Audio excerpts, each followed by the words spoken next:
Services. This is a public hearing. It's designed to set up so that we can hear from the public. That's why we're here this morning. And so we, as is traditionally done, we'll hear from someone to introduce the bill. That will be Representative Meyer. Then we'll hear from the proponents, the folks in support of the bill.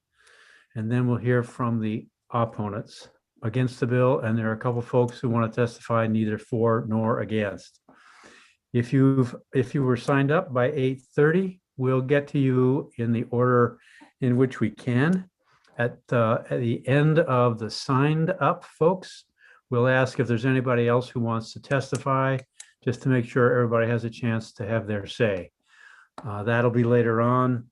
And given the numbers of people who are testifying today, we'll be using a 3-minute clock. If you'd like to watch so that you don't have to listen constantly with a handheld or whatever, you can go to legislature.maine.gov, look under committees, legislative committees, and choose HHS, Health and Human Services. There you can find a link to our YouTube channel where you can watch and listen at the same time. This is all recorded too, so you can hear old meetings. So let's introduce ourselves, and then I'll have some other specific remarks about how the day is to flow. So let's start with Representative Lemlin. Good morning. I'm Michael Lemlin. I represent House District 88, Chelsea, Jefferson, Whitefield, and half of Noblesboro. Thank you. Representative Silver. Thank you. Good morning. My name is Holly Stover. I represent House District 89, including the towns of Boothbay Harbor, Southport, Edgecombe, Westport Island, and part of South Bristol. Representative Perry. Good morning. I'm Ann Perry. I represent House District 140. Wrong direction here. And I represent the communities of Indy Township, Baileyville, Barron, Calais, Charlotte, Robinson, Perry, Pembroke, and Pleasant Point. Representative Craven. Thank you, Mr. Chair. Good morning. I'm Margaret Craven, and I represent House District 59, which is part of Lewiston. Representative Javner.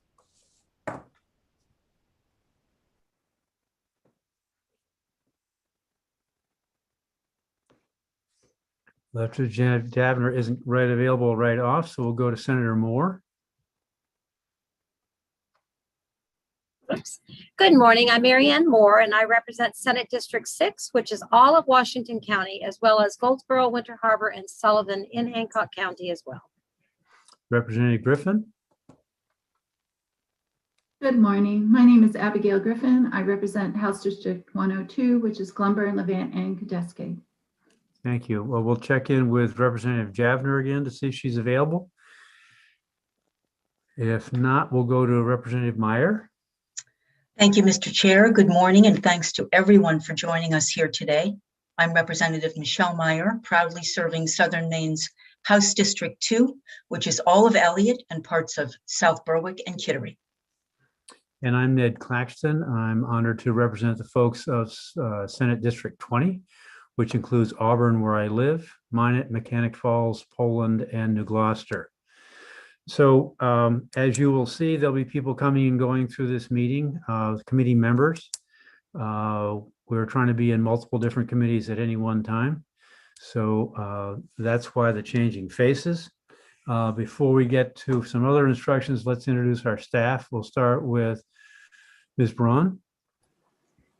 Good morning. My name is Kristen Braun. I'm a researcher with the Office of Policy and Legal Analysis, and I will be taking notes during the hearing, and at the end, I'll be taking any information requests that committee members may have. Thank you. And Carrie Withy, when you're ready. Good morning. My name is Carrie Withy. I'm the clerk for the Health and Human Services Committee. Again, if you need any assistance today during the hearing, you can email me at hhs@legislature.maine.gov. Yes, Representative Perry. Yes, I just wanted to mention, because I didn't see Representative Talbot Ross's name on the roster of testifiers, is that I will be reading her testimony this morning. Very good. Thank you. And with that, I'll go to again to the specifics. Everybody will have 3 minutes after the bill has been introduced. We'll go in order of the folks who are proponents, followed by the folks who are opponents. There's been requests from both groups about a certain order, and we'll try and respect those. We also will try and pull in folks from the executive branch who are here on limited time, and prior legislators like the Honorable Jeff Gratwick also get special dispensation. So we'll try to get him in here as soon as we can. Any other thoughts? What we have found through these meetings is that the important content often comes at the very end of your testimony. 3 minutes is about a page and a half of typed material. What we need to hear as a committee is why this bill is particularly important to you. We need your story. You'll quickly see that we will have plenty of statistics to deal with and plenty of information at the very start. But what we won't have is your experience and your story, and that's what rounds out the testimony. So if you could get to that pretty quickly, we would be grateful. Welcome, Senator Davis. We'll be introducing the bill shortly. Thank you very much, Mr. Chairman, and good morning. Good morning.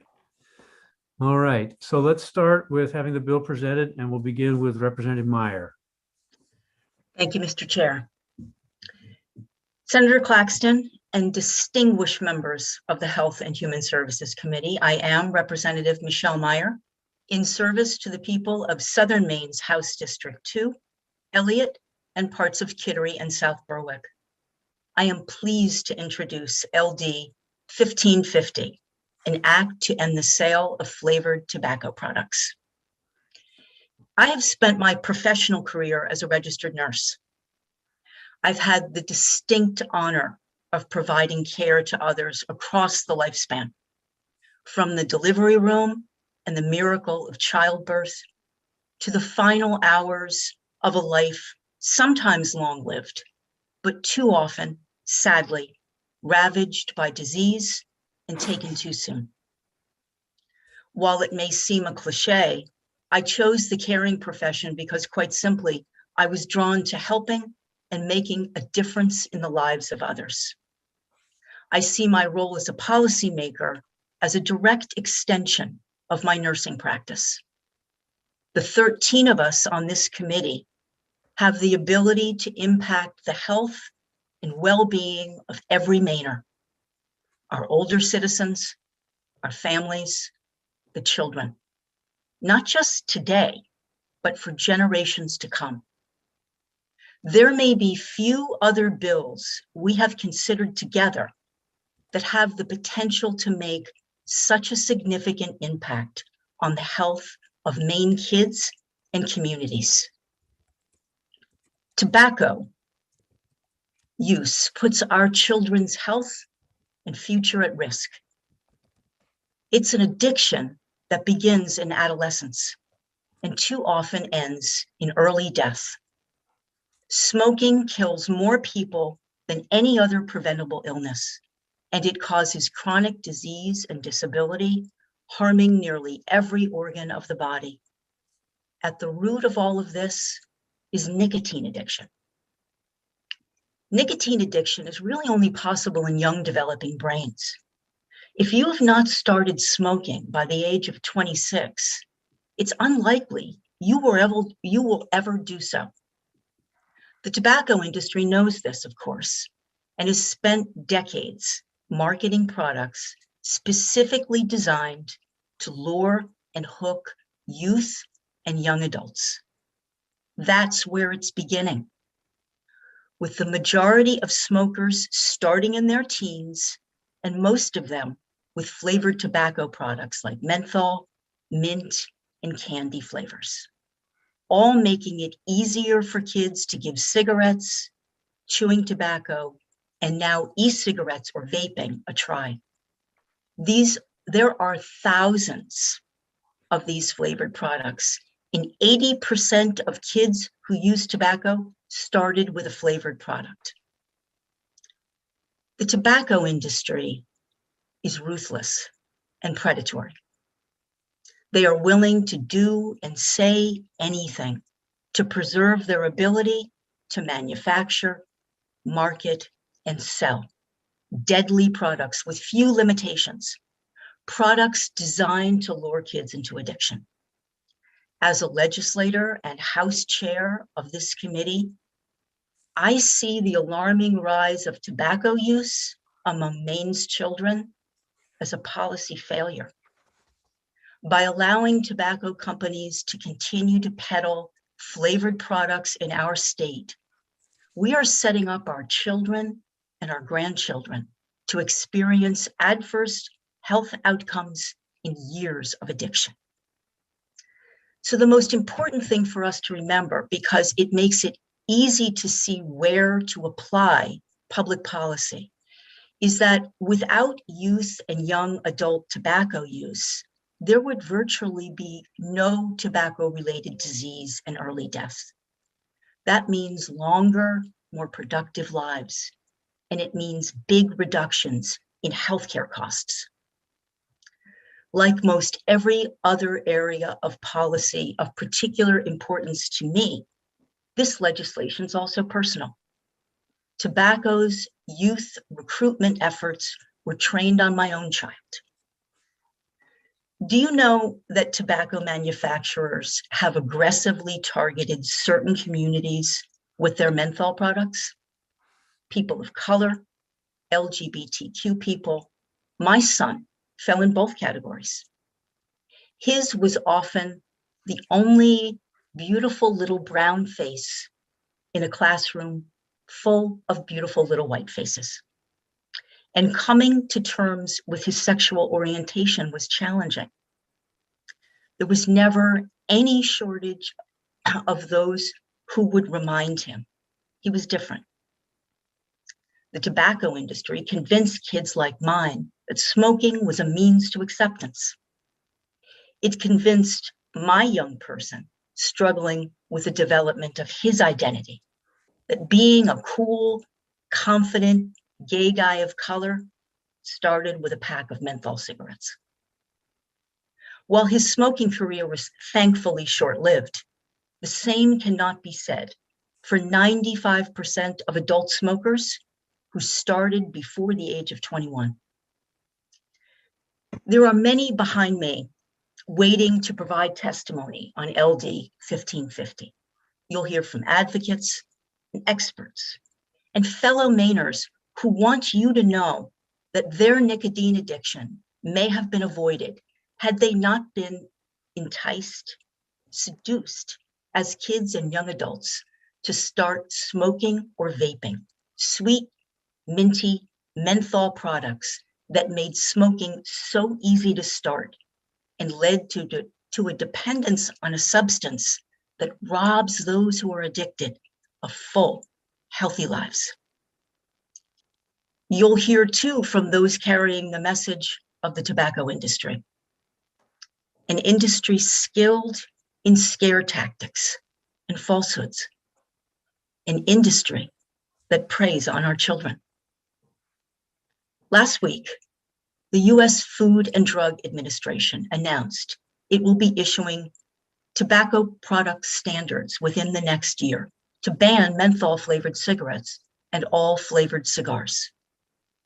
Armed with strong scientific evidence, the FDA believes these actions will launch our country on a trajectory toward ending tobacco-related disease and death in the United States. This is an important step forward, but FDA action often takes years to go into effect. We have an opportunity here in Maine to take swift action to protect Maine's children from developing nicotine addictions through the use of flavored tobacco products. LD 1550 would prohibit the sale and distribution of all flavored tobacco products, flavored e-cigarettes and cigars. LD 1550 is a game changer for every child tempted by sweet minty flavors and quickly caught up in a lifetime of addiction. We have an opportunity to change the trajectory of young lives, to push back on an industry long preying on our kids, to use the unique honor of our service to this state to advance policy out of this committee that will literally save lives across the lifespan and for generations to come. Healthy kids, ready to learn. Healthy workers, more productive on the job. And healthy older adults, able to remain independent in their own home, enjoying their years of active and involved in life. Let's stop the cycle of addiction, of chronic illness, of untimely death. Let's stand up to the tobacco industry deception and ruthless targeting of our kids. Let's end the sale of all flavored tobacco products. Let's do what we were sent here to do, to improve the lives of all Mainers and to protect the health and future of our children. I want to thank the committee in advance for your time and attention to what is likely to be a long day of testimony. And I want to thank all of those, everyone here to present their testimony. I urge the committee to support LD 1550. And thank you for your time this morning. Thank you, Representative Meyer. Are there any questions of Representative Meyer from the committee? Not seeing any. We'll give Representative Javner a chance to introduce herself. Good morning. I'm Representative Kathy Javner, and I represent House District 141, which is located in Penobscot and Washington counties. And as is tradition, we then go to legislators who want to testify at this time in support, and we'll begin with Senator Davis. Welcome, sir. Thank you, Senator Claflin, Representative Myers, and colleagues on the Committee on Health and Human Services. I'm Paul Davis, and I represent and have the honor of representing Senate District 4, which includes all of Piscataquis County and parts of Somerset and Penobscot. And I'm here to speak on this LD 1550, an act to end the sale of flavored tobacco products. And that is exactly what the bill does.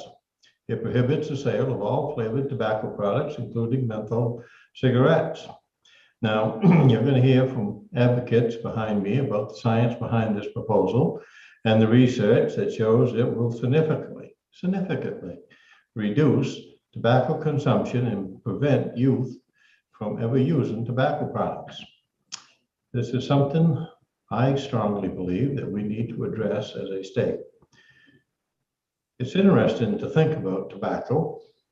Tobacco is the only product, when it's used as it's supposed to be used, as it's instructed to be used, causes death, addiction, disease, and all kinds of problems, not just to the individual, but socially and to folks all around them with secondhand smoke and whatever. I know this personally.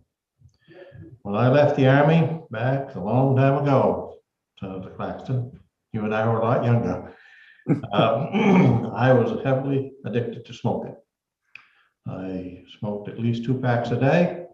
I'd reach out at 2 or 3 o'clock in the morning when I woke up and get my cigarettes and lay there in bed and smoke a cigarette.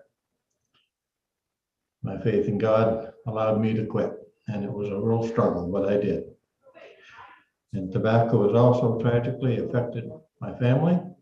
I lost both my father and my brother to lung cancer. They both were very heavy smokers. And I believe my mother passed away because of secondhand smoke and breathing it all her married life.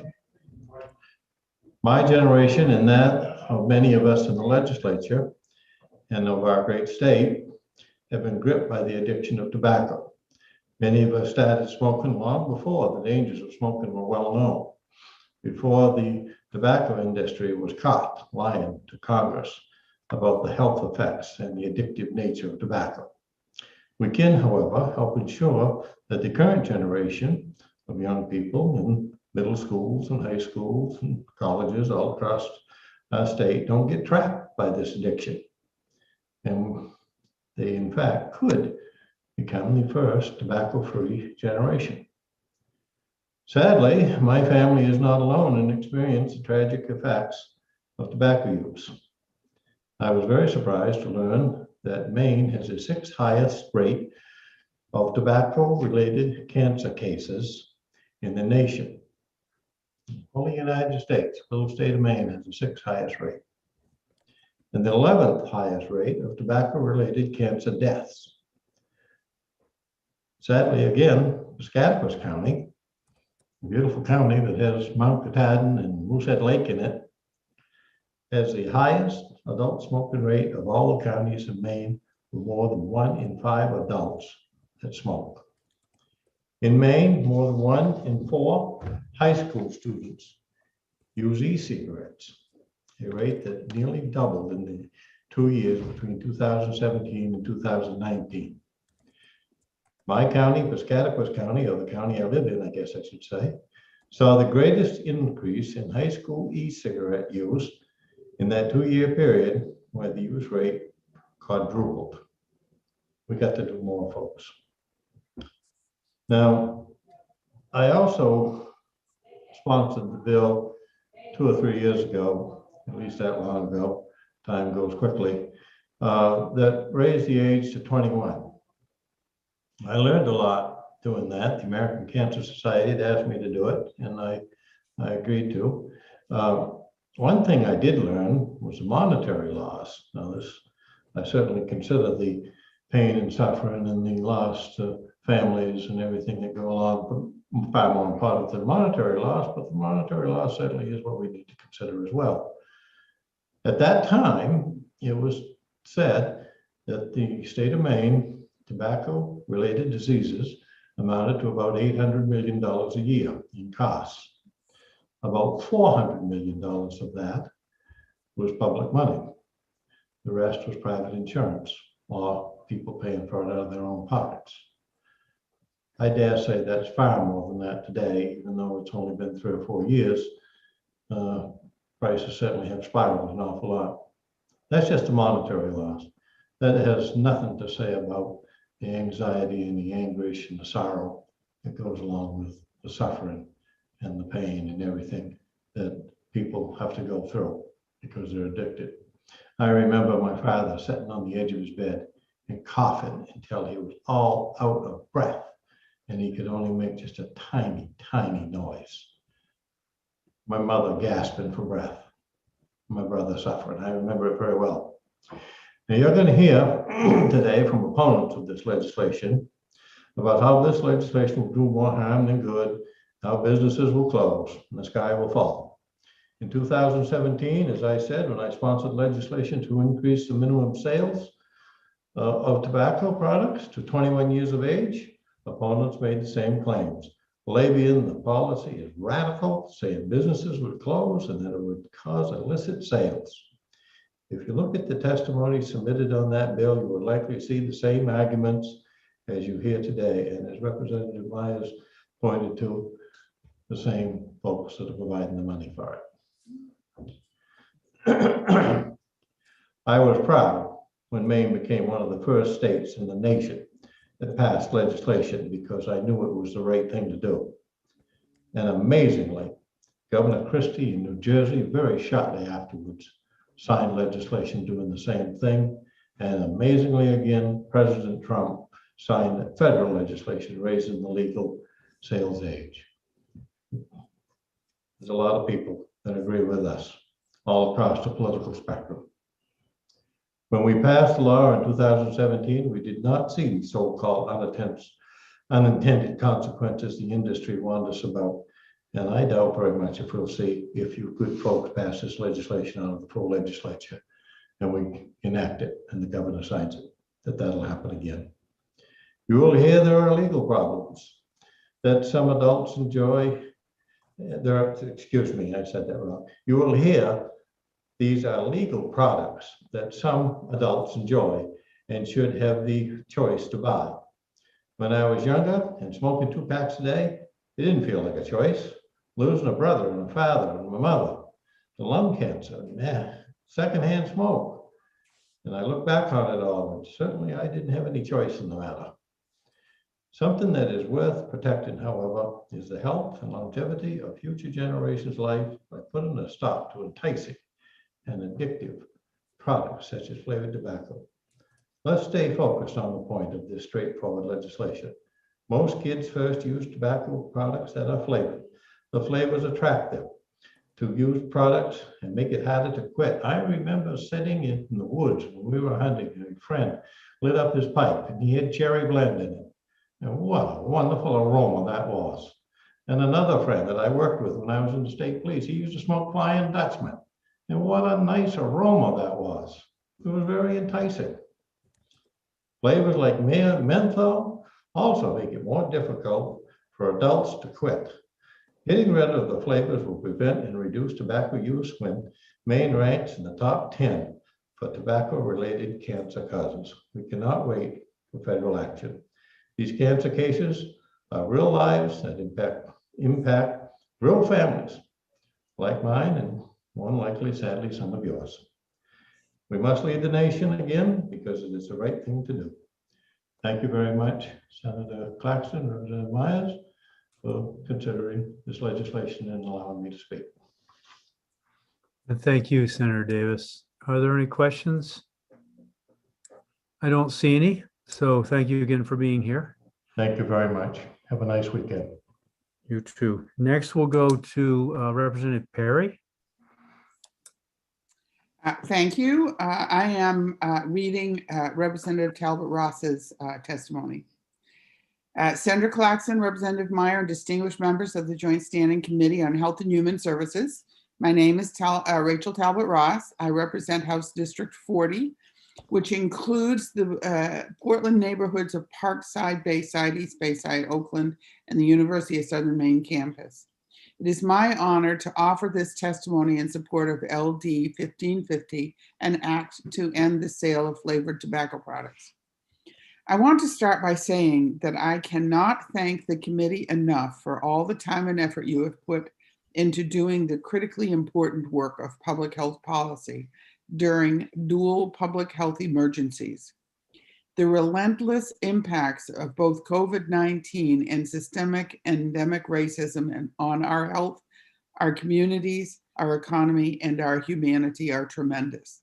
But I am honored to be working with all of you to dismantle some of the most egregious systems that have perpetuated health disparities and generational poverty, and to rebuild new policy framework through an equity lens, prioritizing our shared resources to create new opportunities for all people in Maine.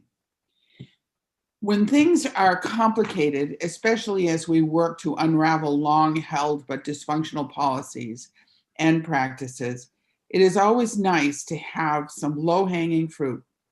Well, it would be difficult to name another widely available commercial product that has caused more deadly harm to African Americans than menthol cigarettes. For decades, the tobacco industry has been marketing menthol cigarettes directly, systemically, and relentlessly to African Americans, particularly African American youth and young adults. They have done this through sponsorship of community and music events, free sampling, magazine advertising, and retail promotions.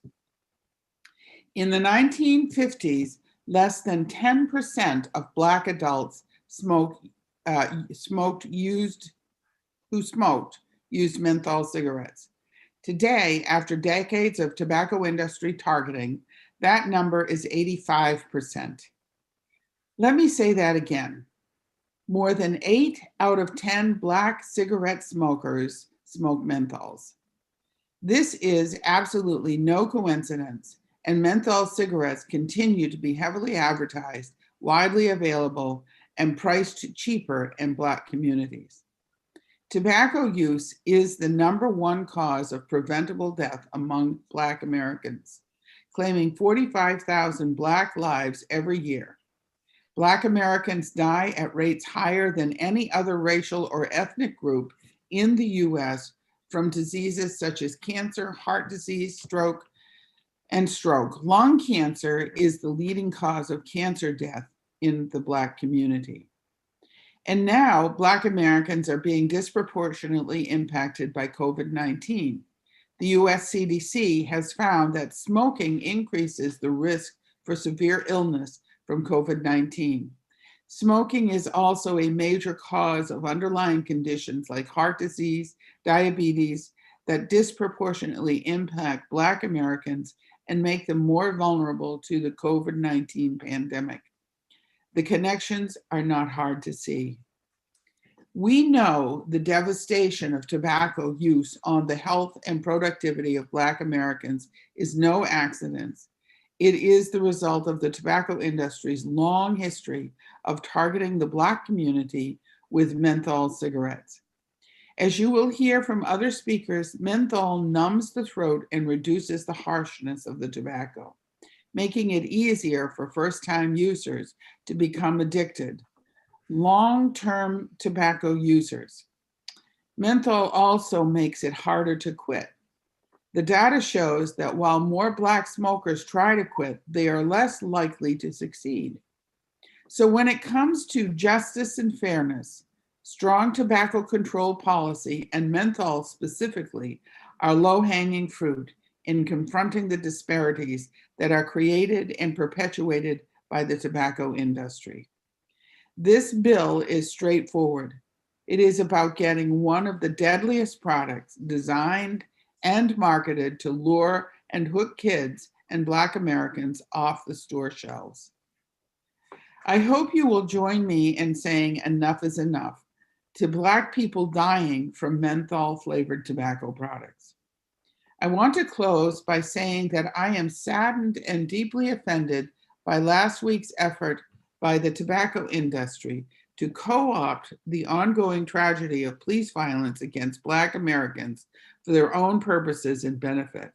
When the FDA announced that they would begin rulemaking process to prohibit the sale of menthol cigarettes, a process we know will take years to complete and implement, the tobacco industry began stoking a duplicitous fear that criminal gangs would begin operating illegal markets of menthol cigarettes in towns large and small across Maine. And at the same time that Black people would be at greater risk of being targeted and unfairly attacked by police for appearing to possess menthol cigarettes. In this chaotic imagery, there is something racist for everyone. It is important to know that Maine law does not criminalize purchase, use, or possession of tobacco products. The PUP laws were eliminated when this legislature passed Tobacco 21 in 2017.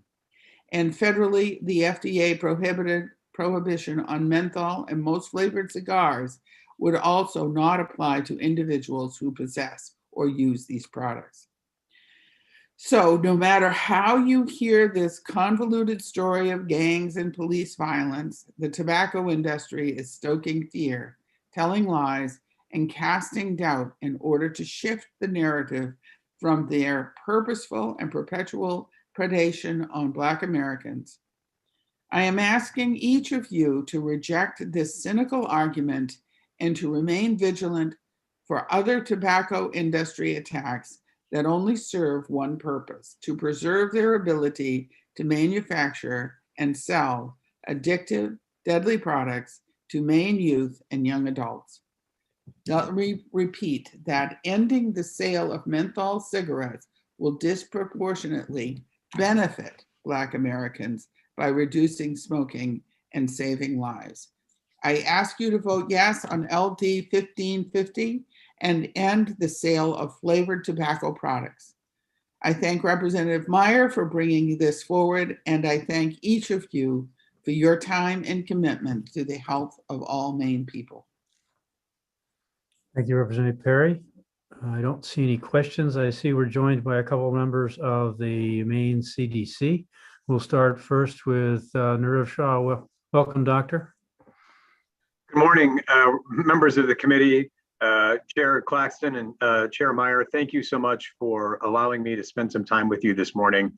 I am delighted to be here to speak in favor of and discuss the implications of passage of LD 1550. Where I'd like to begin with is taking a step back. If you take a look back at the 20th century and large parts of the 21st century, it almost seems as if the system we had in place was designed, architected, and engineered to hook as many young people on tobacco products as possible. There's a saying that every system is perfectly designed to get the results that it gets. When you take a look at the tobacco policy and the architecture that we had in place around tobacco for the last 50 plus years, it seems that much of it was almost entirely designed to get as many young kids as possible to get them to become smokers. It should be no surprise then that rates of youth smoking have been high and have stayed high, even though they've come down just a bit in recent years. That's unacceptable. We know the implications to young people and their developing brains to large-scale exposure to nicotine and other products. But again, when you take a look at the way that we conceived of tobacco products, it should be no surprise that we were left with the results that we got.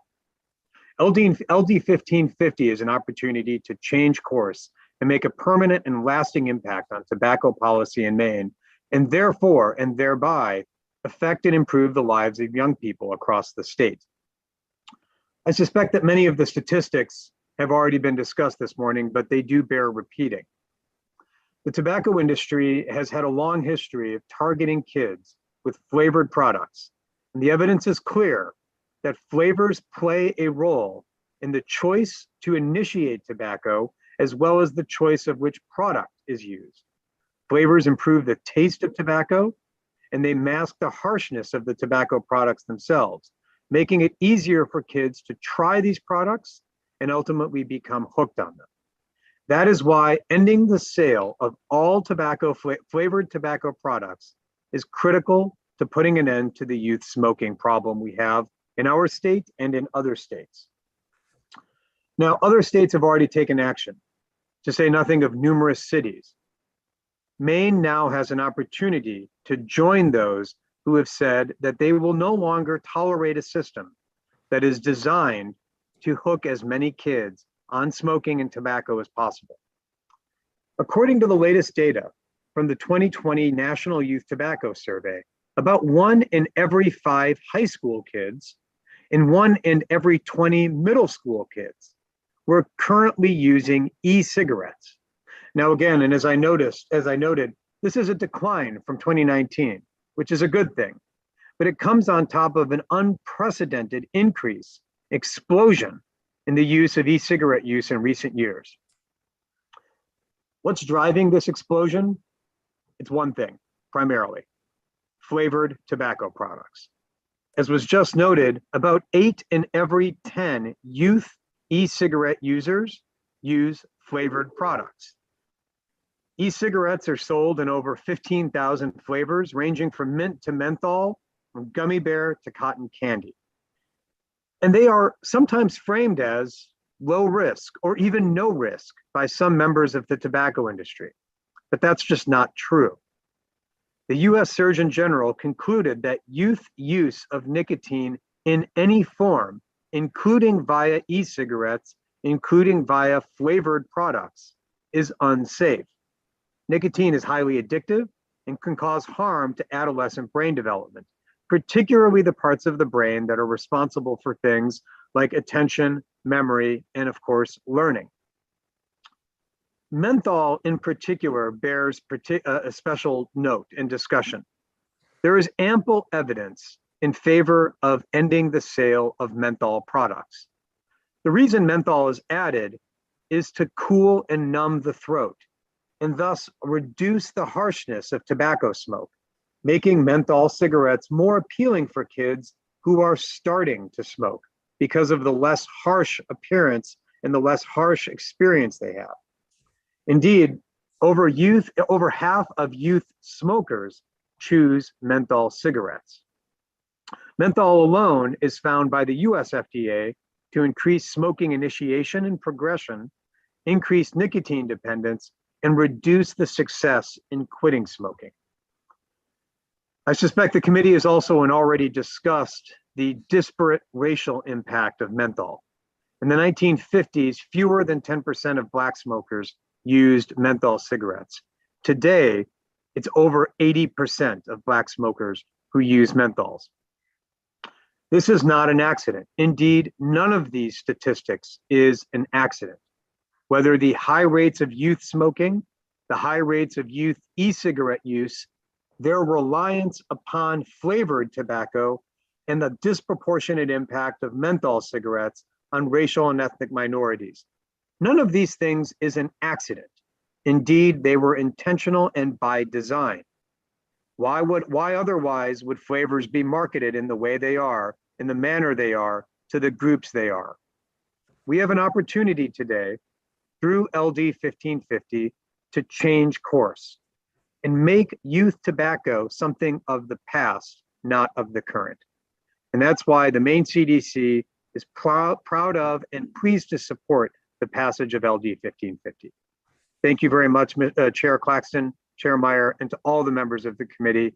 I appreciate your time this morning. I'm happy to take any questions as the chair deems. Thank you, Dr. Shaw. Are there any questions, Doctor? I'm not seeing any. So we'll go to the, excuse me if I mispronounce your name, but we'll go to Hermione Pierre. Welcome. Good morning. Thank you for having me. Senator Claxton, Representative Mayer, member of the Joint Standing Committee on Health and Human Services. My name is Hermione Pierre, and I am the Health Program Manager for the Tobacco Prevention and Control Program at the Maine Center for Disease Control and Prevention. I am here today to provide testimony on behalf of the Maine Center for Disease Control and Prevention, and will be speaking in support of LD 1550, an act to end the sale of flavored tobacco products. The Maine Center for Disease Control and Prevention, Maine CDC, supports this bill and offers the following information for consideration. Flavored tobacco products, no matter the type, appeal to youth. Cigarettes are prohibited from containing flavors except for tobacco or menthol. Other tobacco products, including cigars and e-cigarettes, are available in myriads of fruit, candy, and other flavors that mask the harshness and are appealing to young people. The vast majority of adult smokers first start before 18 years of age and are more likely to start with flavored products. Menthol has analgesic property, making even easier to inhale, increases the likelihood of nicotine dependence, decreases the likelihood of quitting, and contributes to disparity in use in certain populations. Many states and communities have restricted the sale of flavored tobacco products, which resulted in a loss of tax revenue. Although it is difficult to predetermine the magnitude of the bill's fiscal impact, states like California found that the healthcare cost savings and quit rates offset the potential loss in tax revenue. Any projection of lost revenues would be speculative in nature, since data will be gathered following the implementation of the bill. Federal courts have found that federal law does not limit the authority of the jurisdictions to prohibit the sale of tobacco products in accordance with the Family Smoking Prevention and Tobacco Control Act passed in 2009. Research has also found that laws that do not include menthol cigarettes or that do not apply to all tobacco retailers may reinforce health disparities. Additionally, the main CDC suggests that the language specific to electronic smoking device found in the bill be reviewed for potential impact on regulations governing men's medical use of marijuana program, and specifically that the legislation clarifies whether the provision of this bill apply to these laws that refer to permissible paraphernalia. Thank you for consideration of this matter and for the opportunity to provide testimony today. I can address questions from committee and I will be available to participate in the work session. Merci beaucoup. Je vous en prie. Has anybody any questions from the committee? Seeing none, we'll move to the Honorable Jeff Gratwick. Good morning, sir. Can you hear me, please? We can. We can't see you, but Good. we can hear you. Well, good. Good morning, Senator Claxton, Representative Meyer, and the august members of the HHS committee. I'm Jeff Gratwick. I live in Bangor, but really my other address is in your committee. I feel like I'm somewhat adrift now that I'm no longer anchored in your particular august committee. It's a pleasure to be here, and indeed I'm speaking in favor of LD 1550.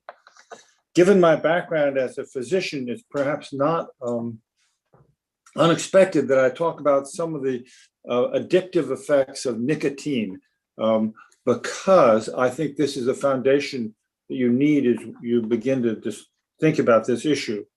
Nicotine is a plant-based alkaloid. It's very rapidly absorbed either through a respiratory route or through your skin. It takes really only 7 seconds to get from your lungs to your brain. It has many, many physiologic effects.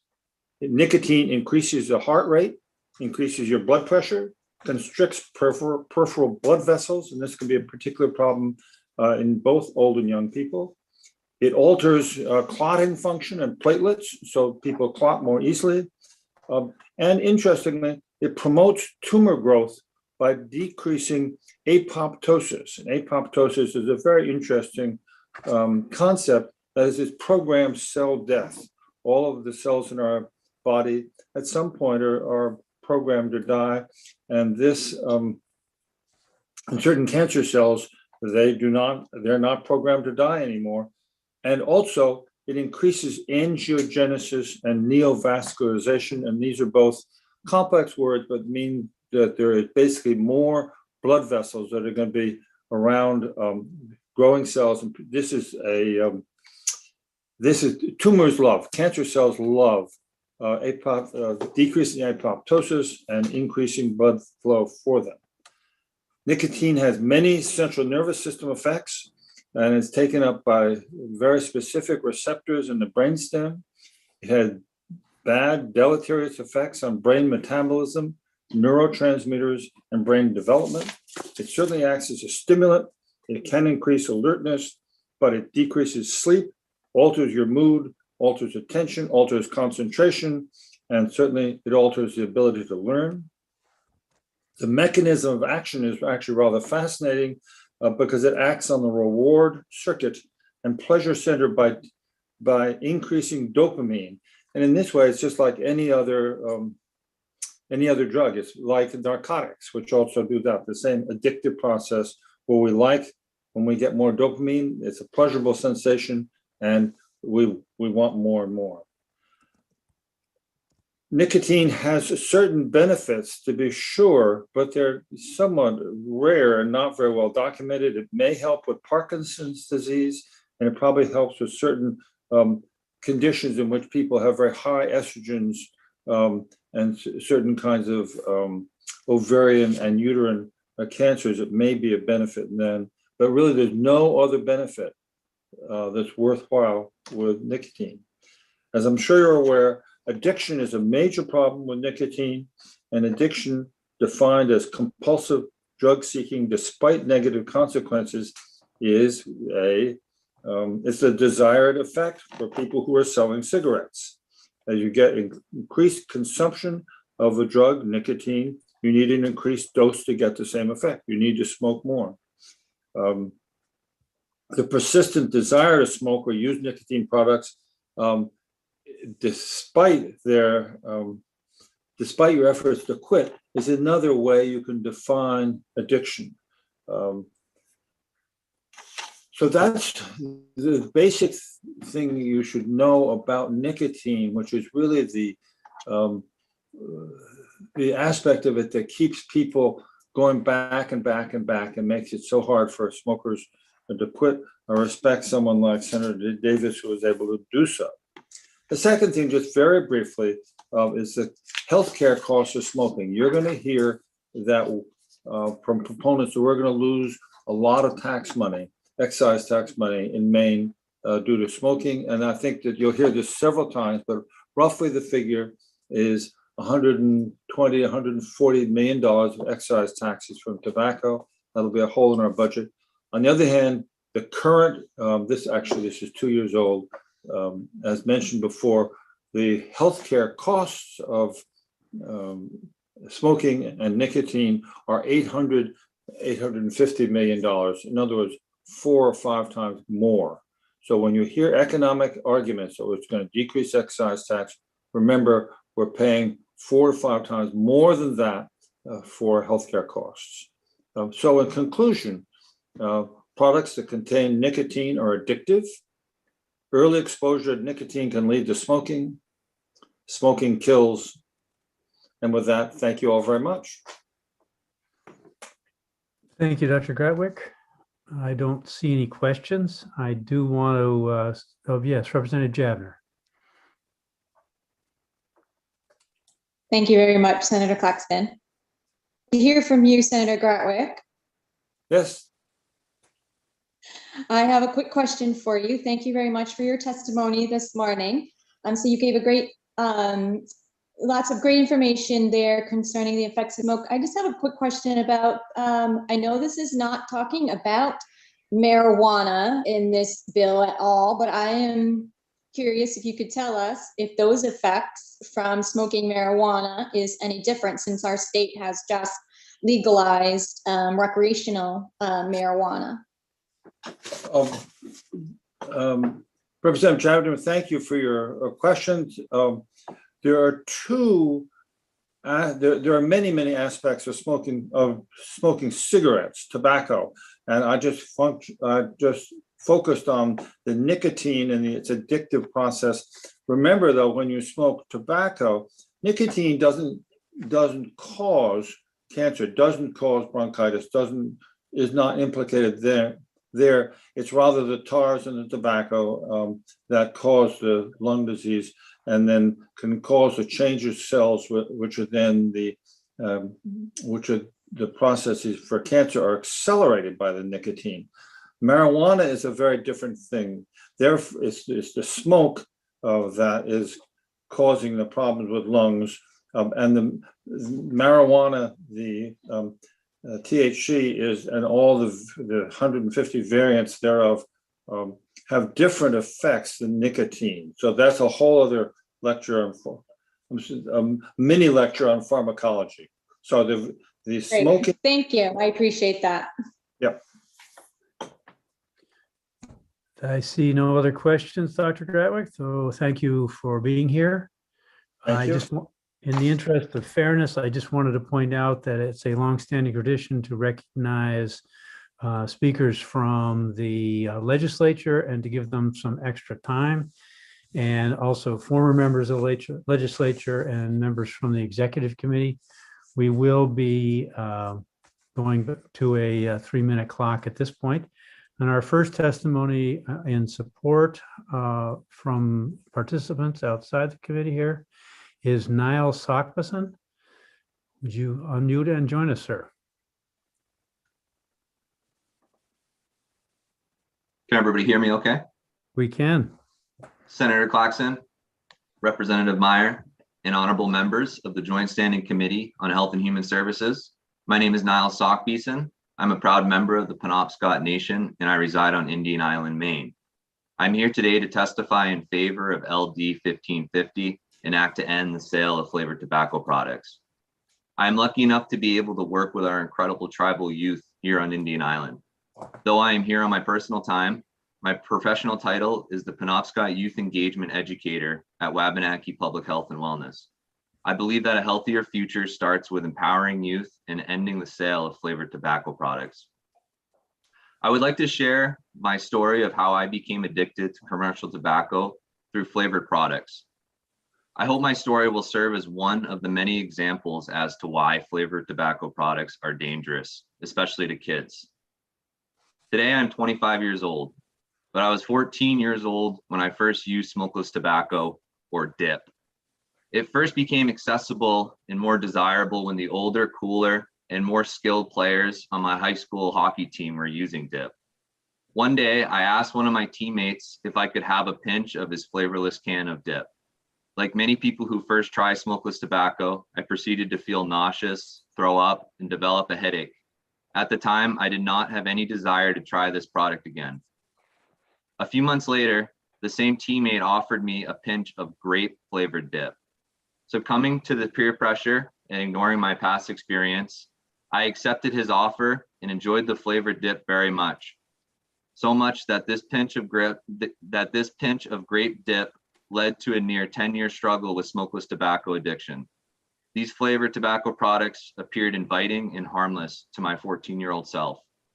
The taste was immensely more enjoyable than the flavorless dip I had previously tried. Today, I am nearly 2 years free of smokeless tobacco use. It took me years to quit, and I was lucky enough to have the support and education from my mother, a dental hygienist. She noticed my mouth deteriorate over the years and helped me tremendously in the difficult process of quitting.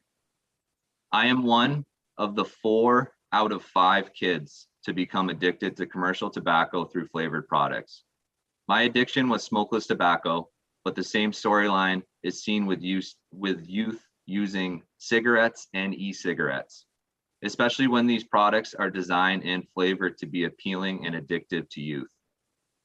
Flavored tobacco products need to be inaccessible to kids, and the sale of these products need to end.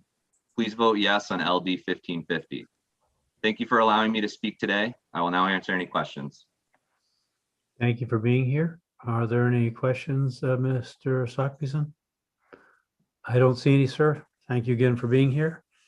Next, we'll go to Deborah Hagler. Welcome, Doctor.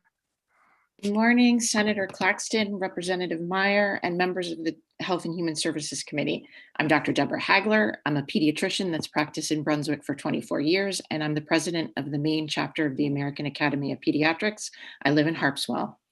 For those of us who have known and loved someone who smoked and heard stories of their first time, or we've watched movies and seen a youngster take a drag off a cigarette for the first time, that dramatic cough and gag is real, and it results from the harsh and unpleasant feeling caused by the alkaline nature of smoking nicotine. Add menthol, an anesthetic, and it creates a cooling sensation in the back of the throat. The feeling goes away. Menthol, the magical flavor that makes numb the back of the throat, makes it easier for the initiate to start smoking, become dependent on nicotine, and develop addiction. Half of all teens who smoke use a menthol product.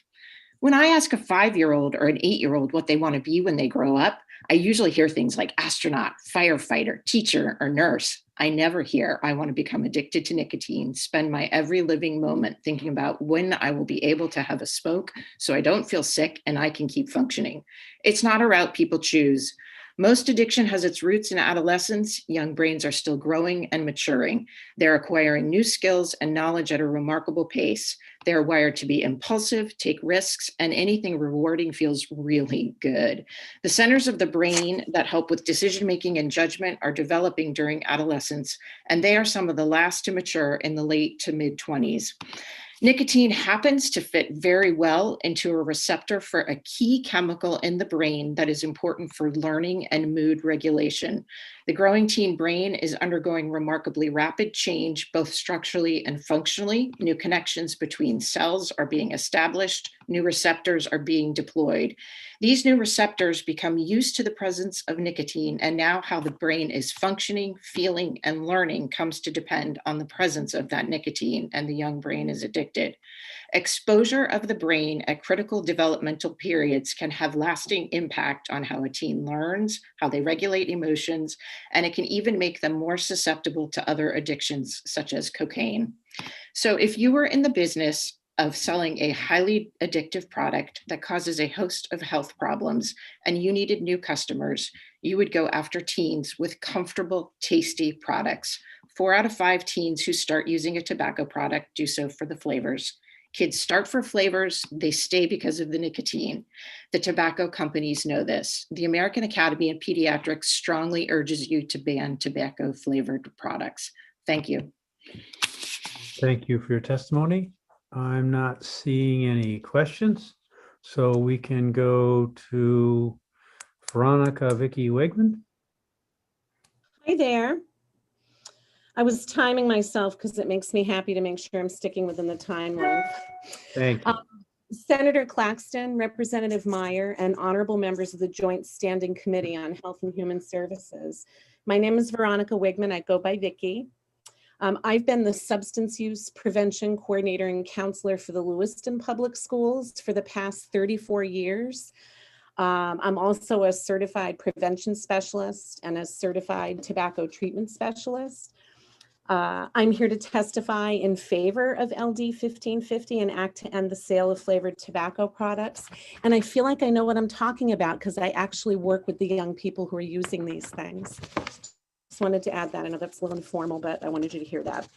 So I've worked with young people for my entire career, both helping them make their best health decisions and all too often helping them to identify and take steps to improve negative health decisions, including the use of tobacco in its many forms.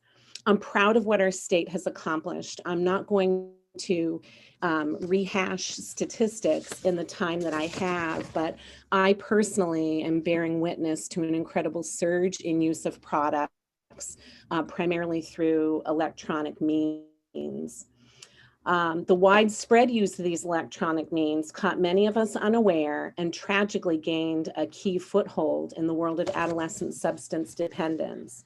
In addition to the covert nature of these products and the fact that they can be stylized in color and shape and whatnot, the lure of using is not only that so many peers are using them, but hands down the myriad flavors available to young people. It is not uncommon for me to hear from somebody, oh, I'm not vaping. I'm just using this liquid that's pineapple flavored, or I'm using cotton candy flavored. They always highlight the flavor and totally are unaware of the fact that there's nicotine or tobacco. As I looked through my own bin of collectibles here in the office that I use to educate adults and students alike, I see names like Maui Sun, Blue Raz, Candy King. I say without reservation and based on extensive experience in my office with real young people, not just numbers, they're real young people, that the flavors draw youth forward to these products and the nicotine keeps them coming back. As I prepared the testimony today, I had a couple of recurrent thoughts. One of them is, why are we still talking about this? We need to take action. And the other is, why in the world would they make these products flavored in clearly youth attracting categories, if not to lure them in to use and then become dependent. As adults, we have a moral and ethical responsibility to protect and preserve the health of young people, and ending sale of flavored tobacco products will go a long way towards this effort. Thank you. Thank you for your testimony. Representative Craven, do you have a comment? Thank you. I just wanted to shout out a hi to Vicky and say thank you for your work. Nice to see you. Likewise. Representative Craven's in charge of that for the committee. She does that. She knows everybody. So next we'll be joined by Florence Edwards. Welcome, Doctor.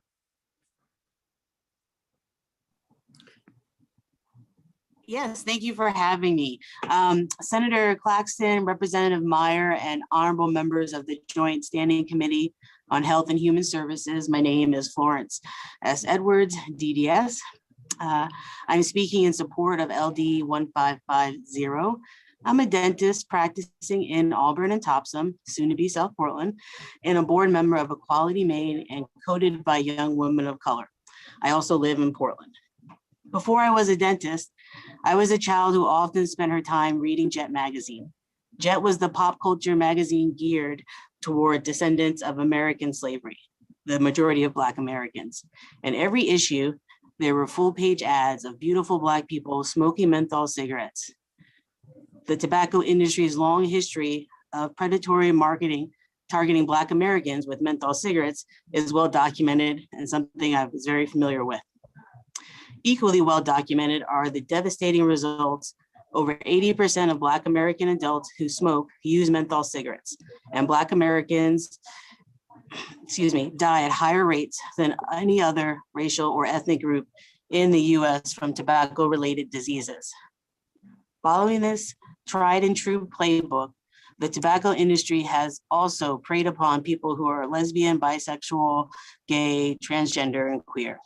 In California in the 1990s, the industry campaigned to market to homosexuals and homeless individuals was called subculture urban marketing, abbreviated as SCUM, S-C-U-M.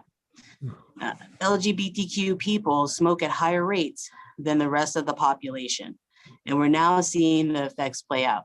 A recent CDC report on the unequal impact of COVID-19 confirmed that LGBTQ people were more likely to contract and suffer severe symptoms of COVID-19. That's because we suffer disproportionately from asthma, COPD, strokes, heart disease, and hypertension, conditions often caused by tobacco use. And knowing that the younger generation overwhelmingly chooses flavors, the industry pushes everything from menthol to cotton candy to creme brulee flavored tobacco to addict the next generation. There are now over 15,000 flavored tobacco products on the market. We know that these flavors are not meant for adults. Before I wrap up, I want to mention that I wrote an op-ed about this topic that appeared in the Sun Journal this week. It was too long to include everything from it in my testimony, but I did attach it to the copy of my testimony and encourage you all to read it if you have time. In conclusion, Maine's youth deserve a healthy future free from tobacco and the chronic illnesses associated with its use. Banning flavored tobacco is an intersectional advocacy opportunity. I'm asking that you vote ought to pass on LD 1550. Thank you, and I'm happy to answer any questions. Thank you for your testimony, Dr. Edwards. Thank you for being here. I don't see any questions. I know we've been joined by Representative Rebecca Millette, and we'll give her a chance to testify next. Thank you so much, Senator. Who would have thought Friday mornings would be so busy? Okay, all right, get this up. Good morning, Senator Claxton, Representative Meyer, and esteemed members of the Committee on Health and Human Services. I am Rebecca Millette, and I represent House District 30, which is most of Cape Elizabeth, and I am honored to testify in support of LD 1550, an act to end the sale of flavored tobacco products. Since I first came before this committee with legislation to address the scourge of vaping and flavored tobacco, the news has not improved. 1 out of 4 of Maine's high school students now use e-cigarettes, double what it was just 2 years ago. Maine high school students aren't the only young people using e-cigarettes and vaping products, however. Middle school students and even some elementary students are as well. Young people are often unaware of the health dangers that can be caused by chemicals in e-cigarettes and vaping products. A recent study found that an astounding 63% of 15 to 24-year-olds who use the product Juul didn't know that it contains nicotine, even though 1 Juul pod is equivalent to smoking about a whole pack of cigarettes. Nor did they know that nicotine delivered via e-cigarettes is more readily absorbed into their bloodstream. Nicotine is highly addictive, and adolescents are especially susceptible because their developing prefrontal cortexes make them uniquely vulnerable to addiction, according to the president of the Society for Research on Nicotine and Tobacco. Nicotine also can exacerbate underlying mental health conditions and lead to hyperactivity, depression, and anxiety. Many kids have no idea that the flavorings in these products, which often have insufficient labeling, can contain harmful substances including lead, formaldehyde, acrolein, and diacetyl, the chemical blamed for causing popcorn lung, according to a study last year by the Harvard School of Public Health. And the adults don't know either. Students have shared with me that parents are supplying their kids with e-cigarettes.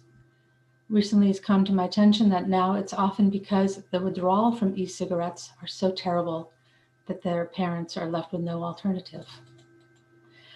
Flavored tobacco products use enticing flavors, colorful packaging, and lower prices to hook a new generation of tobacco users. Sweet flavors like watermelon, cherry, chocolate, mint, and gummy bear appeal to kids and teens.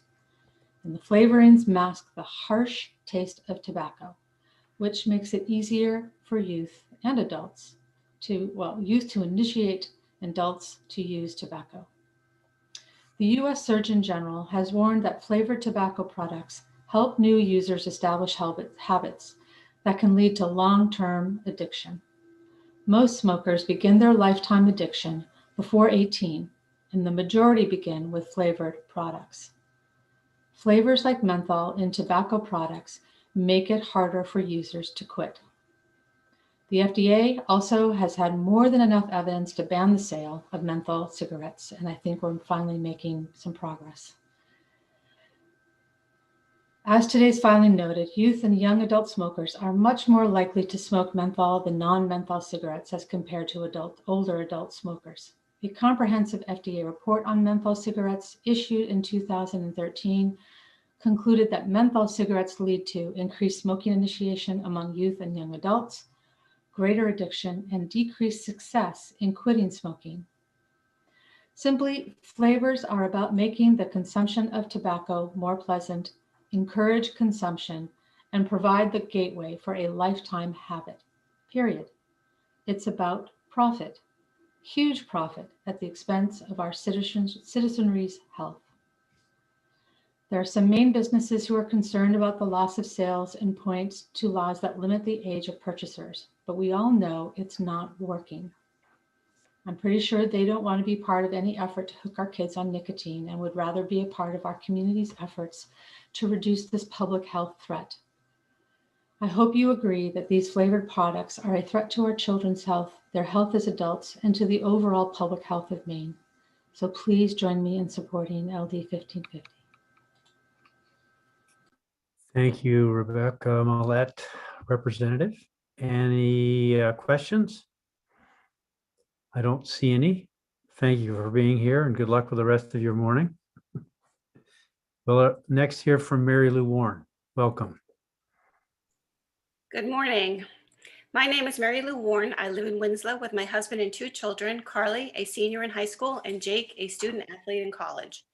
I am testifying today in support of LD 1550 to end the sale of all flavored tobacco products.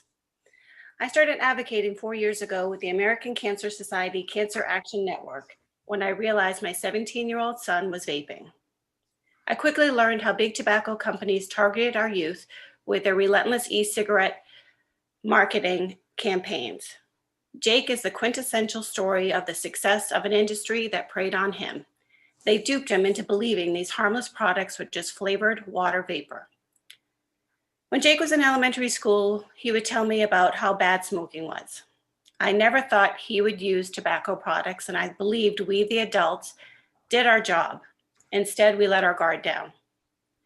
I was surprised to learn that the state had done little to educate Maine parents and children about the harm of these dangerous products. Meanwhile, vape shops popped up all over town, school bathrooms became known as vape rooms, and students had trouble getting through the day without a nicotine fix. Jake tried to assure me he had done his research and he had this under control. He could stop anytime. Jake went off to college to study business entrepreneurship and play D2 soccer, his dream. I made a surprise visit in the fall and found him in the cafeteria with a big group of friends. He had so much to tell me, and I was excited to hear all about it. He was doing great. He said, "I'm figuring this out, Mom." After his winter break, when I realized his nicotine addiction was taking over, I sent him an email. He needed to know I was on his side. He was having headaches, coughing, breathing issues, along with trouble focusing and sleeping. His bank account was dwindling because of expensive purchases at Cumberland Farms. He needed to know I was on his side, and I wanted to have an honest conversation when he was ready. When I visit him in the spring, I hardly recognized him without his big smile. He was agitated, depressed, and distracted. At breakfast, he didn't eat and felt sick. Both my husband and I made excuses. It's getting close to finals. His coach is working him too hard. His knee is bothering him. Then it hit us like a ton of bricks. He is vaping. It took an all-hands-on-deck approach to support Jake in battling his addiction. My husband and I were in agreement. While we wanted to support him leaving the nest, we could not send him back to college in the fall, knowing he would fall deeper. Our relationship was being tested, and it wasn't easy to get Jake on board. I found little information readily available to help Jake quit. He needed more help than I could give him. 30 seconds, please. It took years for him to stop. Even today, when life gets stressful, I worry the addiction will win. Jake describes his addiction as a toxic artificial love. He will say he can still remember his favorite vape flavor, a Red Bull flavor called Energetic Bull. It's been 3 years and he can still taste it every time he thinks about it. I'm angry at this industry that profits off hooking kids when they should be held accountable for the problem they created. I hear he's an adult, he can make his own choices. What can you do?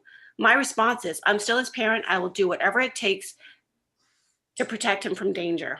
So here I am battling this giant, big tobacco. The state has an important role in protecting public health, and that includes the health of our youth.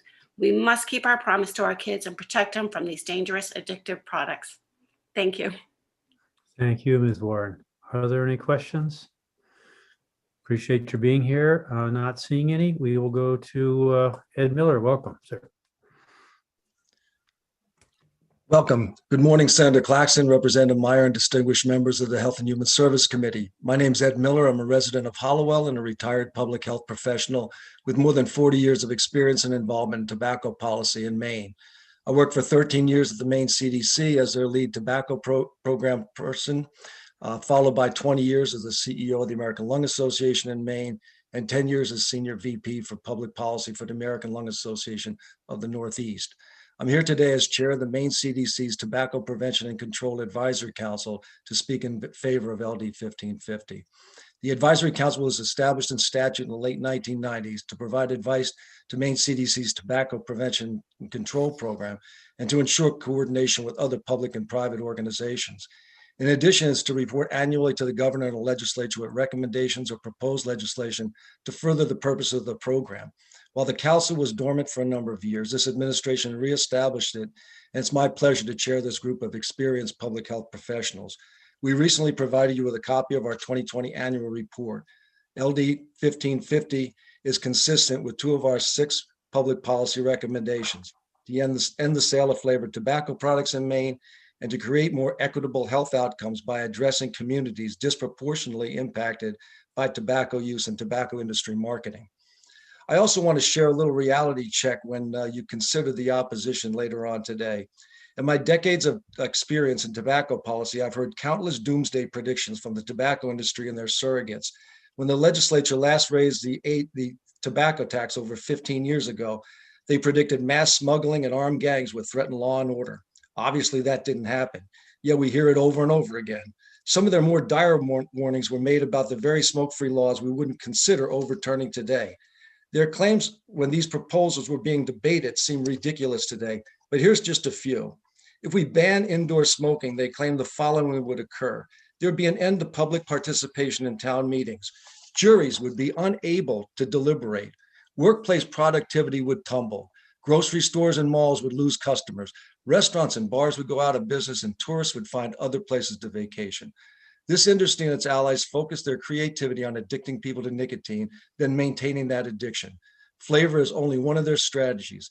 As the public became more concerned about the health effects of smoking, they invented light cigarettes to give smokers a false sense of security, even though the menthol in some light cigarettes made them even more dangerous. When youth smoking rates began to drop dramatically in the 1980s, they recreated Joe Camel as their cartoon mascot.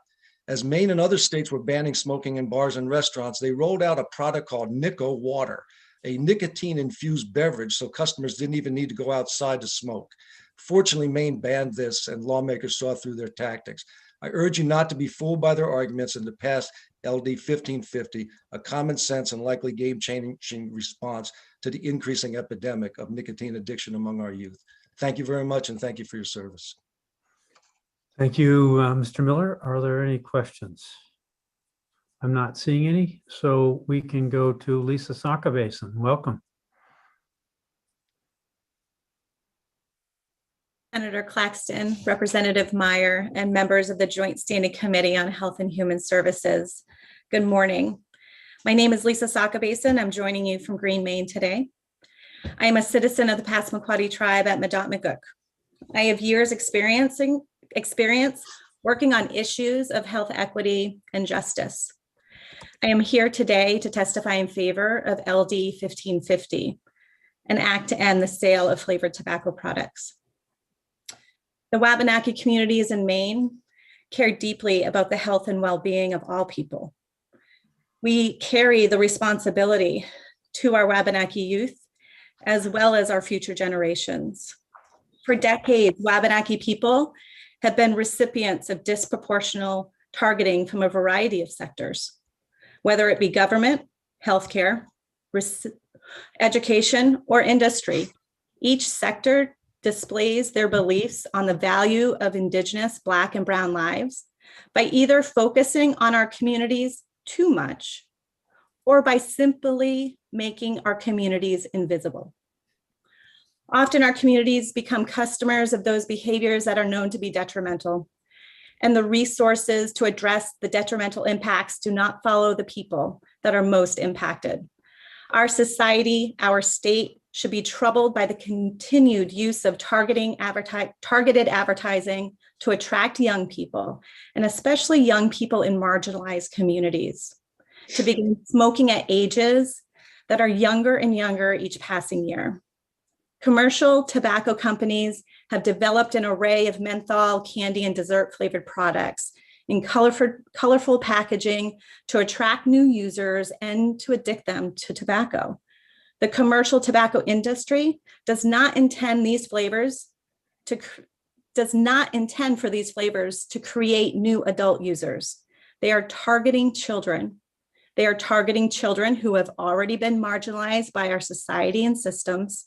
They are targeting Indigenous children whose sacred medicines include the tobacco plant. And it is working. I will not provide exhaustive statistics today. It is well documented that commercial tobacco steals lives of Indigenous Black and Brown people disproportionately. You know that brain development is not complete until age 26, and young adults are more susceptible to addictive behaviors. In our Wabanaki communities, this fact is exacerbated by additional environmental factors like lowered life expectancy, generational trauma, poverty, increased risks of a disease, and lack of tribal sovereignty. This complex combination has created a crisis for the health of our children and future generations.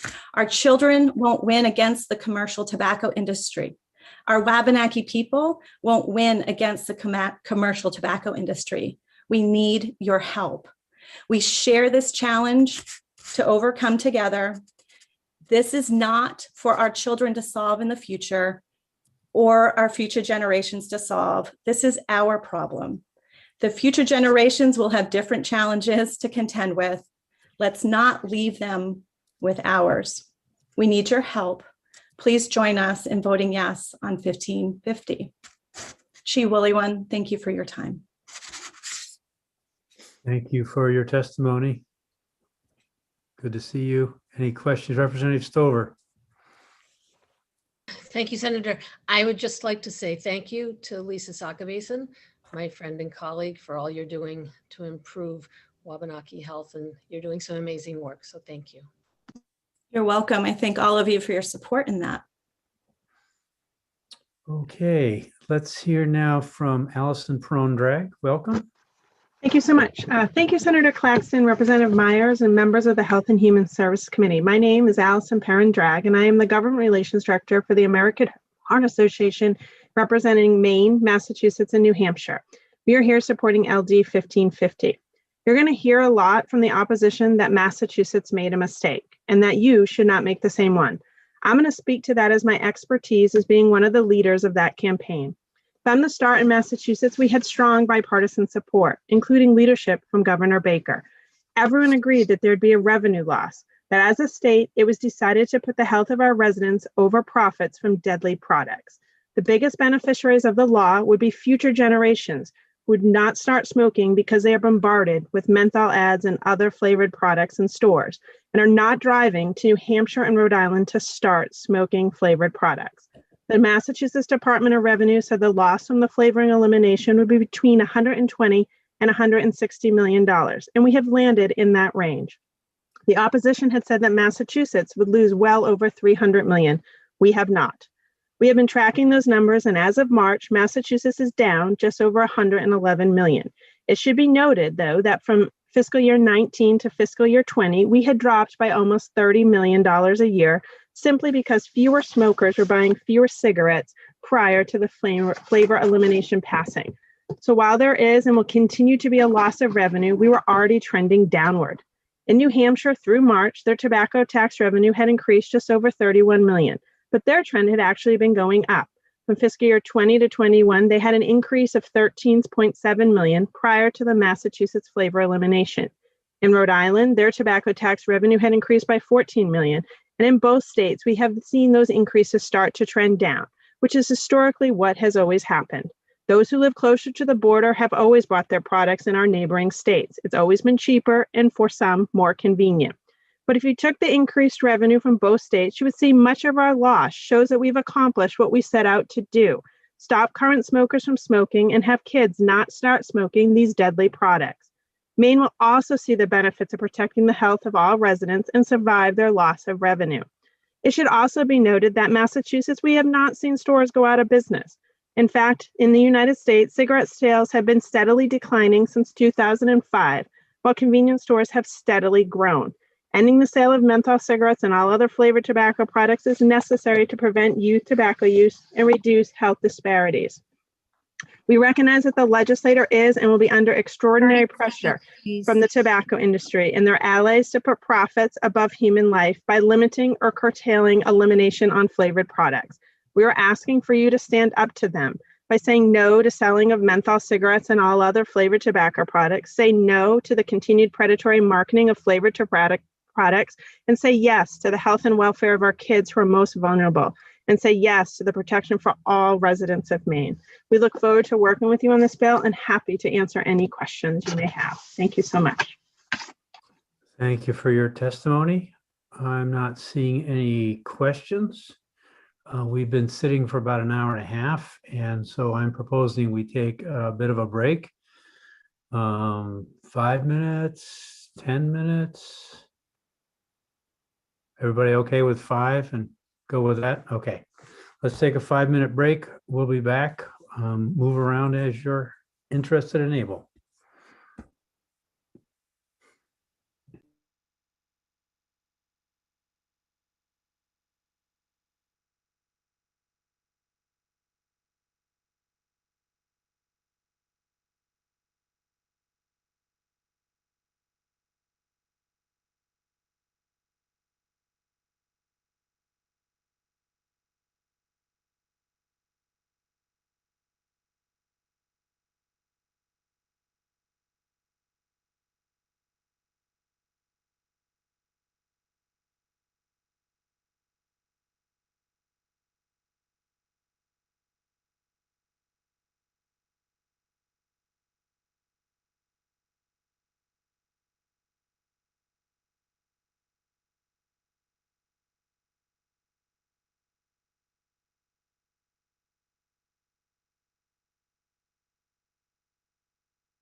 So we can resume. Appreciate the opportunity to take a break every once in a while. Just to reiterate, we'll be using a 3-minute clock. We'll be hearing from those who are advocating in support of the bill for a while longer. Somewhere along the line, we'll take a break about 12 for lunch and resume afternoon. So let's start with hearing from Alicia Melnick. If you want to unmute and join us.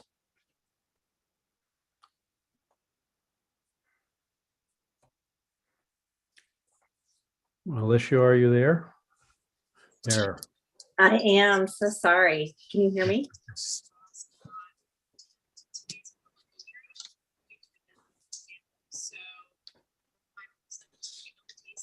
Can you hear me? I'm sorry. We can. Okay, great. Good morning, Senator Claxton, Representative Meyer, and honorable members of the Joint Standing Committee on Health and Human Services. My name is Alicia Melnick, and I am an attorney at Bernstein Shur, and I'm here on behalf of my client, Equality Maine. Equality Maine supports LD 1550, an act to end the sale of flavored tobacco products. Health equity has been a core tenet of LGBTQ advocacy for decades, particularly since the advent of the HIV/AIDS epidemic. We support policies that will make Maine's LGBTQ community healthier and better able to enjoy life without chronic conditions holding them back, and LD 1550 does just that. Two well-documented trends help us understand why this bill is needed for our community. First, we know that LGBTQ people suffer disproportionately from diseases caused by smoking, a direct result of the tobacco industry's marketing to our community.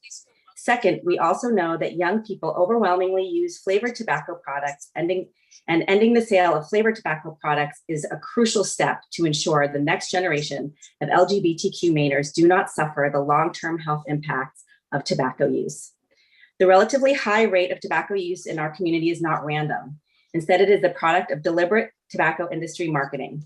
The tobacco industry has taken out ads in LGBTQ publications, sponsored pride events, marketed rainbow-themed products, and even done product giveaways in the community. As a result of their tactics, LGBTQ Americans now smoke at a higher rate than the general population. This high rate of tobacco consumption has led to significant health disparities between LGBTQ Americans and the general population. Members of our community suffer at higher rates from a number of chronic and acute conditions, including asthma, chronic obstructive pulmonary disease, strokes, heart disease, and hypertension. In Maine, data from the Maine Integrated Youth Health Survey shows that LGBTQ high school students use tobacco at much higher rates than their peers. If we are to prevent the next generation of LGBTQ youth from suffering from the long-term impacts of tobacco use, ending the sale of flavored tobacco products is crucial. The industry has pushed flavored tobacco products to young people in particular. Tobacco manufacturers are certainly aware that 95% of smokers begin the habit before they turn 21, and that 8 in 10 kids who use tobacco products begin with flavored products that mask the harshness of the traditional tobacco smoke, as you've heard this morning. This is a deliberate strategy to get kids hooked and turn them into lifelong customers. The tobacco industry must take us for fools if they expect us to believe that a product named Unicorn Tears is intended to be used by an adult smoker. Young people overwhelmingly use flavored tobacco instead of traditional tobacco, a direct result of predatory industry marketing. 30 seconds, please. Thank you.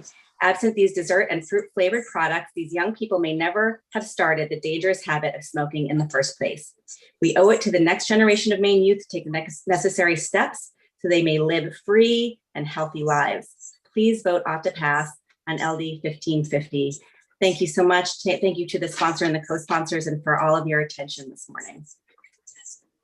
Thank you for your testimony. I'm not seeing any questions, so we can go to Alyssa Goodwin. Welcome. If you would unmute and join us. Hi there, can you hear me? We can. Sorry, let me get myself, sorry, I'm at work and I just ran back from a checkup, so perfect timing. Well, I'm glad to be here. Senator Claxton, Representative Meyer, and members of the Joint Standing Committee on Health and Human Services. My name is Dr. Alyssa Goodwin. I'm a pediatrician at Martins Point Healthcare and a parent in Brunswick.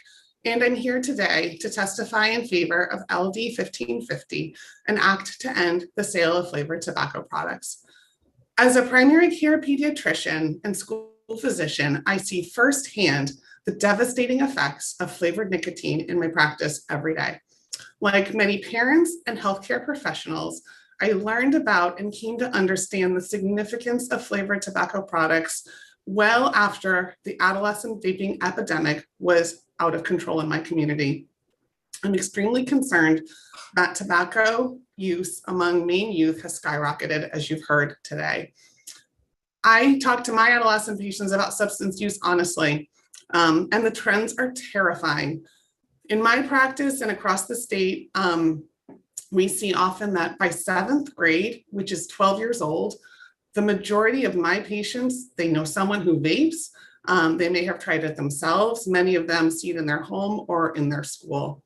My high school students speak of needing to avoid using the restroom because of the rampant uncontrolled vape use.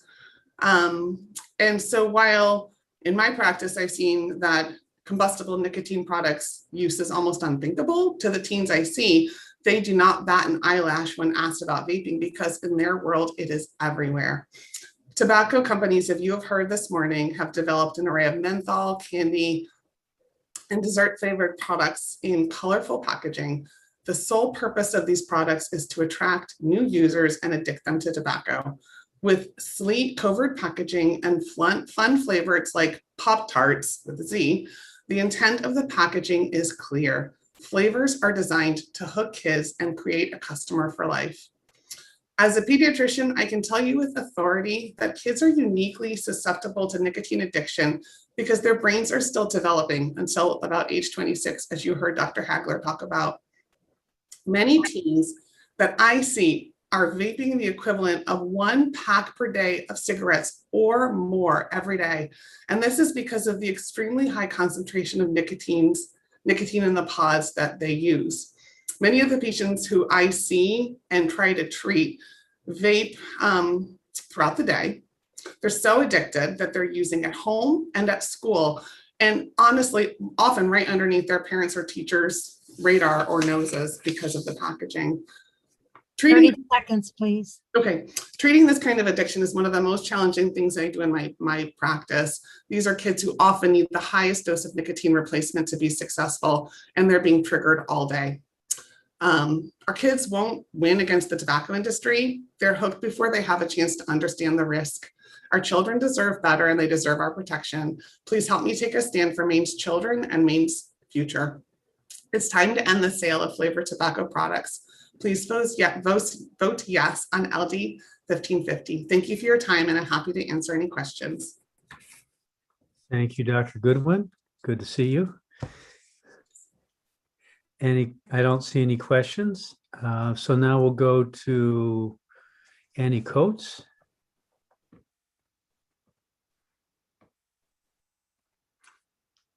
Who would unmute and join us.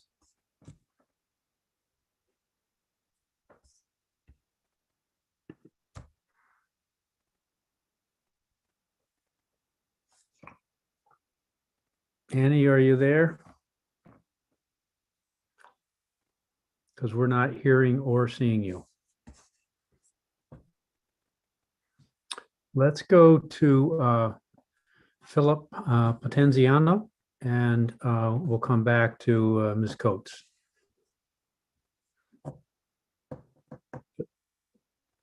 Welcome. Hello, good afternoon or good morning. Can you hear me? We can. Go right Excellent. ahead. Thank you very much. Senator Claxton, Representative Meyer, and honorable members of the Joint Standing Committee on Health and Human Services. My name is Dr. Phil Potenziano, Superintendent of Schools in Brunswick, and I'm here today to testify in favor of LD 1550, an act to end the sale of flavored tobacco products. Today you've heard from a lot of testimony from other individuals, so I'll keep my testimony brief. I provide testimony first as a superintendent, as a parent, and as a resident of the great state of Maine. Maine's future depends on our healthy kids, and Brunswick School Department cares about all of our students, and their overall wellness and good health are essential to the readiness for school, in school and their success. Maine depends on all of our children to be healthy, and I've seen firsthand the harmful effects that tobacco flavored products have impacted my students, our students. There's no denying that it happens in our hallways, in our schools, our classrooms, locker rooms, buses, and schoolyards. Students are using tobacco products, vaping products. I'm growing increasingly concerned that tobacco use among Maine youth has been skyrocketing to 1 to 3 students in Maine's, in 1 to 3 students using some form of tobacco product, including cigarettes, cigars, e-cigarettes, and chewing tobacco. Ponder that for a moment. 1 in 3 Maine children are going to be addicted because tobacco companies have developed, as you've heard, an array of menthol, candy, dessert flavored products in colorful packages and tools and devices that they use to addict our students and thus cause them to be incapable of learning effectively in our school buildings. When I've spoken to students about tobacco addiction, they report that it tastes good. It makes me feel good. The fact is that flavors hook our students, and students are uniquely susceptible to nicotine addiction because their brains are still developing. You all know this. I welcome any of you on this committee to come to visit my schools and come to speak to my administrators, my nurses, my counselors, my teachers and coaches. They'll all agree. They'll also have stories to tell about harmful effects of flavored tobacco products and how it hooks their students, our students. If you take one thing away from me today, one small thing, it is that tobacco flavored products are by far impacting our most vulnerable students in Maine. Students who our society has repeatedly marginalized, and students I and us in Brunswick strive to ensure they have a fighting chance to succeed. Help me take away this one impediment to their student success. Please vote yes on LD 1550. I appreciate your time and thank you very much. Have a great day. Thank you, sir, for your testimony. Thanks for being here. We'll try Annie Coates again. If you can unmute and join us, that would be great. I'm not hearing or seeing you, Ms. Coates, so we'll instead go to Carol Kelly. Thank you so much. Senator Claxton, Representative Meyer, members of the Health and Human Services Committee. My name is Carol Kelly. I'm a public health consultant in Portland, and I am the coordinator of the Flavors Hook Kids campaign. I've worked on many important public health efforts over the years, opioids, obesity, toxic chemicals, and tobacco. And I enjoy public health for many reasons, but not the least of which is something that Senator Davis mentioned earlier, which is that it's just naturally a nonpartisan issue, that we all want our kids to be healthy. We want our parents to live long, healthy lives, and we want our community fabric to be strong, connected, and hopeful. So I won't repeat what so many others have already shared, and others will share after me about the problem of youth tobacco use in Maine, the role of menthol, candy, and dessert flavors in luring and hooking kids, and the role of tobacco in the broader disease of addiction. Rather, I will share the perspectives of 2 health professionals who couldn't be here today, but have an important voice here as well. The first is Lonnie Graham. Lonnie is a retired family practice physician, and she's the former chief public health officer in Maine. This is Lonnie's, a segment of Lonnie's remarks or testimony, which you have in your folders. Lonnie says, I have been involved in tobacco prevention and control for at least 30 years, but over the years, I have been consistently impressed by the creativity and determination of the tobacco industry to assure the continued use of its product. But in some ways, the introduction of flavored tobacco has been the most creative and deadly invention of them all. With flavored tobacco products, the industry is able to lure in the very best customers, youth, and create a strong addiction before someone is even out of high school. Better yet, the industry is able to target low-income girls and boys with the drama of sophistication and variety. For the health of Maine's next generation, the invention of flavored tobacco products has been a public health disaster. The other testimony segment I would like to read is from Kathleen Dunbar. She's a dental hygienist with Eastport Healthcare.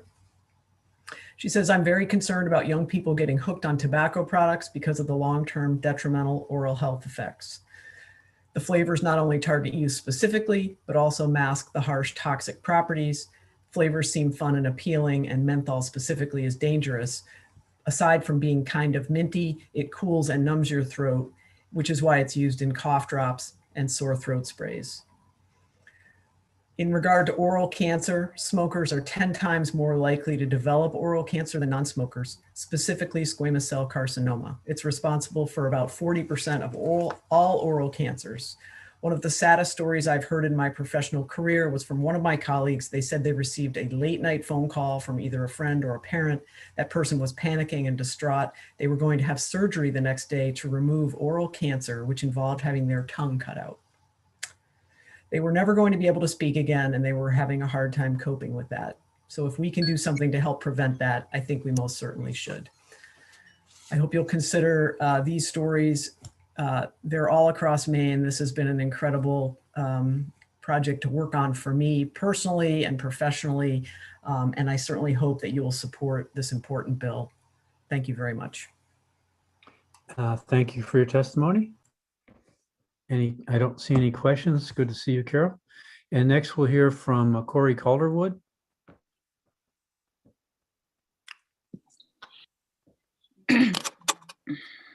Hello, Senator Claxton, Representative Meyer, and honorable members of the Joint Standing Committee on Health and Human Services. My name is Corey Calderwood, and I live in Brunswick, and I am here today to testify in favor of LD 1550, an act to end the sale of flavored tobacco products. I'm a public school teacher who has seen this problem on the front lines in our bathrooms and hallways of our schools. For many teens, the yummy taste and smell of these tobacco products means that they are not as bad as cigarettes or chewing tobacco. Many believe because there isn't a flame involved or harsh taste that makes them cough, that means that there isn't anything harmful or wrong with these products. This is especially true with the menthol flavored products because not only does this flavor taste good, but it has the effect to ease the harshness of the tobacco, which in turn makes it easy to ingest, which then in turn makes it easier for a habit to form because that's what the tobacco industry has done. It has hooked another customer on their line. As any parent, teacher, or person who regularly engages with children and teens know, their brains are not fully formed. And the part that is last to form is the protective part that helps adults make decisions about what is safe and what is harmful. The tobacco industry understands this fact too, which is why they market directly to young people and not adults, because our frontal lobes recognize this untruth easier than our youth can. This is why it's vitally important to pass this legislation to continue to do our jobs as adults, parents, and teachers, which is to protect or educate and even legislate rules and laws that work to improve the lives of all Mainers. I primarily teach juniors and seniors, many of whom had tried these products when they were younger in middle school and as freshmen and sophomores, and many speak to knowing better as they got older and felt ashamed at their younger selves for falling for the idea that because a tobacco product tastes good, it means it's not bad for you. So I testify asking for all the adults in the room to do our jobs, protect our kids from misleading and untruthful marketing, and keep these harmful and unnecessary products away from Maine by ending the sale of flavored tobacco products before they are able to lure and hook another generation of young Maine consumers. It's time to end the sale of flavored tobacco. Please vote yes on LD 1550. Thank you. And thank you for your testimony and for your work with the kids. Next, we'll go to Dan Moran.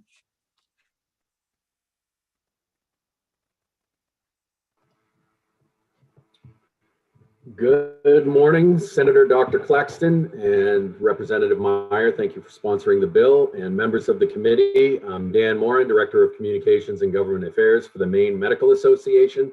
I was born and raised in Representative Margaret Craven's district, Representative Craven and the rest of the committee. I'm here today to testify in favor of LD 1550 on behalf of the Maine Medical Association. Just want to start a little personal. As I listen to all these discussions, I'm a former smoker. I started by chewing tobacco when I was a sophomore at Lewiston High School. All my friends chewed Copenhagen. I tried it, thought it was disgusting, and picked up Hawken, for those of you familiar with tobacco. Why did I choose Hawken? Mint flavored. Loved it, and I could chew, and I could be with my friends as they chewed. Then when I was an 18-year-old in the United States Coast Guard, I was bored on watch at midnight. A fellow Coast Guardsman who was in his 30s said, "Here, have a couple cigarettes," as he went to bed and I took over the charge. I smoked Camel non-filters that night, and I said, it's all right, something to do. Then I went to Marlboro Reds, and then when I was at a bar one night, someone gave me a Salem menthol cigarette, and right there, that was my cigarette. Why? Menthol. I loved it. Smoked for I've been smoke-free for 25 years. Coincidentally, when I met my medical school physician, now physician wife, and she said, "What the heck are you doing? I'm not going to date you anymore if you use that crap." But I'm telling you, it's been 25 years, and although I haven't been around cigarette smoke very often as a 53-year-old father of 3, I'm not so sure I would say no if somebody offered me a menthol cigarette at an outside bonfire. I honestly would consider it 25 years later because I can still taste it right now, but I can't taste the other tobacco products. So you know what the bill does? One of the things that I have in my testimony as a father, they're all in high school now or soon to be in high school, but I thought of something. One of the ways we got my kids to take medicine was blueberry medicine. So if you think about it, flavors are so appealing to children. That's why we flavor medications, so they'll take it. In order for my dog to take his medicine, I put it in peanut butter because he loves peanut butter. Some data in my testimony, it's not new that smoking is the leading cause of preventable death in the United States. On average, smokers die 10 years earlier than non-smokers. Those of you on the committee and in the hearing, think of all the loved ones that have died that you know in the last 10 years and think of what you would do to have them here for even one more day. If smoking continues at the current rate among US youth, 5.6 million of today's Americans younger than 18 years of age will die prematurely. That's the entire population of Maine, Vermont, and Connecticut that will die early. So we urge you to support the bill. And in my testimony, you'll see that the American Medical Association joined an FDA lawsuit in order to ban menthol cigarettes nationally, but that's going to take years. The bureaucratic process in the federal government is crazy long, but you can take action now to protect Mainers. The Maine Medical Association supports LD 1550. Thank you for your time, and hope you get outside and enjoy the weather today, early as you can. Thank you, Mr. Moore. I'm not seeing any questions, so we'll go to Ann Wallison.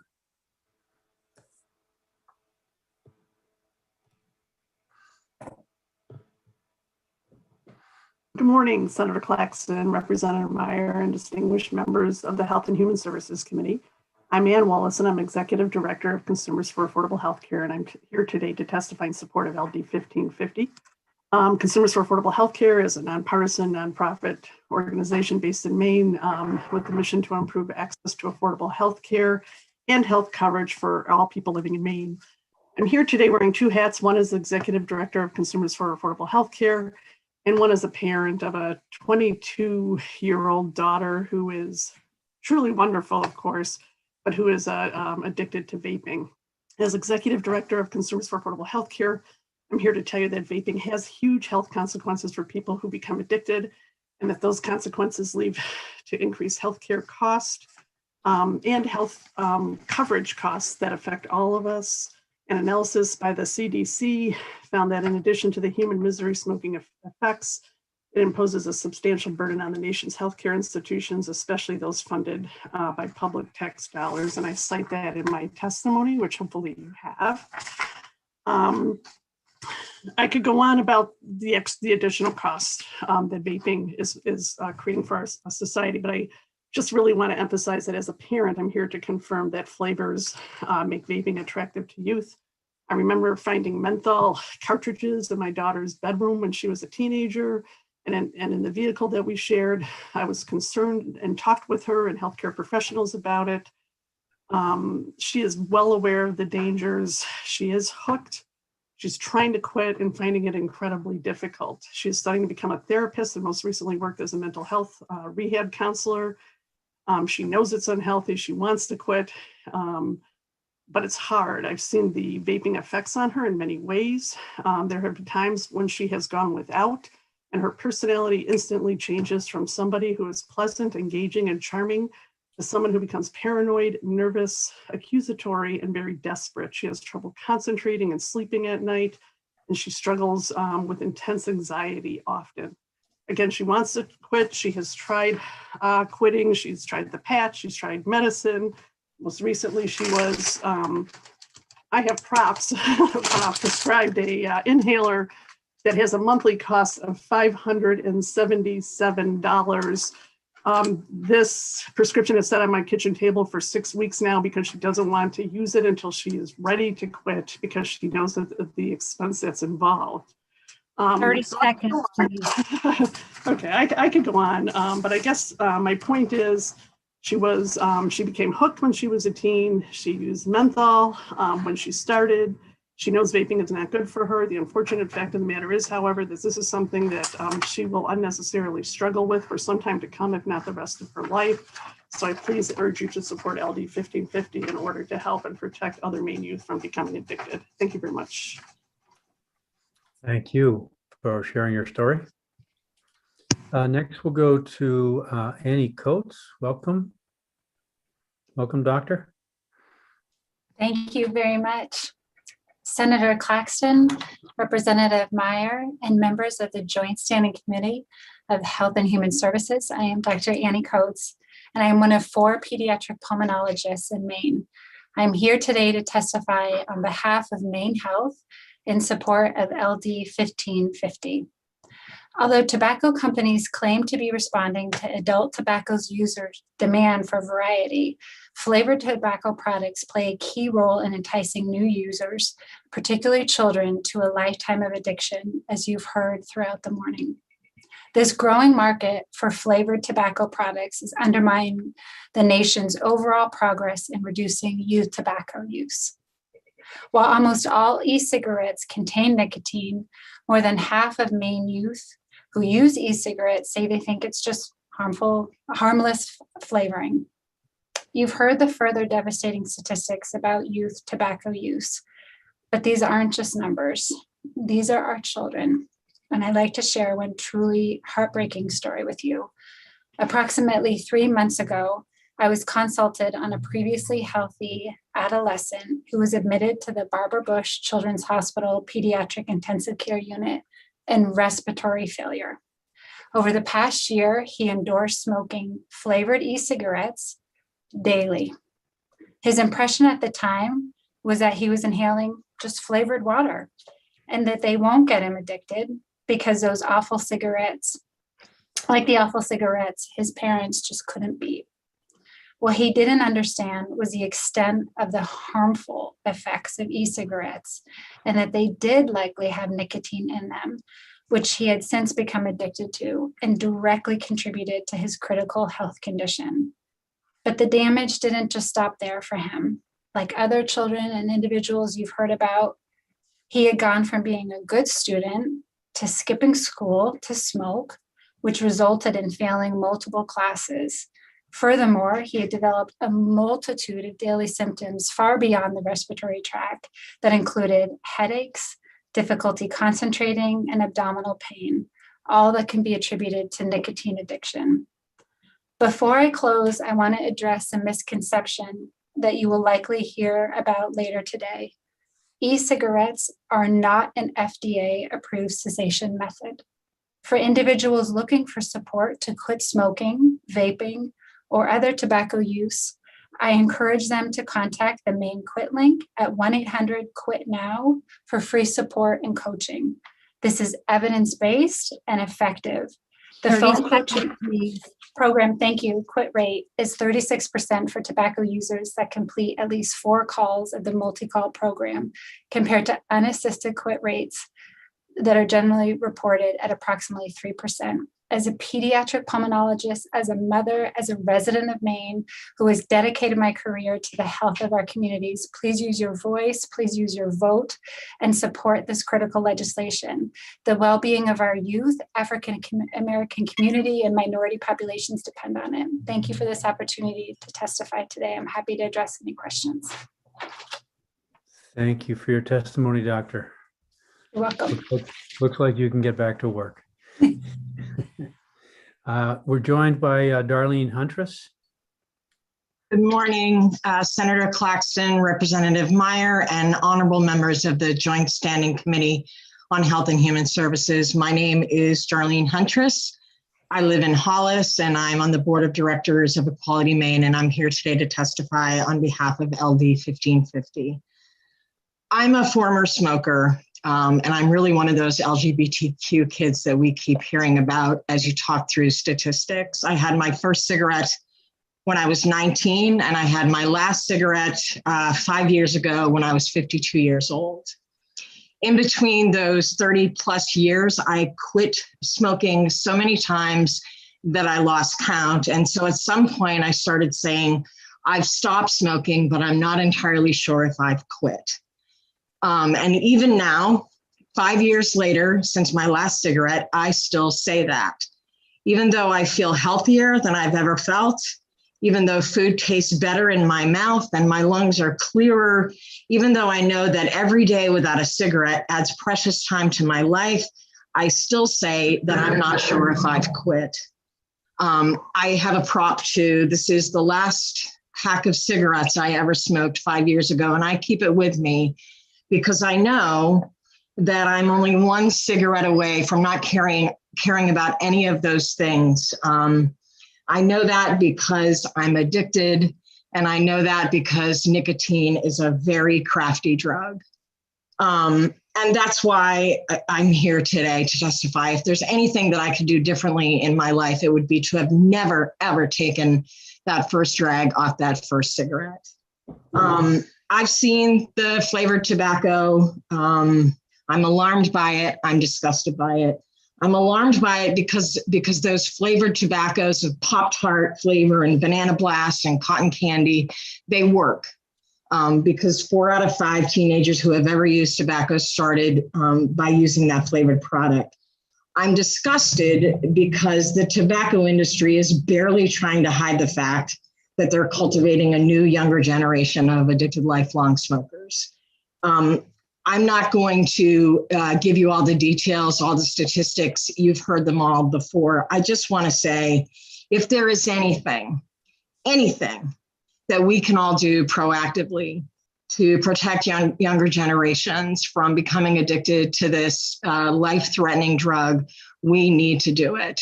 And that is why I am asking all of you to support and to vote ought to pass to LD 1550.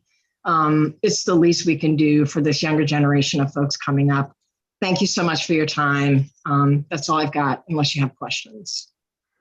Thank you for your testimony and your story. Next, we can go to Dee Carey. Welcome. Hello. Senator Claxton, Representative Meyer, and esteemed members of the Health and Human Services Committee. I'm Dee Carey, a Portland resident and the Executive Director of the Maine chapter of the American Academy of Pediatrics. I'm here to testify in support of LD 1550. I'd like to share that this bill is very important to me personally. I lost my grandmother to emphysema, and I watched my father suffer from esophageal cancer, both caused by decades of tobacco use that started at a young age. I'll also be sharing excerpts from testimony submitted by 2 providers who couldn't be here today. The Maine chapter of the American Academy of Pediatrics has made it a priority to work on reducing youth tobacco use. Youth, along with people of color and other marginalized populations, are targeted by the tobacco industry with over 15,000 flavors, particularly menthol.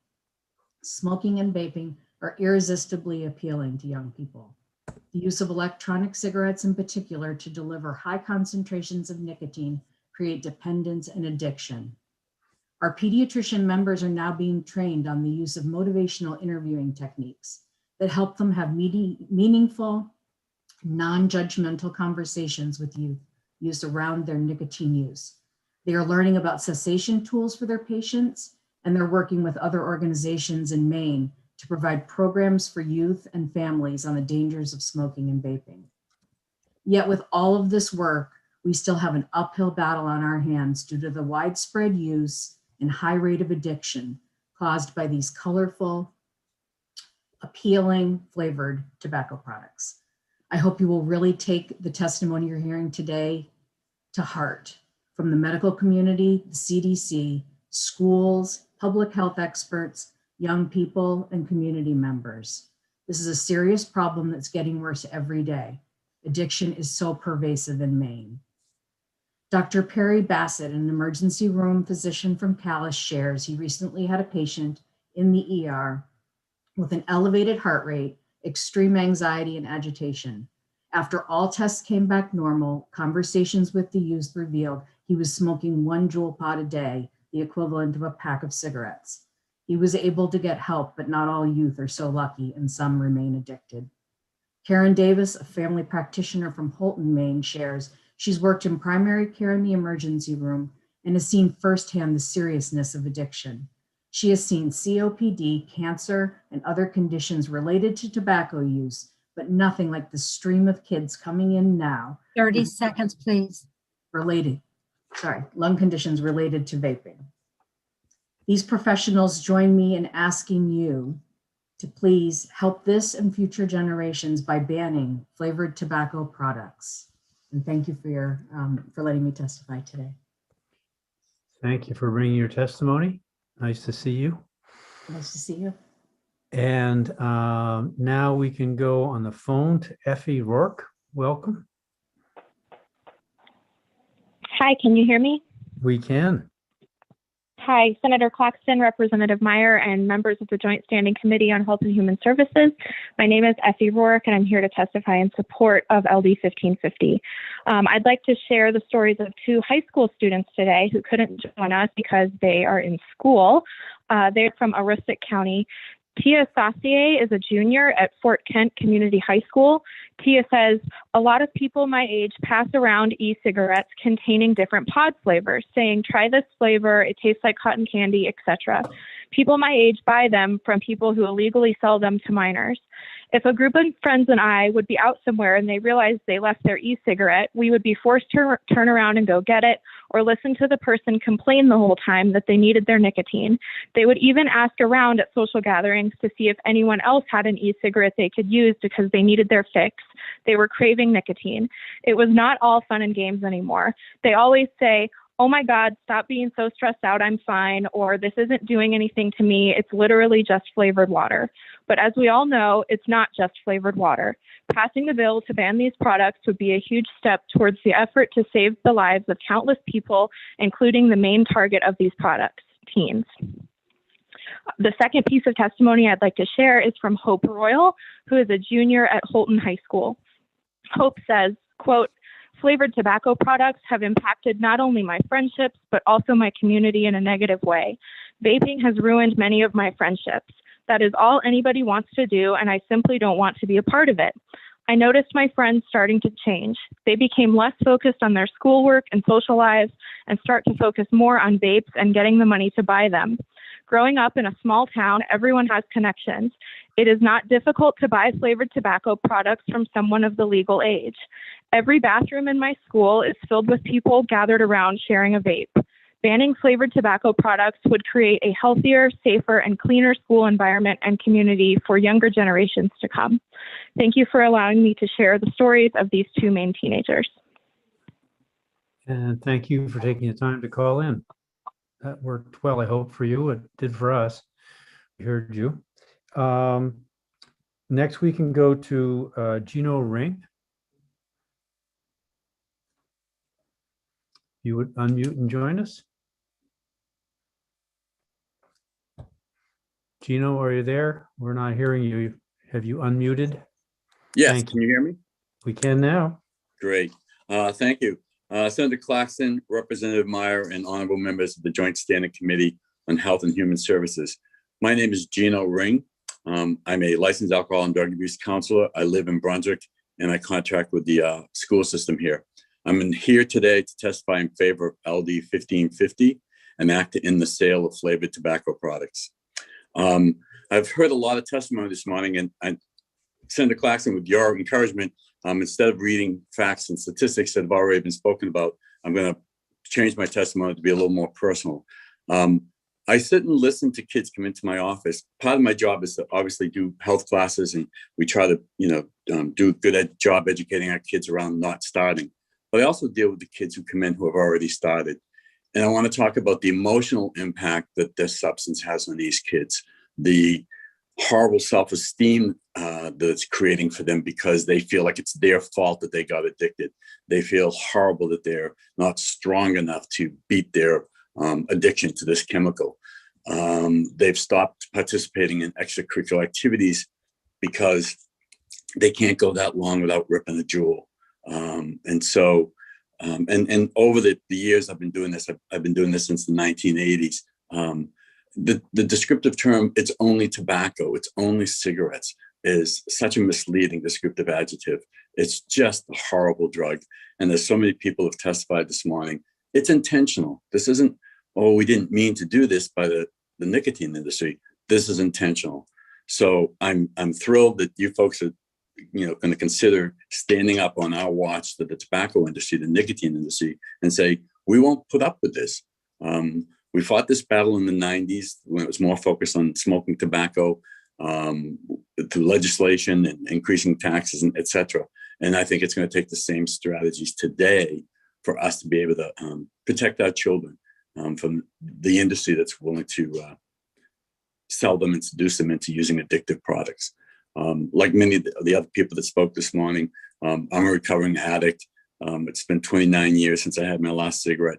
But like somebody said earlier, I'm certain if I have a cigarette today, part of my body would say, oh, great, you're back. Once an addict, always an addict. So I want us to stand up and take care of our children. It's the least we can do. So thank you so much. I encourage you to vote in favor of passing this LD 1550, and I appreciate the opportunity to testify. Thank you for sharing your perspective. Now we'll go to Gretchen Pianka. Welcome. Hi, Senator Claxton, Representative Meyer, and honorable members of the Joint Standing Committee on Health and Human Services. My name is Gretchen Pianka, and I live in Brunswick and work in Lewiston. I'm here today to testify in favor of LD 1550, an act to end the sale of flavored tobacco products. As a pediatrician and mother of 3, I'm all too aware of how dangerous flavored vaping products are for Maine's children. I want to tell you a story about one of my teenage patients with ADHD, anxiety, and depression. She was struggling with her mental health, her family, and her friends. She was exposed to violence at home, and her parents were unable to help her due to their own mental health issues. She always felt stressed. Her older brother was her support person. She reported feeling nervous and worried all the time. We talked about counseling, but she didn't have transportation. I tried prescribing medications, but she would never remember to take them. And then her brother ran away when things got really bad at home. After he left, a friend suggested she try vaping, and she said it really helped her feel less anxious and more focused. She told me about it. She was so proud of herself. She'd found something that looked healthy. It was fruit flavored. When I asked about how much nicotine she was vaping, she said she didn't think what she had contained any nicotine. She promised me she would check. When I asked her how many times a day she was vaping, she replied, oh, all the time. And I said, isn't that expensive? And she said, well, she had a new boyfriend and he would buy them for her. She liked him. He was nice and he wanted to help her feel better. A few months later, she came in for headaches, stomach aches, and said she couldn't sleep. And guess what? There was nicotine in those fruit flavored things. I talked about the dangers of vaping and nicotine and encouraged her to try to quit. She said there was no way she could survive without vaping. I use that thing 1,000 times a day, she said. When she came back for her next appointment, she was having trouble feeling like she couldn't breathe and was lightheaded all the time. She always felt like her heart was racing. We talked about nicotine and how she was probably addicted at this point. She was terrified. She wanted to join the military and knew she would have to quit before that. The military had been what rescued her brother from living on the street. She said she felt like those strawberry banana devices had ruined her life. I saw her this last week. She's down to 1 Juul pod a day and trying to reclaim her life. And I have many patients like this. I've been astounded by how quickly my patients become addicted to nicotine, many without even knowing it's happening, since they think all they are vaping is some yummy fruit-flavored water. I never thought I would miss how obvious smoking was or how long it took to smoke an old-fashioned cigarette. Our teens are struggling and desperate for things that help them feel better, especially since half of the children in Maine with a mental health diagnosis are not receiving needed treatment. This leaves teens to try to figure out on their own how to feel better, and they often choose unhealthy coping strategies such as vaping. Maine teens are more likely to have vaped in the last 30 days than the national average. Those statistics, about almost 1 out of every 3 teens having vaped in the last month, includes my very own anxious 14-year-old daughter. 30 seconds, please. Maine kids need your help. We are working to help them build healthy coping strategies, but this work takes time. As long as flavored tobacco products are so widely available and seemingly innocuous, this addiction will take over their lives, eroding their chance of health in the future before they even realize what has happened. Please vote yes on LD 1550. Thank you for this opportunity, and I'd be happy to answer any questions. Thank you for your testimony, Doctor. I'm not seeing any questions. I appreciate your being here. Next, we can go to Heather Drake. Good morning, Senator Claxton, Representative Meyer, and distinguished members of the Joint Standing Committee on Health and Human Services. My name is Heather Drake. I'm a resident of Cape Elizabeth and a public health professional. I have a Master of Public Health degree from the George Washington University, and I've worked for 12 years in public health, including in substance use and cancer prevention. I'm here today in support of LD 1550, an act to end the sale of flavored tobacco products. A 2011 review conducted a comprehensive assessment of tobacco industry marketing of menthol products. Here's what they found. Menthol cigarettes were marketed as and are perceived by consumers to be healthier than non-menthol cigarettes. The tobacco industry marketed menthol cigarettes to specific social and demographic groups, including African Americans, young people, and women, and are perceived by consumers to signal social group belonging. The tobacco industry knew consumers perceived menthol as healthier than non-menthol cigarettes, and this was the intent behind their marketing. Marketing emphasizing menthol attracts consumers who may not otherwise progress to regular smoking, including young, inexperienced users and those who find regular cigarettes undesirable. These findings mirror a similar strategy to what is happening today with e-cigarettes, which are marketed as a harm reduction strategy to traditional cigarettes and are perceived to be safer and cleaner by youth. In fact, most youth don't view e-cigarettes as tobacco products. 76% believe they are less addictive. More than 85% of e-cigarette users ages 12 to 17 use flavored e-cigarettes, and flavors are the leading reason for youth use. More than 90% of young adult e-cigarette users use ones flavored to taste like menthol, alcohol, fruit, chocolate, or other sweets. Women and girls are another important consumer for the tobacco industry, with campaigns and slogans like "Reach for a Lucky instead of a sweet," "You've come a long way, baby," "We make Virginia Slims especially for women because they are biologically superior to men." The tobacco industry strived to entice women to smoke by using mainstream beauty and fashion standards to portray smoking as feminine and associated smoking with women's freedom, emancipation, and empowerment. To see examples from the early to late 20th century, I've linked to the Truth Initiative's catalog of ads.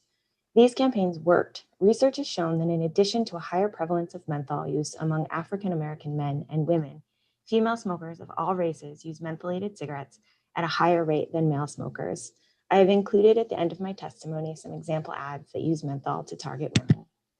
In my introduction, I was remiss to not add I'm also a new mother. Raising and protecting a child in today's society is no easy feat. Passage of this bill will take away the worry that he will be unfairly and wrongly targeted by tobacco, making my role as a parent a little bit easier. I believe passing this bill will prevent youth from starting to use tobacco and will prevent the industry from marketing another product as a healthful alternative to combustible cigarettes, when that's actually not true. 30 Support seconds, LD please. 1550. Thank you. Thank you for your testimony. I'm not seeing any questions, so we'll go to Jamie Comstock. If you'll unmute and join us, we'd like to hear from you.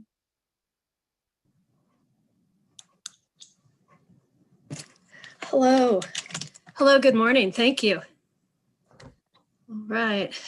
Senator Claxton, Representative Meyer, and members of the Health and Human Services Committee. My name is Jamie Comstock. I'm the Health Promotion Manager at the City of Bangor's Public Health and Community Services Department, and I'm providing testimony in support of LD 1550.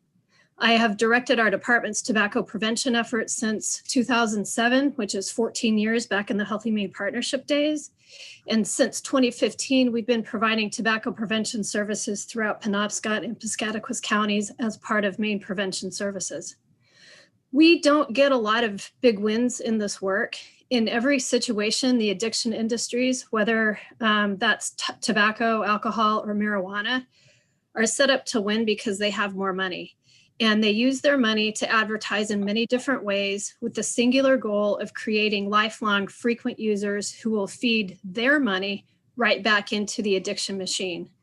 The tobacco industry especially has engaged in egregious practices, all of which you've heard today. And their flavors are designed specifically to turn kids into lifelong users. I challenge you for fun, the next time you go to a convenience store, just count the number of tobacco ads you see at that convenience store, and also make note of how many are at child eye level. In 2009, Maine celebrated a 64% reduction in high school smoking rates. It was amazing and we were ecstatic, but all that started to change around 2013 when we saw the popularity of vaping increase. In the 2019 Maine Integrated Youth Health Survey, 28% of Maine high school students said they'd used an electronic vapor device in the last 30 days, which in the prevention field is an indicator of frequent use. At the health department, we speak often with parents, teachers, and administrators, and they all say that vaping is one of the biggest issues impacting schools today. Vaping transcends both income and social groups and has permeated every corner of school life. No one is immune. Vaping is an equal opportunity addiction. Parents tell us about their kids who have developed intense albatross-like nicotine addictions these kids developed because they were misled by an industry who promoted the vapor as harmless water vapor. You've heard a lot of that. In yummy carnival-like flavors. These addictions aren't easy to beat, and instead of focusing on school activities and accomplishments, outings with friends, and looking forward to a future beyond high school, these kids are servants to their addictions, preoccupied with the who, what, where, and how of getting their next nicotine fix.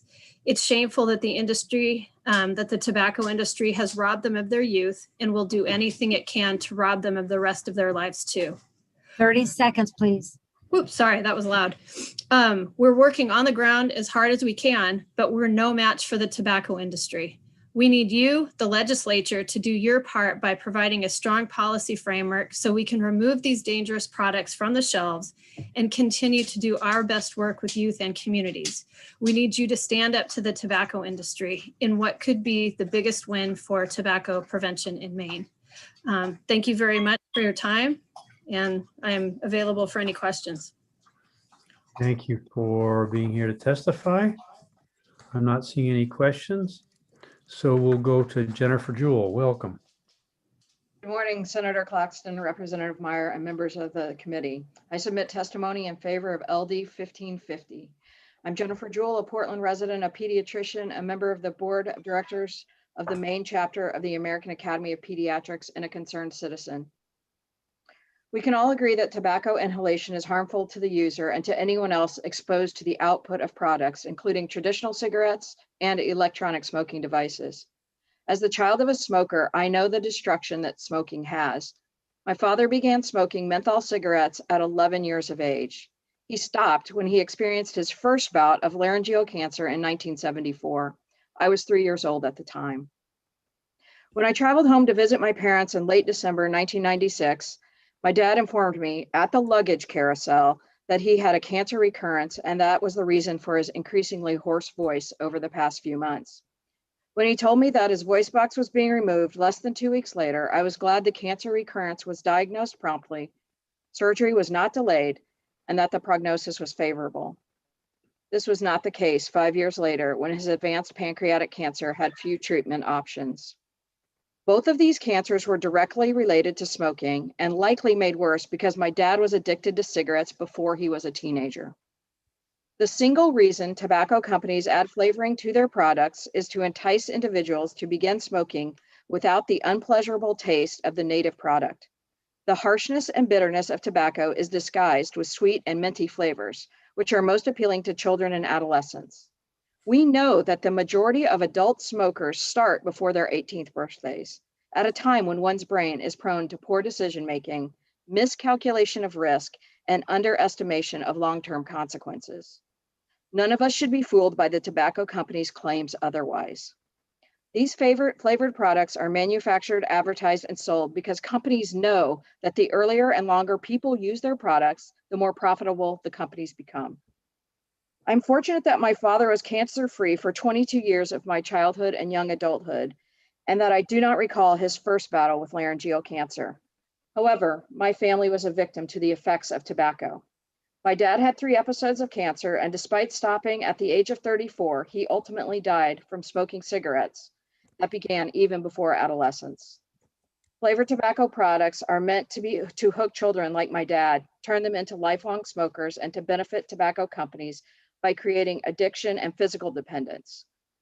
Banning the sale and distribution of flavored tobacco products are sure to curb the initiation and persistence of tobacco use in children, adolescents, and young adults. Please. 30 seconds, please. Thank you. Please vote in favor of LD 1550. Thank you for that testimony, Doctor. Thank you, Next Senator Claxton. we can go to Joanne Joy. If you'd unmute and join us. Welcome. Hello, Senator Claxton, Representative Meyer, honorable members of the Joint Standing Committee on Health and Human Services. My name is Joanne Joy. I live in Bodenham, and I'm a public health professional as well as an advocate for LGBTQ youth. I'm here today to testify in favor of LD 1550, and I also have some comments from 2 other people from Washington County who are not able to be here that I will add at the end. So why do I care about flavors? Because I want a fighting chance for all youth, and in particular, the youth of my community, the LGBTQ plus youth and young adults, to be all they can be. Tobacco is a social justice issue for me as much as it is a health issue. LGBT kids and adults have been targeted for many, many years. I've worked in prevention for over 25 years, first in HIV prevention, switching to tobacco in 2001. I was naive to big tobacco's manipulation to hook vulnerable people and the higher smoking rates of LGBTQ folks. For over 20 years now, more people with HIV have died from tobacco-related diseases than from HIV. I spent years asking for resources tailored to LGBT people to reduce tobacco use, mostly met with blank stares. Big tobacco has targeted populations who experience minority stress, discrimination, stigma, and other systemic harms. We have the opportunity to address these disparities in this legislative session. Ending flavors is one clear step to reduce big tobacco's negative impact on our most vulnerable populations. I'm glad to say that in the last year, Maine CDC has launched an LGBT tobacco initiative with community partners. I'm partnering with Out Maine in Rockland that does statewide work with LGBT kids to look at tobacco use and what they need specifically. And I've learned a lot more. About 20% of all Maine kids identify as LGBTQ, which is some of them are unsure. And at the moment, 7% of all kids smoke, but 13% of LGBTQ kids do, and some because of menthol. And all of the demographics are using vaping at about 30%. I've added in my written testimony more details about that data. It's shocking how badly impacted the LGBT kids are. And flavors make beginning to smoke or vape much easier. I want a quick story about a high school student that's a member of a GSTA, a Gay Straight Alliance. 30 seconds, please. His advisor and teacher had been helping him work through discrimination, bullying, family rejection, etc. And he was doing well, but then he got caught vaping. That was one thing he didn't have any control over once he was addicted. I want to add some comments from 2 other people, from Angela Focusato from HHS, who is a cancer patient navigator. She had 2 patients that she's worked with that started with menthol, and one now has had his voice box removed and works with kids to try to help them quit. And when they ask what happened, he said he was addicted. And another woman said that as a teenager, her friends wanted her to smoke and she couldn't do it. She didn't like the flavor. She started with menthol then. And then as she was dying, said the worst lies anybody can tell you is that tobacco doesn't kill you. From Penny Theriot from Princeton, she says she owns a family child care, has adopted a small child, and is worried about her life because it is so prevalent in their community to see young people vaping. And all three of us ask you please to vote in favor of LD 1550, an act to end tobacco flavors. Thank you. Thank you. Next, we'll go to Justin Griot. Hello, can you guys hear me? We can. Senator Claxton, Representative Meyer, and honorable members of the Joint Standing Committee on Health and Human Services. I am here today to testify in favor of LD 1550, an act to end the sale of flavored tobacco products. My name is Justin Grillo. I'm a student at Colby College in Waterville, Maine.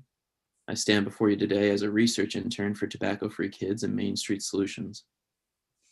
Growing up, the only people I remember who used to smoke tobacco products were my grandparents. My grandfather always had a stylish pipe hanging from the side of his mouth. My other grandfather smoked an alarming amount of menthol cigarettes. The menthol cigarettes ended up killing my grandfather, and my other grandfather, who smokes the pipe, is still alive at 95 years old. Interesting how one inhaled the menthol and the other never inhaled his pipe.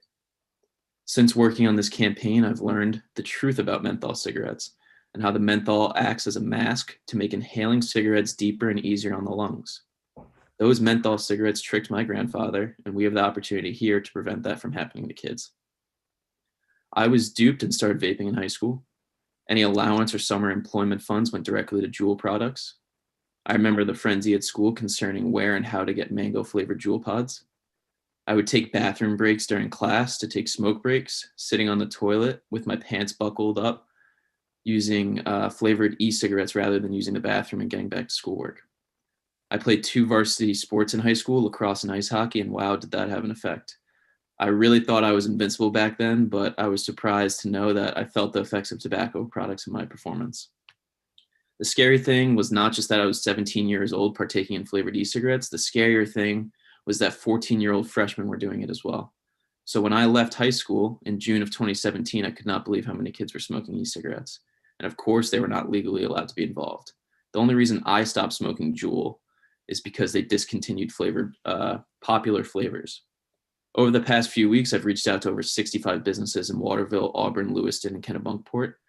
Almost every business was eager to hear more.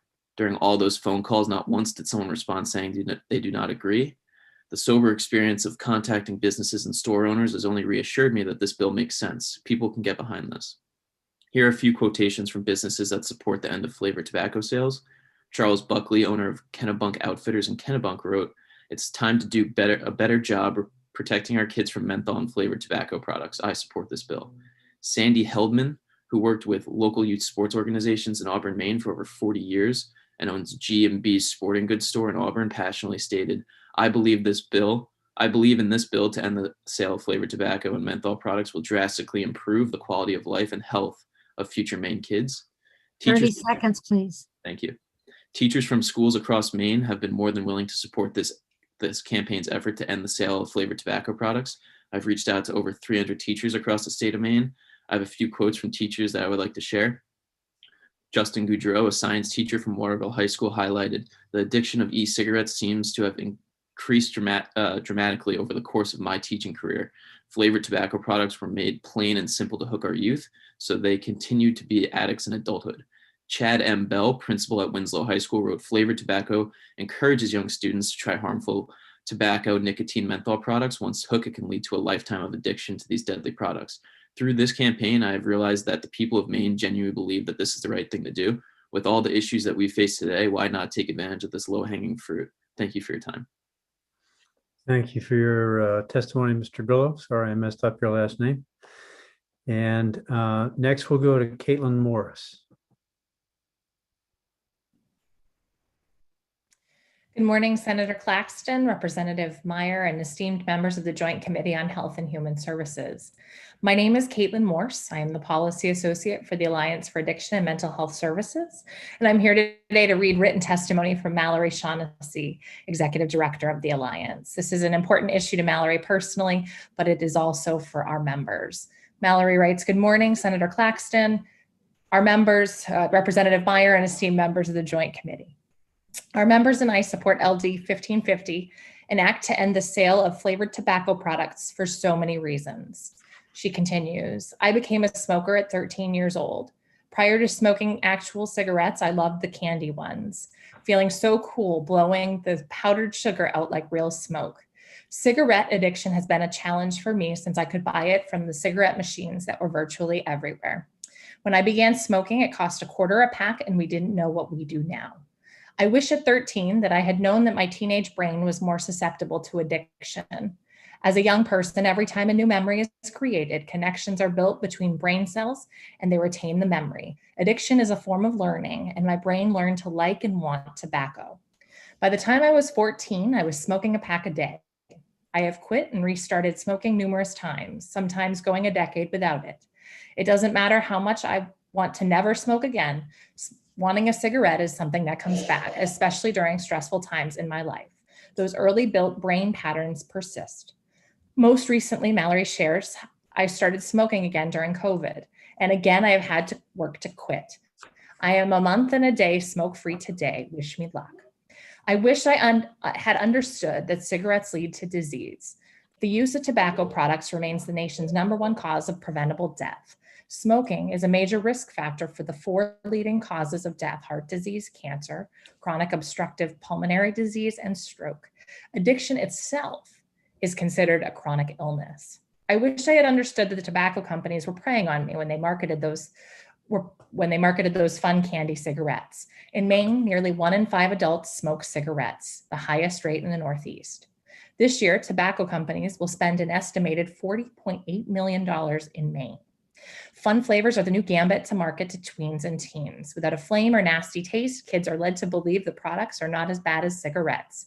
We hear of the shame students experience as they grow up and recognize they were duped.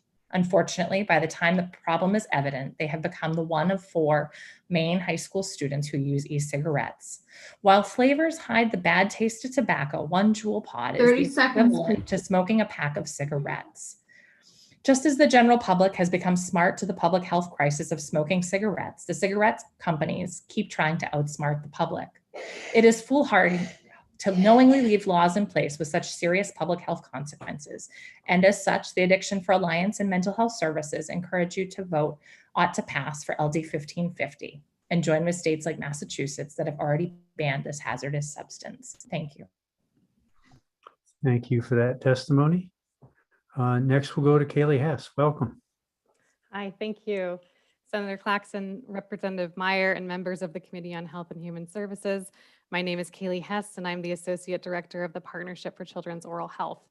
The partnership is a collaborative effort of individuals and organizations working to create a Maine where no child suffers from preventable dental disease, and I'm here today to speak in support of LD 1550. It might come as a surprise to some of you to hear us testify on this bill, but it's well known in the oral health community that vaping can have serious consequences for children's oral health. There are some more obvious consequences to oral health from vaping, like injuries from batteries exploding, which have resulted in broken jaws, permanent tooth loss, soft tissue damage, and things like that. All of this can impact your ability to eat healthy food, which can then worsen chronic oral health conditions, in addition to the damage caused by the initial traumatic incident. The less obvious consequences of vaping have to do with the chemicals in e-cigarettes, though. So we all know that nicotine is bad and it restricts blood flow to the gums, which can affect the mouth's ability to fight off infection and heal, which can lead to poor oral health outcomes. However, even e-cigarettes without nicotine can have serious consequences for oral health because of how the chemicals in e-cigarettes affect the mouth's microbiome. So propylene glycol, which is the carrier product in e-cigarettes, breaks down orally into chemicals that are all toxic to tooth enamel and the soft tissues of the mouth. And the flavoring, just the flavoring in e-cigarettes breaks down in the way that causes the enamel of the teeth to be weakened. And it causes an increase in the microbes that adhere to the tooth enamel and an increase in biofilm in the mouth, which can lead to a lot of bad things. What all of this means is that vaping creates basically a perfect storm in your mouth for the bacteria that cause cavities to thrive, and it can cause irreparable damage to teeth and gums through several mechanisms. What this means for children is that they are being targeted with flavoring that can likely hook them on tobacco and nicotine for life, as we've heard from people here today, and it can cause poor oral health outcomes for their entire life. It's important to recognize the effects of vaping are further reaching than many of us realize when considered with the fact that about 30% of children who are consistently covered by commercial dental insurance and 40% of children who are consistently covered by main care do not receive preventive dental care in any given year. This issue becomes critical to helping children maintain what oral health they have. Dental issues are one of the top reasons why children miss school, so it's also important to pass this bill to help children succeed in the classroom. We all know that we can't expect children to be able to understand these risks 30 seconds, and act please. accordingly. Yet, as we've heard, sadly heard from many people here today, these flavorings are being targeted to youth, and they encourage youth use of e-cigarettes. We must act to prevent the myriad harms that youth are subject to through flavored e-cigarette products, and I thank you for your consideration of this testimony. Thank you for providing your testimony. And now we'll go to Cami Dexter.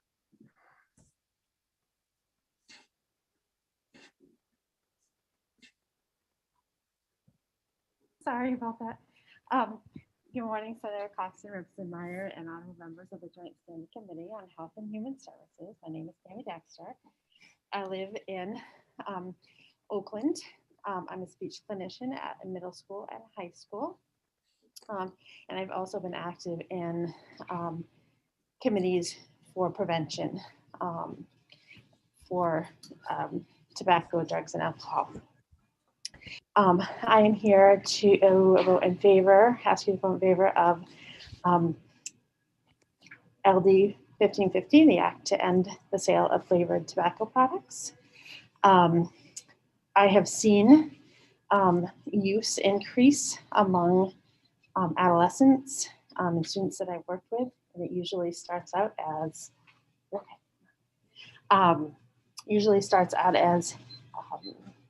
an experimental thing, and then they get to the point where the flavors hook them, and then they can't get off. I also am a mother of 3 boys, and one of them struggles with vaping, and he started when he was in high school. And again, the flavors really hooked him on the vape pens. That is really, that's why I care deeply about this. That's really all I have to say. I don't know if there's any questions, but. Thank you for going to the trouble of testifying from a fairly busy place. Appreciate Sorry it. about the noise. Yes. It's an important function, so thank you for being here. Thank you. We've had cats, parakeets, dogs, kids join us before, so this is not unusual. Oh, wonderful. Next, we'll go to Kathy Wilson. Welcome. Hi there, thank you. And I applaud all of you for working on this committee. I am almost 76 years old and a former smoker, and I'm also a member of the LGBTQ community. I quit smoking about 40 years ago, a little over 40 years ago, being a 2 to 3 pack a day smoker. I couldn't even go through the night without a cigarette, and I woke up every night at about 2 a.m. to have a fix to get through the night. I started when I was about 13. Menthol was a big drawer at the beginning, but I soon switched to Lucky Strikes and then to Marlboros because they had a filter and I thought it would help prolong my life and possibly even save me. But as I stated, it got worse. On a trip to the Museum of Science in Boston one year, I noticed a display case on the way in. It contained 2 lungs, one from a smoker and one from a non-smoker. It was then that I realized what was happening to me and what I was doing to myself. And I decided I did not want to actively participate in my own death and decided to quit. However, it took a year to 2 years before I had what it took to do so. And it was the hardest hardest thing I've ever done in my close to 76 years. But I kept the picture of that those two lungs in my mind, and kept thinking about how I was helping my death progress by smoking. Plus, I couldn't go anywhere without a lighter and at least 2 packs of cigarette. It was a pain in the butt to have to get ready to go anywhere to make sure I had all that stuff. I also have 3 very close friends that I grew up with and I've known for years that were not able to quit. And I am the medical POA for 2 of them. Some years back, I had another friend on oxygen who tripped over the oxygen line and fell and actually died from the injuries from that fall a couple of months later. She never did quit smoking. She tripped when she was dragging her oxygen outside to smoke a cigarette so she wouldn't blow up the house. Now I have a grandniece that got hooked on flavored vaping. She didn't do cigarettes because she knew that myself and her grandmother had quit and that cigarettes were bad for you. So, but she figured, like many have said, that it's the flavored water, it was okay. Then a couple of years later, she was diagnosed with type 1 diabetes. She will graduate from college tomorrow. And I've talked to her about quitting and she always has an excuse. And now she says that she's going to die early from diabetes. So it's going to be even harder to give up her addiction, which is going to promote her earlier death, I'm sure. She would have never picked up a cigarette except for the flavor. She didn't know that it contained nicotine and now cannot quit. She has a brother that is now toying with the vaping, and I don't think he vapes as much, but they just don't think that it's bad. As you know, none of them are going to listen to an old grump like me try to tell them what to do. It's plain to see, it pains me to see and hear about so many kids starting this because it tastes good. It's wrong to allow this stuff to be sold. I know other states like New Jersey and I now hear Massachusetts have banned flavored vapes, and that it most certainly is a logical and proactive and smart thing to do for the state of Maine, its citizens and its children. I am one of the lucky ones. I was a member, part of a study a few years ago at CMMMC of former smokers, and it turns out had CAT scans and all that stuff. My lungs have healed quite a bit, they tell me. However, I do think that all those years of smoking will shorten my life, and I'm not really ready to go. So I think it's time for us to do the best we can to protect the kids and the citizens of the state of Maine. So I'm in favor of this. Thank you very much.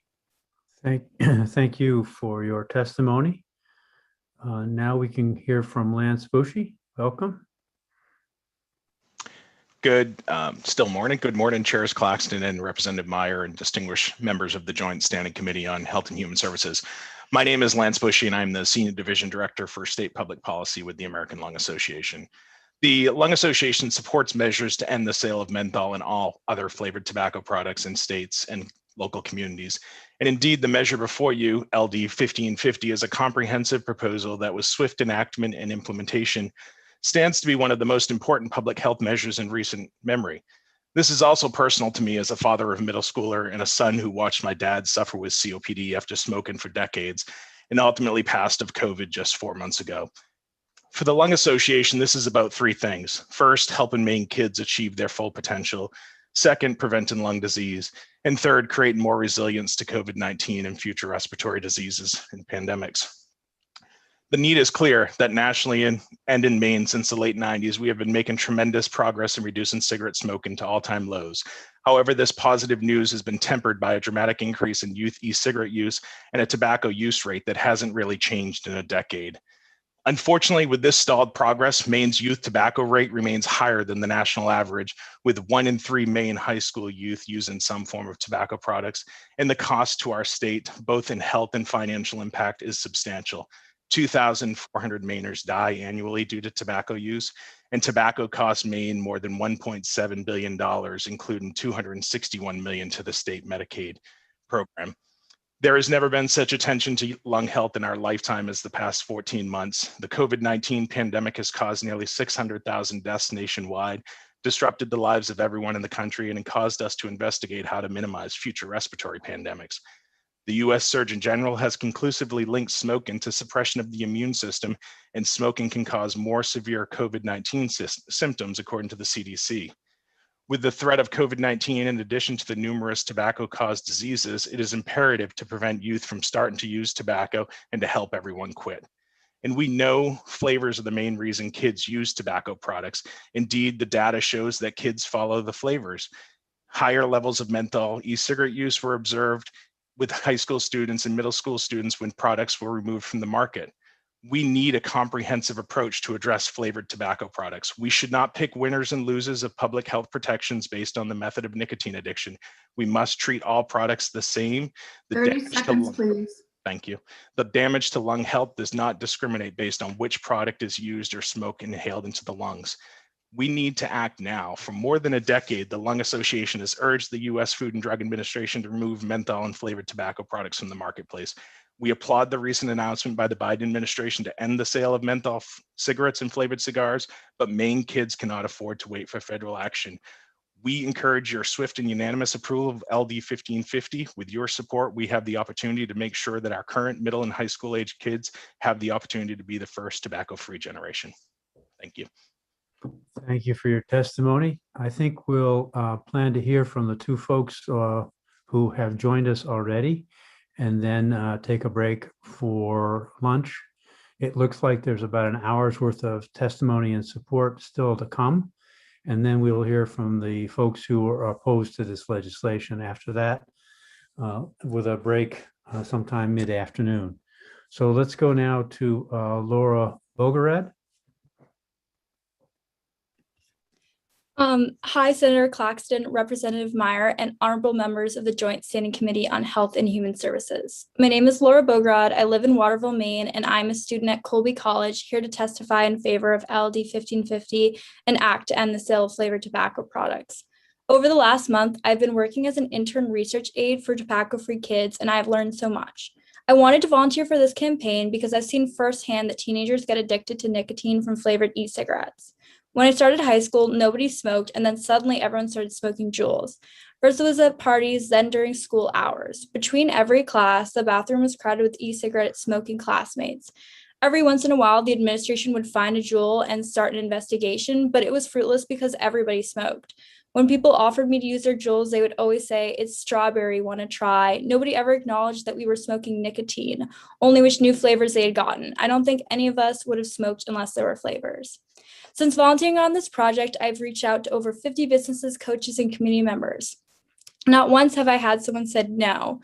Sure, some people don't feel comfortable speaking out, but speaking with coaches especially has helped me see that e-cigarette usage remains an issue in Maine community across teens. They see this problem with student athletes across the board, not in just one school or friend group, but across the state. And they want to see Maine make a change. So I just want to quickly highlight the remarks submitted by Mayor of Bangor, Dan Trumbull, who is unable to be here today, and also the owner of Fairmont Market. He says, "We opened our doors in 1925 and have been serving the neighborhood around Fairmont and Fifth Street parks ever since. We get all walks of life coming through the doors, and we try to have something special for everyone, including tobacco products. We don't sell flavored vaping products. We do sell some menthol flavored tobacco. And of course, if we end the sale of flavored tobacco, including menthol, I might lose some revenue, but not enough to make it worthwhile to endanger our kids. Our market is part of the community. We try to give back as much as we can. One of the things we do for the neighborhood is sponsor a local Little League team. It would break my heart if I saw one of them vaping or smoking cigarettes. There's no way I would want to sponsor a Little League team and then turn around the next day and put those same kids at risk for tobacco addiction. So I've learned more about tobacco products, including menthol. I can stand here today and say, get these things off the market. Flavored tobacco products are clearly targeted toward getting our kids hooked on tobacco. The flavors are brown sugar, graham cracker, hot cocoa, nectarine, and chill orange creamsicle and zombie. These aren't adult flavors. Let me just say again that ending the sale of menthol cigarettes is just as important as getting rid of flavored vaping products. For too long, these cigarettes have been marketed to people of color and resulted in a lifetime of addiction. We are the adults here. We have the power to protect our children from something we know with absolute certainty will adversely impact their futures. When you get ready to cast your vote on LD 1550, remember that menthol cigarettes and mint flavored to chew tobacco and banana cream pie vaping products are a cynical strategy to addict our children to tobacco. It's time to end the sale of flavored tobacco products. Please support LD 1550 and put our children's development and future success first. And then back to me. Several of my friends got nicotine patches together my senior year and were trying to quit, but they couldn't make it the school day without a smoke break. And it was really upsetting to see my friends who weren't willing to smoke normal cigarettes have addictions to vaping products, because it was just as serious a detriment to their learning and to their day-to-day life. And it's just really upsetting to see 18-year-olds like struggle with an addiction. So I think laws like these would positively impact teens in immeasurable ways. So that's it. Thank you for your testimony. Next, we'll go to Laura Harper. Representative Meyer, Senator Claxton, and members of the Health and Human Services Committee. My name is Laura Harper, and I'm a senior associate at Moose Ridge Associates. I'm testifying before you today on behalf of my client, the Behavioral Health Community Collaborative, or BHCC. The Behavioral Health Community Collaborative is a coalition of 8 nonprofit community behavioral health organizations, all governed by volunteer boards of directors. The collaborative includes Kids Peace, the Opportunity Alliance, Oxford Mental Health, Shalom House, Spurwink, Sweetser, Volunteers of America in Northern New England, and Gateway Services. We are a professional association devoted to improving the lives of the clients we serve, those with behavioral health needs, and building a strong community-based mental health system in Maine. We urge you to support LD 1550. The history between the tobacco industry and those living with mental illness is similar to that of other communities you've heard from today. You've learned about Project SCUM, targeting the LGBTQ and homeless communities. You've heard the history of menthol and mint-flavored tobacco used to target people of color. You've been presented with mounting evidence of big tobacco's focus on enticing our kids to try tobacco products with flavored vapes, like Pop-Tart, sour apple, and even unicorn puke. This is an unscrupulous industry that has no qualms with focusing on our country's most vulnerable populations to addict and eventually kill people with tobacco. When we look at the tobacco industry documents from the 1980s and 90s, we find the industry targeted psychiatric hospitals with sales promotions and giveaways of value brand cigarettes.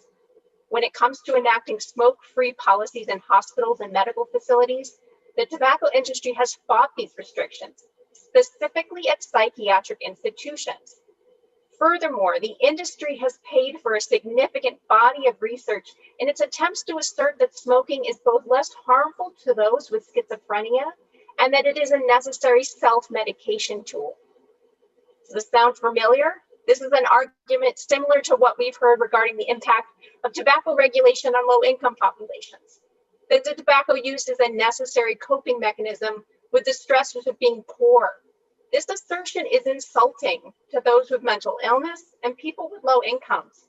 Our health or wealth status does not mean we are less or more deserving of a life free from addiction. We mentioned Project SCUM earlier. R.J. Reynolds' urban marketing plan in the 1990s specifically focused on targeting value brands to street people. The industry's targeting of the homeless population, who are disproportionately burdened by mental illness, has been even more egregious, including donations of cigarettes and blankets branded with tobacco logos to homeless shelters. This despicable targeting has paid off. The nicotine dependency rate for individuals with behavioral health disorders is 2 to 3 times higher than the general population. And in addition to having higher smoking rates, adults with mental illness also tend to be heavier smokers. Maine needs to take action now to address the high rates of tobacco addiction for people in our communities with mental illness. By prohibiting the sale of flavored tobacco products, including mint and menthol, we can have a profound impact on tobacco initiation and reduce use. So we urge you to please vote ought to pass on this important legislation. Thank you so much for your time today. Thank you for being here and bringing your testimony. So unless anybody has an objection and understanding that we have a little over like 40 minutes of supportive testimony to go and then the opposition testimony, I'd recommend we take a break, make it until 12:35, so we have a half hour, and we'll be back here at 12:35 for completion of today's hearing. Thank you all for being here.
So it's 12:36. I think we can get started again. I hope everybody had a nice leisurely lunch in the sunshine, maybe.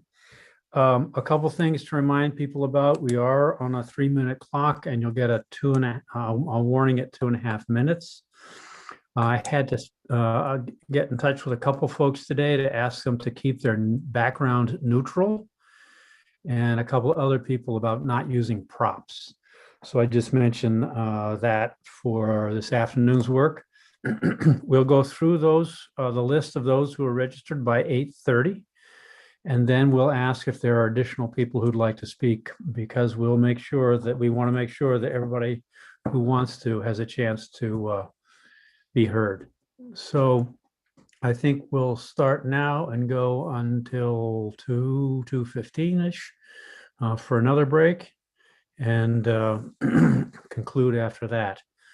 So we'll resume hearing for people who are testifying in support of this bill, beginning with Laura Morris. Welcome.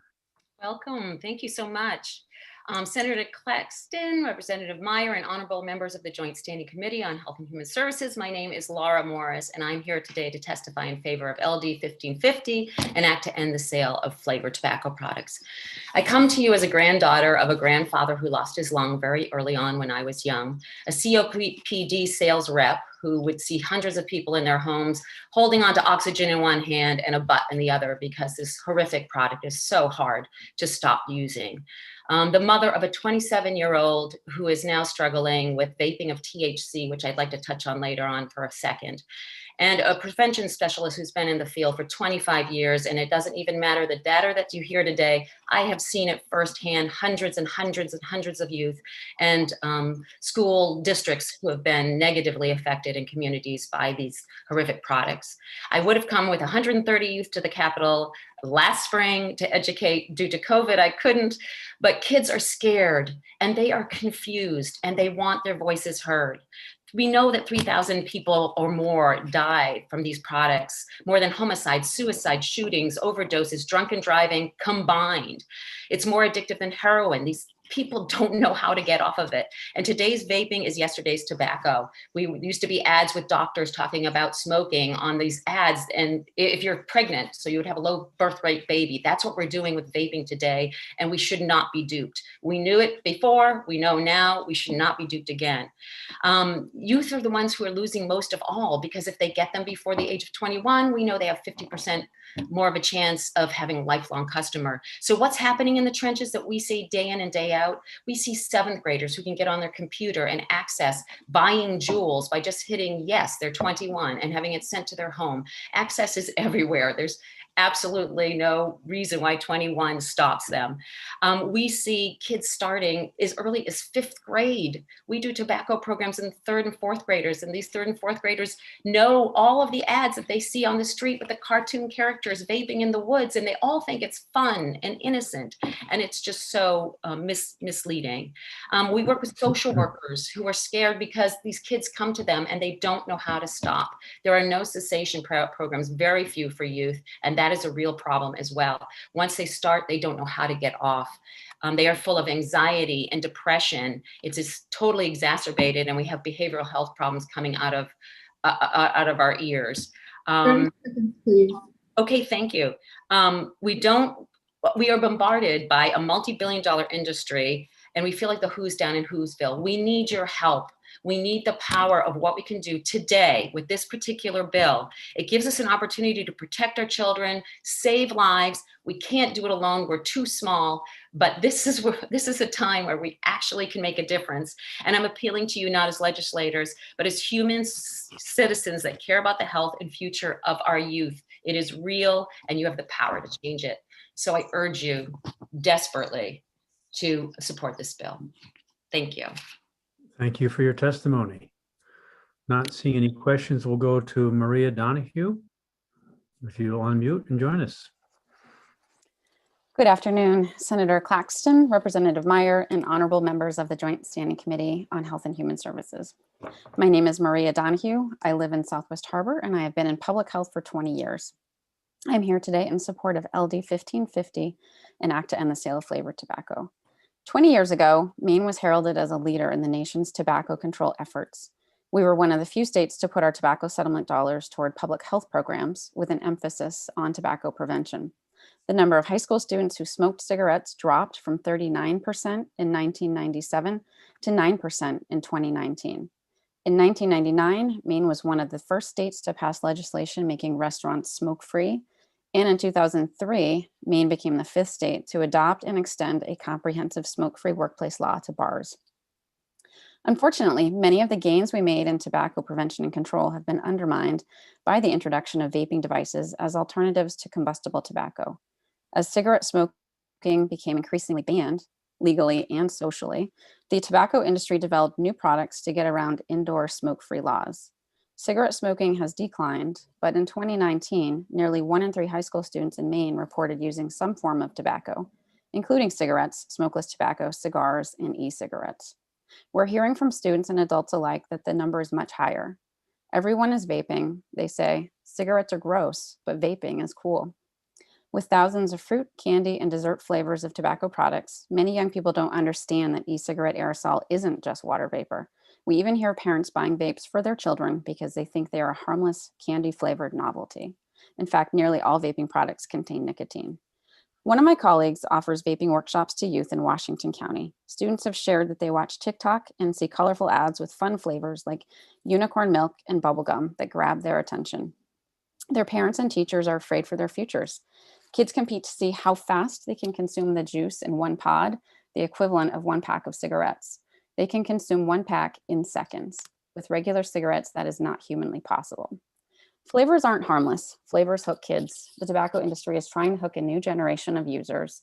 Nicotine changes brain cell activity in adolescence. Youth and young adults are much more susceptible to nicotine addiction, which can also increase the risk for addiction to other substances. Let's help keep Maine on the map as a leader in tobacco prevention and control.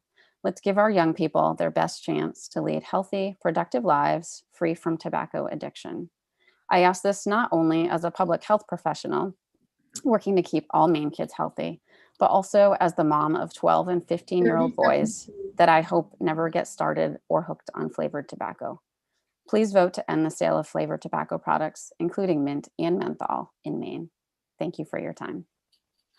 And thank you for your testimony. Next, we'll go to Melissa Stacy. Welcome. Good afternoon. Thank you, Senator Claxton, Representative Meyer, and members of the Health and Human Services Committee. My name is Melissa Stacy, and I'm the Grassroots Manager for ACS CAN in Maine and Massachusetts. I'm reading testimony on behalf of Jake Warren, a 21-year-old from Winslow, in support of LD 1550 about his lived experience.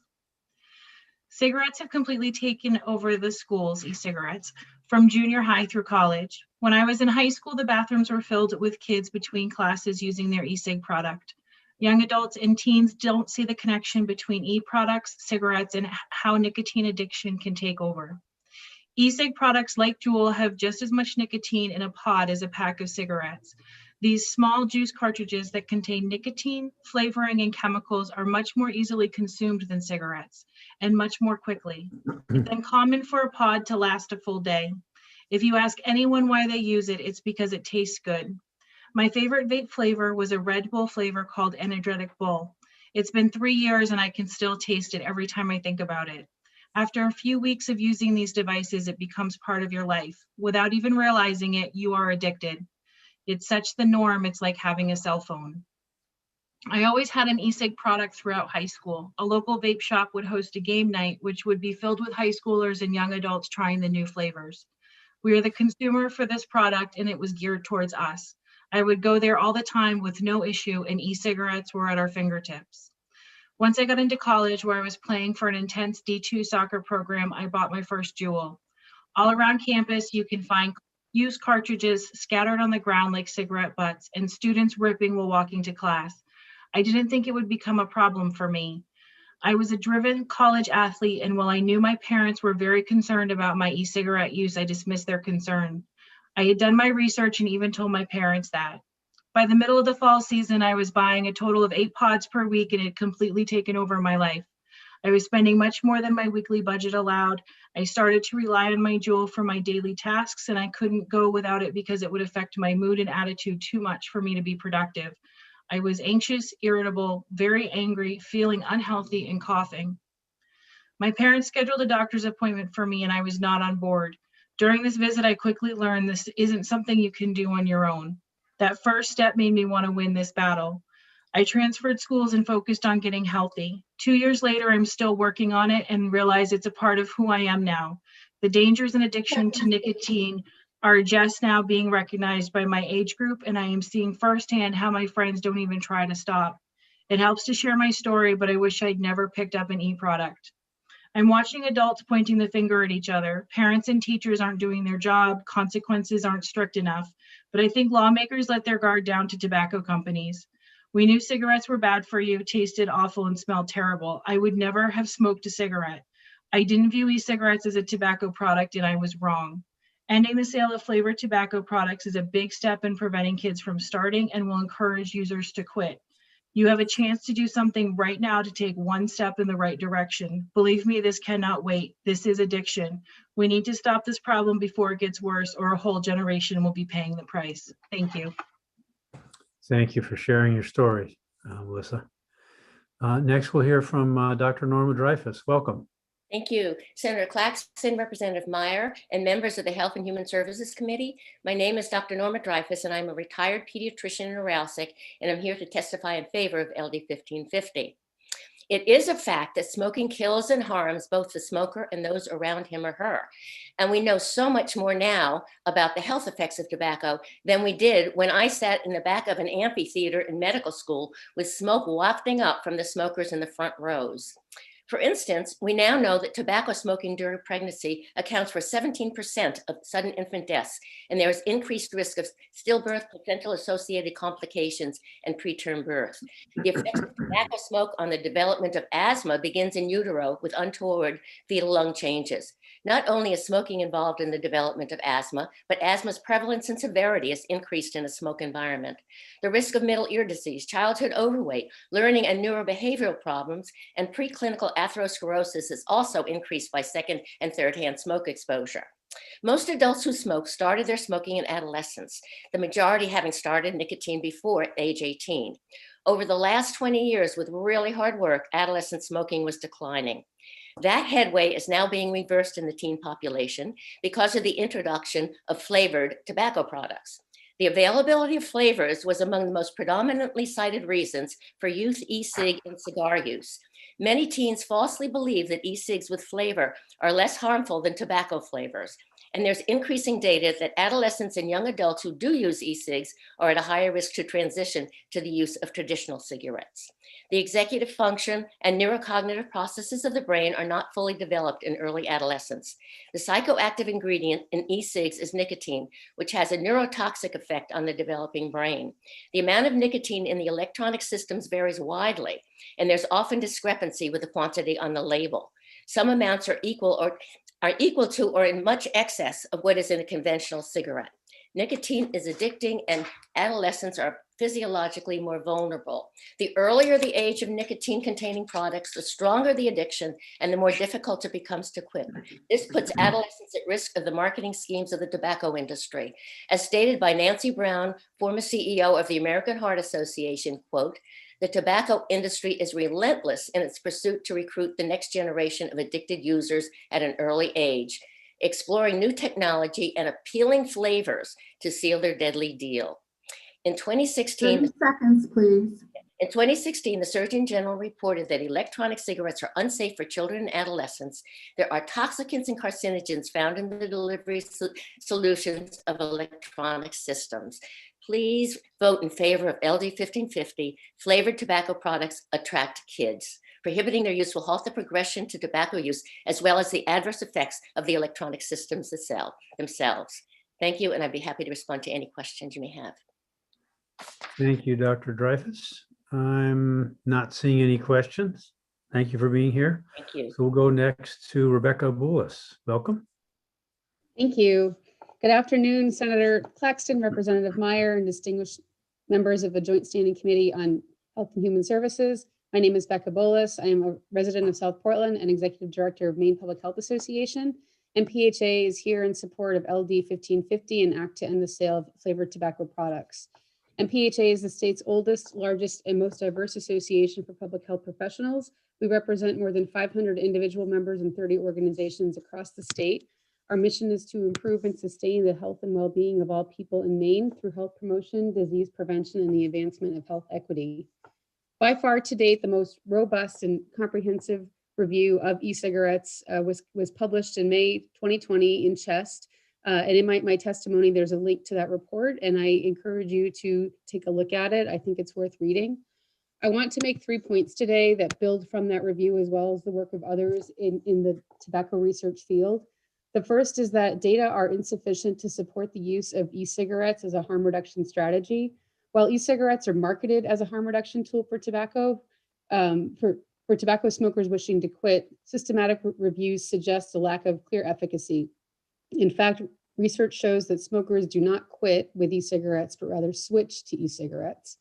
Moreover, in addition to nicotine, e-cigarettes contain several harmful ingredients, including ultrafine particles that can be inhaled deep into the lungs. And there's evidence to suggest that these particles lead to cardiovascular injury with links to negative effects on our resting heart rate, blood pressure, and the cells that line our blood vessels. Bystanders can also breathe in this aerosol, which also damages their health. E-cigarettes also contain flavoring chemicals that are linked to serious lung disease, VOCs, and heavy metals such as nickel, tin, and lead. In other words, the harm from use is not reduced, it's just different.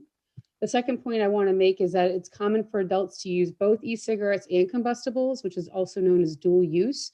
Among adults, 55% of current e-cigarette users also smoke cigarettes. And as you've heard earlier, youth who start using e-cigarettes are 2 times more likely to start smoking combustible cigarettes within 2 years. The third point I want to make is that data suggests that tobacco use may be a gateway drug. Data suggests that there are relationships between cigarette and alcohol use, as well as risk for the use of illicit drugs, including marijuana, heroin, and cocaine.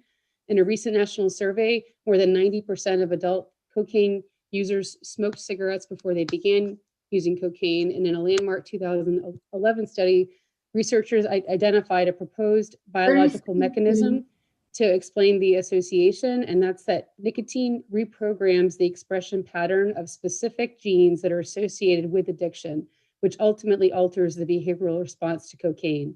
The bottom line is that e-cigarettes are not risk-free, even if you've never smoked cigarettes. Safer does not mean safe, and if you smoke cigarettes and want to quit, FDA-approved nicotine replacement therapy is the best, healthiest, and most cost-effective option. Maine's strong laws provide comprehensive and affordable, and in most cases, no-cost coverage for treatment. Preventing tobacco use is good public health, economic, and social policy. LD 1550 promotes public health, and we respectfully request that the committee votes 1550 ought to pass. Thank you very much for your time and consideration. Thank you for your testimony. I see we can go to Sonia Connolly. Hello. Hello. Senator Claxton, Representative Meyer, and honorable members of the Joint Standing Committee on Health and Human Services. My name is Sonia Connolly, and I'm here today to testify in favor of LD 1550, an act to end the sale of flavored tobacco. In 2020, I began working in the public health arena for the first time. Most of that work is primary prevention with the focus on obesity, resiliency, and tobacco. In this role, I've been working in partnership with Flavors Hook Kids to end the sale of flavored tobacco. In my personal life, I've always known that tobacco was harmful. My grandfather smoked menthol cigarettes for 20 years, and both my parents smoked. My parents' addiction to nicotine as teens also made it easier for them to use other substances. My grandfather ultimately died of lung cancer, and both of my parents died due to their addictions. So I do understand the harmful impact, but what I really didn't understand was how targeted flavored tobacco is to our children. The tobacco industry knows that if they can addict their consumers young, they might just have them for life. It's hard to imagine any legislation that would have more of an impact on our children of today and the generations to come. Over these months, I've met many people who are passionate about this topic, and they just couldn't join us today. I'd like to share some of their stories. Sue Sell from Machias. I quit smoking 28 years ago. I started when I was 17. I quickly switched to menthol, which was a game changer for me. I could smoke more, and it seemed so soothing. It took smoking to a whole new level. Later in life, the chronic coughing started. I would cough all night long, and I couldn't sleep. I knew it was because of the tobacco, and I had to stop. I now have grandkids, and I don't want that life for them. Let's get rid of flavored tobacco, which includes menthol. And then another story is Sarah McConnell of Lubeck. Flavors hooked me. Growing up, my parents and grandparents all smoked. During middle school, I decided to give it a try. I took a liking to my dad's menthols. I continued to smoke for over 16 years. It wasn't until my dad, at the age of 49, died of lung cancer, and after many attempts that I finally quit. 30 seconds, please. Thank you. My brother still smokes, and I really worry about my niece and nephew. Flavors hook Maine kids. Let's put an end to flavored tobacco. Thank you for allowing me to share my own story and a few from my surrounding communities. And at this time, I can answer any questions that you might have. I'm on. Thank you for your testimony. Now we'll go to Stacy Frizzle-Edgerton. Hello, I am Stacy Frizzle-Edgerton. Good afternoon, Senator Claxton, Representative Meyer, and members of the Joint Standing Committee on Health and Human Services. I am both a parent to 3 teenage daughters in high school and the executive director of People Plus and the Brunswick Area Teen Center program in Brunswick, where I have worked for the last 10 years. I'm here today to testify in favor of LD 1550, an act to end the sale of all flavored tobacco products. At People Plus, if you're not familiar with what we do here at People Plus in the Teen Center program, we are the area senior center program and teen center program. We're here to basically make happiness, health, wellness, exercise, meals, etc. for our bookend societies. So we have our seniors and our teens. This bill impacts both of them. Certainly, we have a lot of older adults who smoke still. They were addicted as young people. They prefer their menthol cigarettes primarily. We've kind of talked about it as a group. We've had a non-smoking group in the past. But really, our teenagers, we've seen an enormous increase over the last 10 years in the use of tobacco in the teen center. And it's not cigarettes, it's vaping. They are vaping like crazy. There's no question, absolutely, that the menthol, the candy, and the fruit flavors are the primary reason the kids are trying these products. They do fun little games like guess the flavor, and they'll take a hit on a vape and blow the smoke into like several other kids' faces to see if they can guess the flavor. And then if they get it right, they get a hit off the vape. And that was a game we caught some kids playing outside in front of the center not that long ago. Another example of the use that's just gone through the roof. We had a young girl in 7th grade come into the teen center, and someone told Jordan, our teen center coordinator, that she had a vape pen in her backpack. And instead of having her backpack searched, she threw the entire thing out the window of the 2nd-story building and then fled the scene just so she could keep her vape private. She was banned from the teen center for a month. It was the place that she ate dinner 5 days a week, 4 days a week. It was the place that she had internet access, that she hung out with her friends, and she gave up a month's worth of access to all of these things simply so she could keep her vape.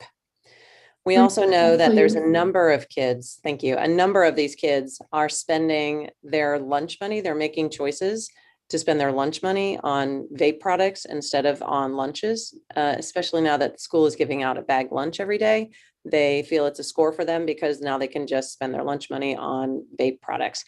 So, I mean, I could go on and on with stories from the teen center and the ridiculous use of these flavored products. I've talked to my own children, and they've all said the only way they would ever vape is with the flavored products. They market it as non-addictive and non-tobacco, that they're just fun, light flavored waters, and they're really healthy for you. They're good for your body. And it's really a nightmare. And these kids are buying it hook, line, and sinker. So I appreciate any of you that can possibly help us persuade others to vote yes on 1550. Thank you for your time. I'd be glad to answer any questions about the Teen Center program or anything we could do to further address this issue. Thank you for that testimony. Not seeing any questions. We can hear from Teresa Kelly-Gillis. Welcome. Hi. Good. I guess it's afternoon now. Good afternoon, Senator Claxton, Representative Meyer, and honorable members of the Joint Standing Committee on Health and Human Services. My name is Teresa Kelly-Gillis. I live in Brunswick, and I am here today to testify in favor of LD 1550, an act to end the sale of all flavored tobacco products in Maine. I am proud to say I am the campaign organizer for the Flavors Hook Kids Maine campaign. I am also a mom of 2 and a Brunswick School Board member. I am here to read testimony from a teacher and a student who were unable to be present today. From Lynn D'Agostino.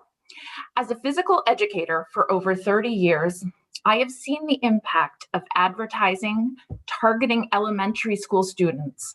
Students share their stories of siblings trying tobacco because of the cotton candy and other flavored tobaccos. I explain to them because something tastes good does not mean it is good for you. Do you remember the cigarette ads on TV? Now we have social media, constant advertising pressure for our kids. Flavored tobacco products are like those TV ads we fought so hard to get rid of. It is time to stop flavored tobacco sales. Please, Maine's future depends on healthy kids, teens, and adults. This one's from Morgan Washburn, a Brunswick 10th grade student. I started vaping in 8th grade. It became more severe when I got to high school. I got pneumonia due to my compromised immune system from vaping. Vaping caused deep tissue scars inside my lungs from the harmful metals in all vapes and e-cigarettes. I was told using flavors were better for you than smoking. I was told it was fun. I was told I would have more friends if I did vape. But that was all a lie. I made better friends with my hospital bed and my inhaler than I did with any people. Once I tried unflavored tobacco, it was the worst thing I've ever tasted. The tobacco industry makes fun flavors that reel you in. By targeting my generation with flavors, the tobacco industry is creating its next group of nicotine-addicted customers. 30 seconds, please. I am not willing to sacrifice my health or anyone's to the tobacco industry. By voting yes on LD 1550, you'll prove you aren't willing to sacrifice my generation either. I just wanted to say, due to it being Teacher Appreciation Week, I want to say thank you to all the teachers in the state of Maine that every day rise to meet unprecedented challenges, guiding students through uncertain times, inspiring them with a passion for learning, and setting them on a path to a bright future. So I hope you join me in thanking them and help them by preventing youth tobacco use and addiction. Thank you, and I appreciate your time. Thank you for your testimony. Before we hear any other testimonies, I want to give Senator Baldacci a chance to introduce himself. Good afternoon. I'm Joe Baldacci. I represent State Senate District 9, which is the city of Bangor and the town of Herman. Thank you, Mr. Chairman. Next, we'll hear from Kevin O'Flaherty. Welcome, sir. Good afternoon. Good afternoon, Senator Claxton, Representative Meyer, other members of the committee. My name is Kevin O'Flaherty, and I'm the Northeast Regional Advocacy Director for the Campaign for Tobacco-Free Kids. Thank you for the opportunity to testify today. I know it's been a long day, but we are in strong support of LD 1550. You're going to hear a lot of talk today from opponents about the ideas of adult choice and freedom. And when you do, I hope you'll look them in the eyes and ask them, in all honesty, what freedom an addicted person really has. Or what choice a person is making when 70% of tobacco users want to quit but can't, and how they can even call it an adult choice if 90% of all tobacco users became addicted as teenagers or even younger. Make no mistake about it, flavors hook kids. If you look at documents from the tobacco industry, we know that these products were actually conceived and designed to attract and addict kids. Sadly, the data you've seen shows how successful they've been at accomplishing this goal. I know that you've already heard that 4 out of 5 youth who have ever used tobacco started with a flavored product, but I'll bet you have no idea how many adults start with flavored tobacco. And why do you think that is? It's because it's irrelevant. Less than 5% of all tobacco users actually start as adults. 95% start when they're younger than 21, and 90% start when they're teens or younger. And flavors are why. When you have a product that is this successful in attracting and addicting kids, just restricting access to it won't work. A product that is designed for kids and marketed to them is going to find its way to kids. Even if every single retailer is following youth access laws to the letter, and we know that doesn't always happen, if these products are available, they will do what they were designed to do, and that's addict children. The research also proves that there are 2 factors more than any others which determine whether kids will ever get hooked on tobacco. Those factors are price and the availability of flavors. If tobacco is cheap and flavors are available, kids are much more likely to get addicted. If prices are high and there are no flavors, they don't. That's why you can't just enforce the age of sale more effectively or restrict these products to particular retailers or say some flavors are or particular products are bad while others are okay. That is what the opponents will tell you you should do. And the reason they'll suggest that is because it will be ineffective. Lastly, the argument that we should keep these products on the market just because some adults may prefer them is incredibly immoral if the cost for doing so is to sacrifice even more kids to a lifetime of addiction. While some adults may use e-cigarettes to quit, you do not need flavors to do so. And there is zero evidence that e-cigarettes are helping decrease smoking rates on a population level. So if you want to end this cycle of addiction and prevent Maine kids from ever getting hooked on tobacco, nicotine, and a world of other substances and behaviors that will likely follow, then please pass this law without delay. Thank you for your time today, and I'm happy to answer any questions about my testimony or this policy in general. I'm not seeing any questions. Thank you for being here, Mr. Flaherty. Next, we'll hear from Hillary Schneider. Good morning, Senator Claxton, Representative, or good afternoon, Senator Claxton, Representative Meyer, and members of the Health and Human Services Committee. I'm Hillary Schneider, Director of Government Relations for Maine for the American Cancer Society Cancer Action Network. Thank you for the opportunity to testify in support of LD 1550. Maine law currently prohibits the sale of flavored cigars. However, the way the law is written allows for some exemptions and has created some enforcement challenges. This bill builds on existing law, accounting for lessons learned from Maine's law, as well as laws and ordinances across the nation. While here representing ACS CAN, like others, this is personal. I'm a mom of 2 Maine boys, a high school freshman and a 5th grader. I'm the daughter of a woman who started smoking in her early teens, a nurse who struggled with tobacco addiction throughout my childhood and lost her 2-time battle with cancer when I was 12. While I lost my mom more than 30 years ago, the loss impacts my life every day. A few weeks ago, my 10-year-old son told me that when his friends talk about spending time with their grandmother, he almost cries as he never had the opportunity to meet his. Tobacco use is the leading preventable risk factor of cancer. Cancer impacts nearly everyone, but it does not impact everyone equally. One of the reasons is tobacco use. Smoking is responsible for an estimated 30% of Maine cancer deaths, more than 1,000 deaths in 2017. Maine has the 6th highest rate of tobacco-related cancer cases in the nation and the 11th highest rate of tobacco-related cancer deaths, not metrics where we want to be a national leader. To reduce the impact of cancer, we must prevent all Maine kids from ever using tobacco products and support those who use tobacco to quit their addiction. I started hearing my son talk about e-cigarettes at 12 years old when in 7th grade. My son has generalized anxiety disorder and asthma and was becoming increasingly anxious about peers using e-cigarettes regularly that could not quit. He was worried that other kids would start using when they wanted to fit in with popular athletes who were using. He was increasingly anxious about using the school bathroom because he said even if kids were not vaping, he could smell the sweet aerosol lingering in the air and was worried it would trigger his asthma. When my son's anxiety is heightened, it impacts his ability to learn. His mind cycles with anxious thoughts and he has trouble focusing on anything else. I share this story to demonstrate the widespread impact of e-cigarette use in schools, not only on kids who are addicted, but the entire school community. My younger son in 5th grade is worried about going to junior high next year, nervous about kids vaping after hearing about it from his brother. To be clear, this is not just about e-cigarettes. Kids who use e-cigarettes are more likely to go on to use combustible cigarettes. And I have witnessed this with my eldest son's peers.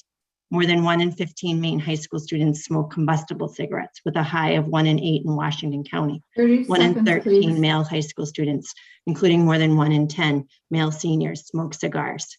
Flavors are a key driver of youth tobacco use. Regularly, I hear about Maine's struggles with recruiting and retaining a skilled workforce, youth flight, and businesses' high healthcare costs. Smoking costs Maine $811 million per year in direct healthcare costs, including $260 million in state Medicaid costs. When opponents talk about costs from reduced tobacco sales, please also consider the savings that are not accounted for in this bill's fiscal note. The savings from reduced tobacco use related to Maine lives, our kids' future, productivity, and healthcare savings for Maine's taxpayers, individuals, families, and businesses. The question before you is, are you going to support reducing the toll of tobacco and cancer, or are you going to support an industry whose profits rely on continuing to addict new generations of tobacco users? ACS CAN urges you to support LD 1550. By passing this bill, we can reduce the use of tobacco products, reduce the death and disease associated with their use, and make progress towards achieving health equity. Thank you for this opportunity to provide this testimony. I'd be happy to answer any questions you may have. Thank you. I'm not seeing any questions. So now we'll go to Jaden Love. Good afternoon. Good afternoon, Senator Clayton and Representative Mayer and the honorable members of the Joint Standing Committee on Health and Human Services. My name is Jaden Love. I live on Indian Island in the Penobscot Nation, and I'm here today to testify in favor of LD 1550, an act to end the sale of flavored tobacco. I am a Penobscot tribal citizen. I am also a member of the Penobscot Nation Youth Council, and I attend the University of Maine. Our traditional tobacco has been used by Penobscots and Indigenous people since time immemorial as a medicine with cultural and spiritual importance. But the traditional tobacco has been tainted with by the tobacco industry. Chemicals poured into tobacco to make it more addicting and flavorful. When I entered high school, vape products hit the market. It seemed like high schoolers from every school had one in their hands. The bathrooms were called vape rooms or jewel rooms. More flavors hit the market like mint, cucumber, mango, and many more, which made it more appealing to youth. Big tobacco companies target youth with flavors, appealing advertisements, fancy packaging, and smoke shops are made more to look like candy stores from the outside. People of color are targeted the most when it comes to commercial tobacco products. Native Americans are more likely to smoke cigarettes or vapes and become addicted. Our medicine has been turned into poison by the commercial tobacco industry. They are killing people and it needs to stop. Maine's future depends on healthy kids, but flavored tobacco products are luring and hooking another generation, and it's time to end the sale of flavored tobacco products. Please vote yes on LD 1550. Thank you. Thank you for your testimony. Are there any questions of this witness? Not seeing any. We'll come back at the end of testimony from all those who had signed up by 8:30 and ask if anybody else would testify, would be interested in testifying. But now we'll go to hear on the opponent side of the issue. First from Dan Riley, welcome. Thank you, Senator. Representative Meyer, members of the committee. My name is Dan Riley. I'm an attorney with a firm of Norman Hanson in Detroit here in Portland. And I appear today on behalf of our client, Reynolds American. You've heard a lot of testimony today with anecdotal evidence. My point today is just going to be to let you know what I have provided to you as exhibits to my written testimony. The primary point of my testimony is that there is a very definite and surgical approach that you as a committee could take to the issue that you've heard about today from all the proponents. And that surgical approach would be for the state to use this vehicle to focus on disposable vapor products. The reason I'm pointing to that is because the evidence shows that that is the type of product that youth have migrated to since the federal government acted, the FDA acted under the Trump administration to ban cartridge-based electronic cigarette delivery devices, ENDS, and left a loophole open to allow disposable vapor products with flavors to remain on the market. If you use this bill and the amendment that we have provided to you as Exhibit 6 of my testimony, then you can focus on that problem and direct the state's attention to that exact issue. So the other issue, the other evidence that I provided to you in my exhibits are the following. The first is I would recommend that if you read anything about what happened down in Massachusetts, that you read the one-page article that I provided to you from Forbes magazine. It just lays it out very clearly as to what actually happened after Massachusetts banned flavor products. It also talks about what other states who are considering this very same legislation should look at as the cautionary tale of the Massachusetts experience, what they call the Massachusetts mistake. And just this week, the Connecticut legislature decided to adopt an approach more along the lines of the amendment that I have offered. Please. That amendment just exempts those products that are going through the FDA pre-market authorization process. And that's what Connecticut has decided to do just this week. Maryland last week decided not to follow Massachusetts' example. So with that, you'll hear plenty of other testimony about the impacts of that. But I wanted to make sure that you knew that you had that information, and you do have the FDA press release from just this past week about what they plan to do with respect to menthol and flavored cigars. Happy to answer any questions you may have. Are there any questions for Mr. Riley? Thank you for getting that literature posted to our website so that we could review it. Thank you. And now we'll hear from John Scheer. Thank you, Chairman Claxton, Chairwoman Meyer, and members of the committee. My name is John Scheer. I'm the Executive Director of the New England Convenience Store and Energy Marketers Association, speaking today in opposition to LD 1550, and I've also submitted detailed written testimony. Because we represent convenience retailers throughout New England, I have a deep and evaluative understanding of how this very same policy has failed in Massachusetts and would likewise fail in Maine. It's this knowledge I wish to focus my testimony on today. Massachusetts banned the sale of flavored tobacco effective June 1st, 2020. Prior to that, we could only speculate what the consequences of a statewide ban would be. Today, with 11 full months of data, we know definitively what happens. And that's that a statewide ban of flavored tobacco doesn't work. Why? Because products in demand will always find a market. In those 11 months, New Hampshire and Rhode Island have combined to make up 85% of the lost cigarette sales. In other words, sales migrated over the border only to return for sales and consumption. This is just cigarette data. It's safe to assume the same has occurred for moist smokeless and e-cigarettes. Those are legal sales we're tracking, so we don't know how much is coming in illegally or from online sales. In Maine, menthol cigarettes are 18% of the total cigarette market.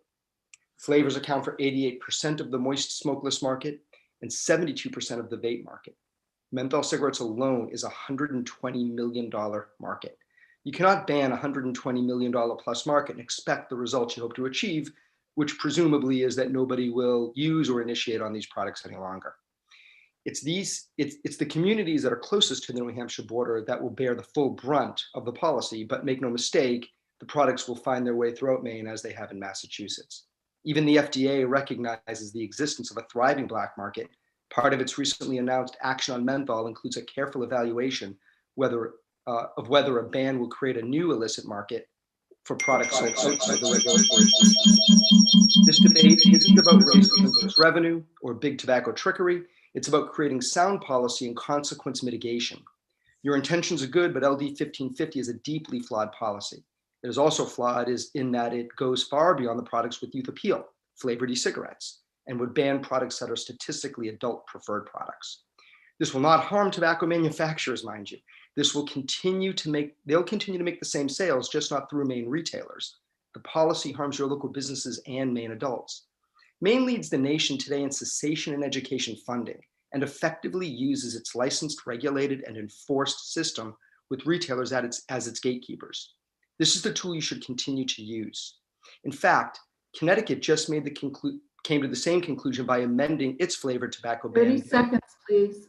Thanks, to focus exclusively on flavored e-cigarettes with an important PMTA and MRTP exemption.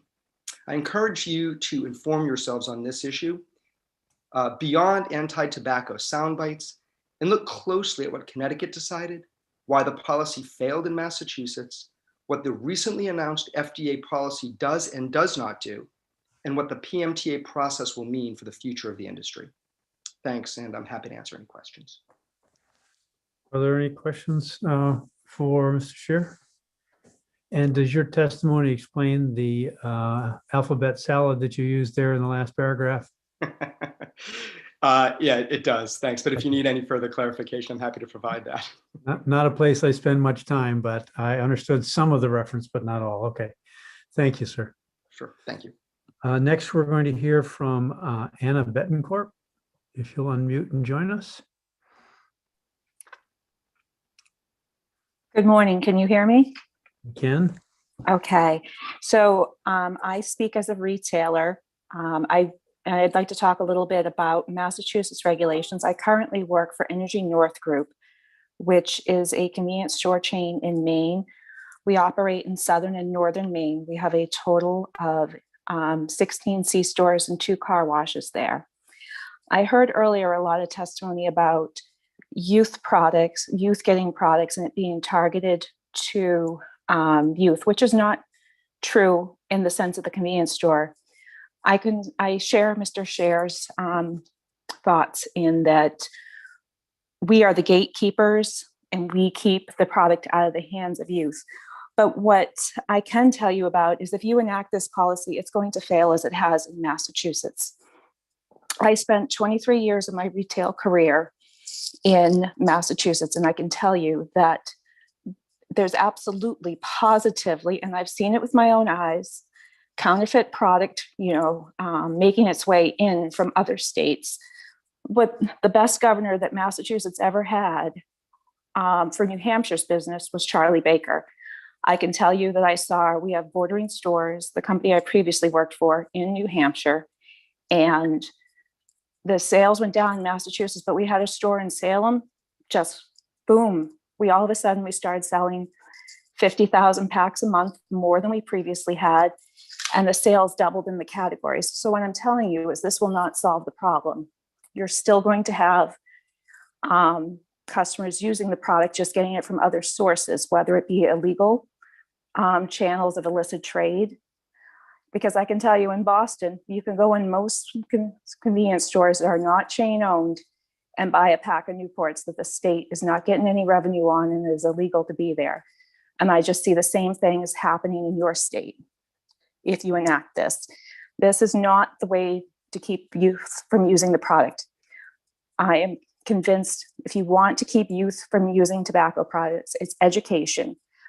So when I can tell you, I'm 43 years old now, when I was younger and in my school years, there were far more resources available to quit smoking, and I realized there are budget restraints. But I don't think that retailers who keep the product from youth should be the ones that suffer for the choices made. The process should be education. And that is all I have. Thank you for your time.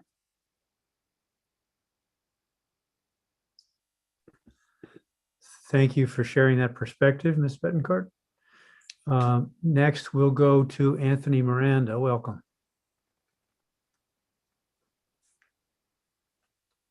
I want to thank you all for giving me the opportunity to speak to you.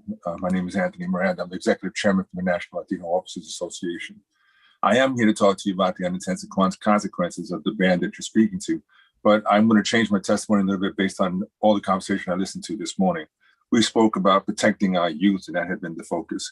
Unregulating and creating an industry that's unregulated product makes it more dangerous for our youth. Right now, the current products are being sold in a controlled environment where it's regulated, it's in the stores, and they tell the young kids they can't get access to it. However, what you're now doing is saying it's going to be available on the street or be available to an illicit market that can be altered and things can happen to it. You're opening up an enforcement area where you say, well, it's not going to be people going to get arrested for it, but people will ultimately require some type of enforcement. Most of your medical agencies, and again, this is a sickness. It should be treated as a sickness. It should be treated as an education product. It should be as something where we focus on a health issue as opposed to something that will ultimately turn into a law enforcement issue.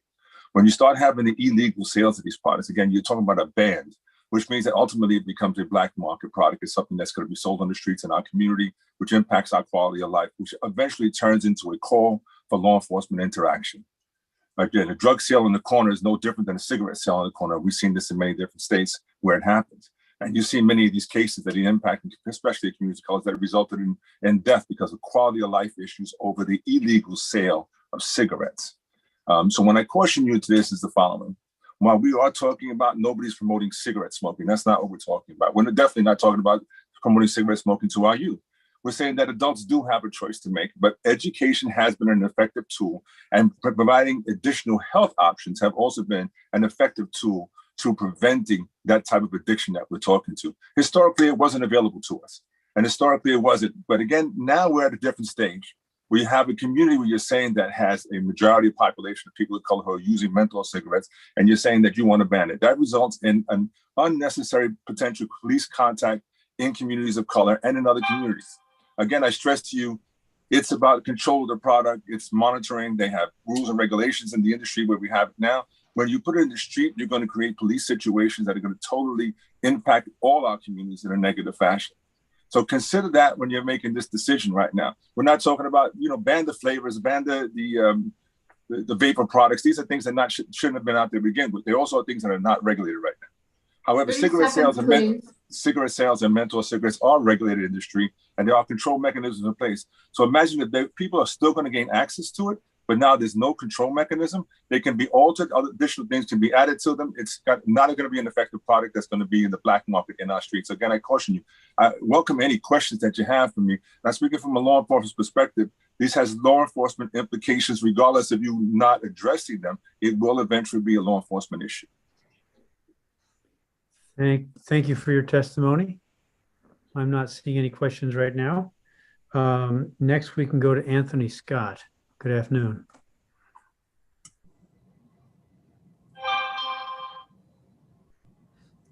Looks like you're still muted. There we go. Good afternoon, Senator Claxton, Representative Meyer, and the Health and Human Services Committee. My name is Anthony Scott. I'm representing Portland Smoke and Vape, and I'm here today in opposition to LD 1550. I could echo some of the other things that you're hearing today, where it's going to create a black market and the youth are going to have access to this and find a way which you're effectively creating for them a market for them to be incredibly lucrative with young people that aren't going to be ID'd through this. But one thing I do want to cover here and is my experience as a store owner during the February 2020 flavored pod ban. And I had a lot of people of age, adult users that would come in, and once they found out that the pods that they used that were flavored were banned, they decided that they would resort, if it was their choice, to resort back to a tobacco vape or what they're used to, which is a tobacco cigarette. They took that option and they went back to smoking cigarettes. We no longer see them in our stores anymore. I think with the passage of this legislation, you're going to see the rise. Not only are there young adults in their 20s and 30s that may have started vaping, but if you knock out their entire what they're used to, a flavored system, and they have a choice and they've ever smoked cigarettes, they're going to choose that over a tobacco vape, and it's very concerning. I believe this actual ban is too wide. You're categorizing everything together, and I hear a lot of talk about menthol cigarettes, and that's kind of what seems to be more of a target on this, because with the federal FDA and the recent stuff that they put out looking to ban menthol cigarettes, and you're categorizing vape along with that, and they're two separate things. And within the vape market, there's separate nuances within the industry for large types of devices, which are pretty common knowledge that you do not find these in schools. They're not for the young people that are being used. They contain a lot lower strength of nicotine in them, as opposed to like the higher Juul type devices. And I did hear Mr. Riley speak on disposables, which typically it is something that you will see the younger people using. We have talked 30 about, seconds, please. thank you. We've heard talk about maybe a nicotine cap and something that could do, but with this ban, you are wiping out everything for everybody. And if you come into the stores and you see the people that are using the lower strength nicotines, it's a lot of adult users. So please don't group them in with this bill. This is not intended for everything. The people that are proposing this bill, they want the stuff that's targeting the kids. Don't target the stuff that's the adult users. Thank you. I take any questions if you have any. Thank you for that testimony. Next, we can go to Brett Scott. Yes, my name is Brett Scott, and I own Smokers Haven. I have 2 locations in Maine and 10 locations in New Hampshire. I first of all just want to ask the question that, these products are for people that are 21 plus, and I understand that your concern is that there's youth access. And there was a few things that were causing and were a driver of that. One being these products being shipped through the mail. That has been addressed. These products are not being shipped through the mail anymore. It's not allowed in Maine, and it actually federally also, they no longer are being shipped through the mail. So that in itself was one of the major contributors of these products getting into the hands of youth. Also, I think it's important to look at the fact of why are vapes being put in the same category as traditional tobacco? And if we're talking about, we know that cigarettes are a problem. Vapes are a better alternative. If you were to come into our stores and actually talk to some of these customers and hear some of these customers tell their stories of how vapes got them off from traditional tobacco and how they feel better, I think it's important to actually maybe go to some of these stores. I'd welcome you into any of our locations to be able to hear some of these stories firsthand from these customers. We've seen people that have been smoking for 30 years come in and we're able to switch them to vaping. And I think that there is definitely a benefit there as well. And I think that putting these all in the same category does not make sense. As far as banning cigarettes, why don't we just ban all cigarettes? The vaping is a better alternative. And obviously we sell cigarettes. I'm not against the ban on the menthol cigarette specifically, but the part of putting vapes in the same category is absolutely wrong. Also, there is a PMTA process by the FDA. All these products had to submit an application as of September 9th of last year. These products had to go through a scientific review. In the words of the FDA, that they will be using scientific data that demonstrates the product is appropriate for the protection of public health. Quote, that is what the FDA has to say. If they do not deem these products to do that, then they will not be allowed to remain on the market. That process is happening. The 1-year timeline is coming up this September. We're almost there. So I guess that's all my testimony. Thank you. Thank you for being here, taking the time. Next, we're going to hear from Chris Jackson. Thank you, Senator Claxton, Representative Meyer, members of the committee. I'm Chris Jackson. I'm a resident of Bodenham and am here today on behalf of the Cigar Association of America in opposition to LD 1550. Simply put, the Cigar Association is adamantly opposed to youth usage of cigars, and its member companies have adopted practices to curb usage in adolescents. And these practices have been successful, and youth usage rates are now at an all-time low.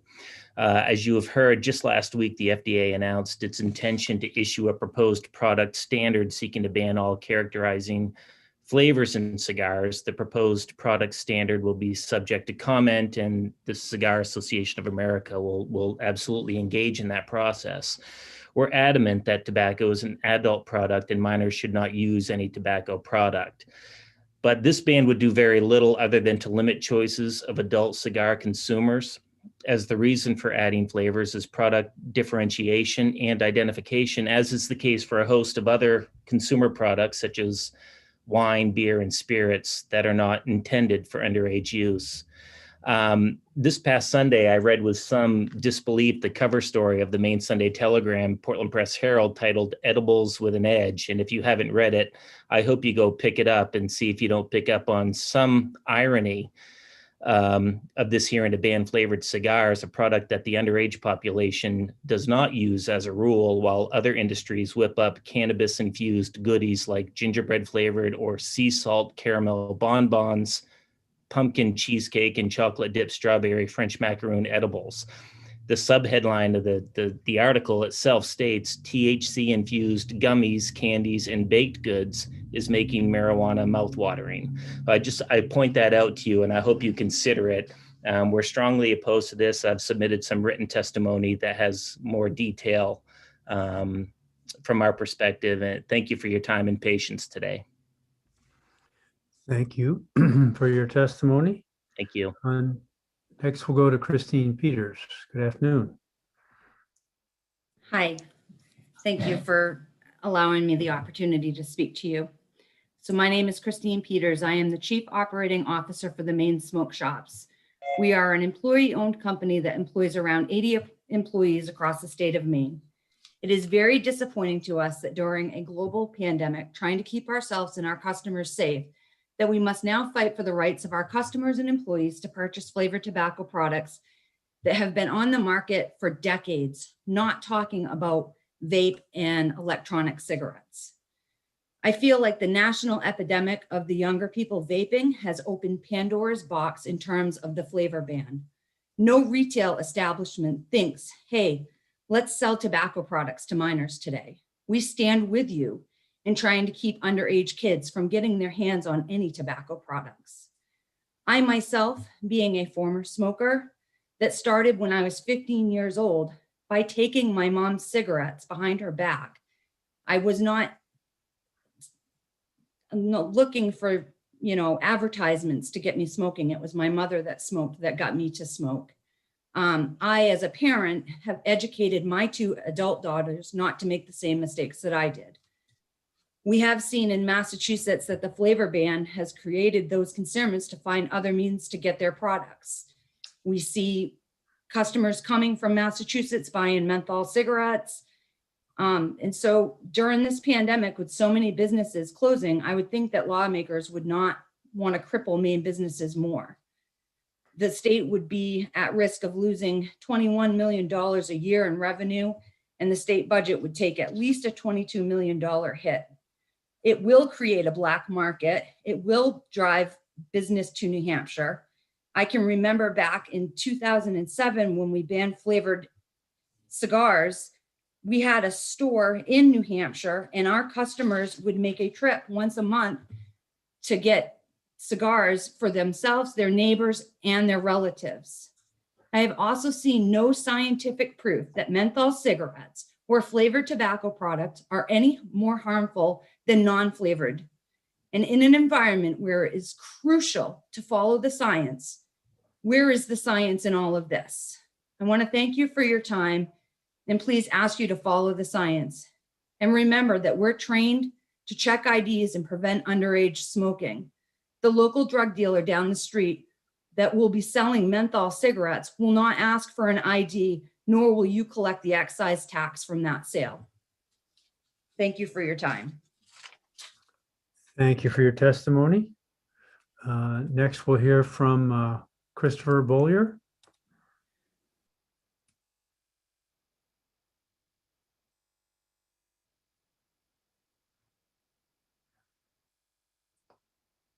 We see you're unmuted. We're not seeing you if we're supposed to, and we're not hearing you yet, Christopher.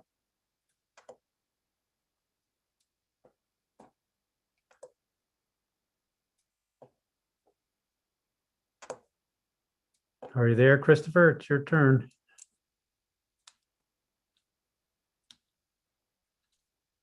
Okay, now you're unmuted again.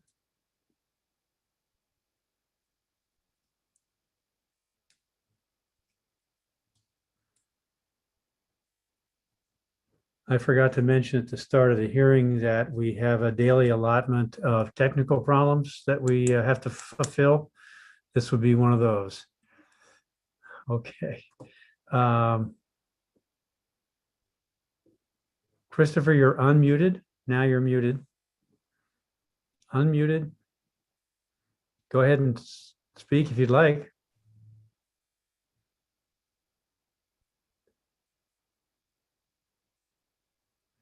Okay, let's come back to Christopher and we'll hear from Corey, and I don't want to even mess up your last name. If you want to unmute Corey. Corey Pegues. Thank you. Yes, thanks for having me. Good afternoon to everyone. Let me just first put a disclaimer out there that I'm not a smoker. I'm not advocating smoking. I'm coming to you as a 21-year veteran, retired as an executive from the New York City Police Department. I'm also part of the National Coalition of Justice Practitioners. I heard the testimony this morning. It was heart-wrenching. It actually was a tearjerker to hear those stories. But, you know, the common denominator with all of those stories, most people haven't seen or touched the individuals that took the cigarettes or smoked the cigarettes, you know, because they was 21 and older. But what the nation has seen is Eric Garner, who allegedly was selling Lucy cigarettes, have the life choked out of him. What else they saw was they saw Sandra Bland get pulled over in Texas, refused to put her cigarette out, and allegedly hung herself, and she died in the cell.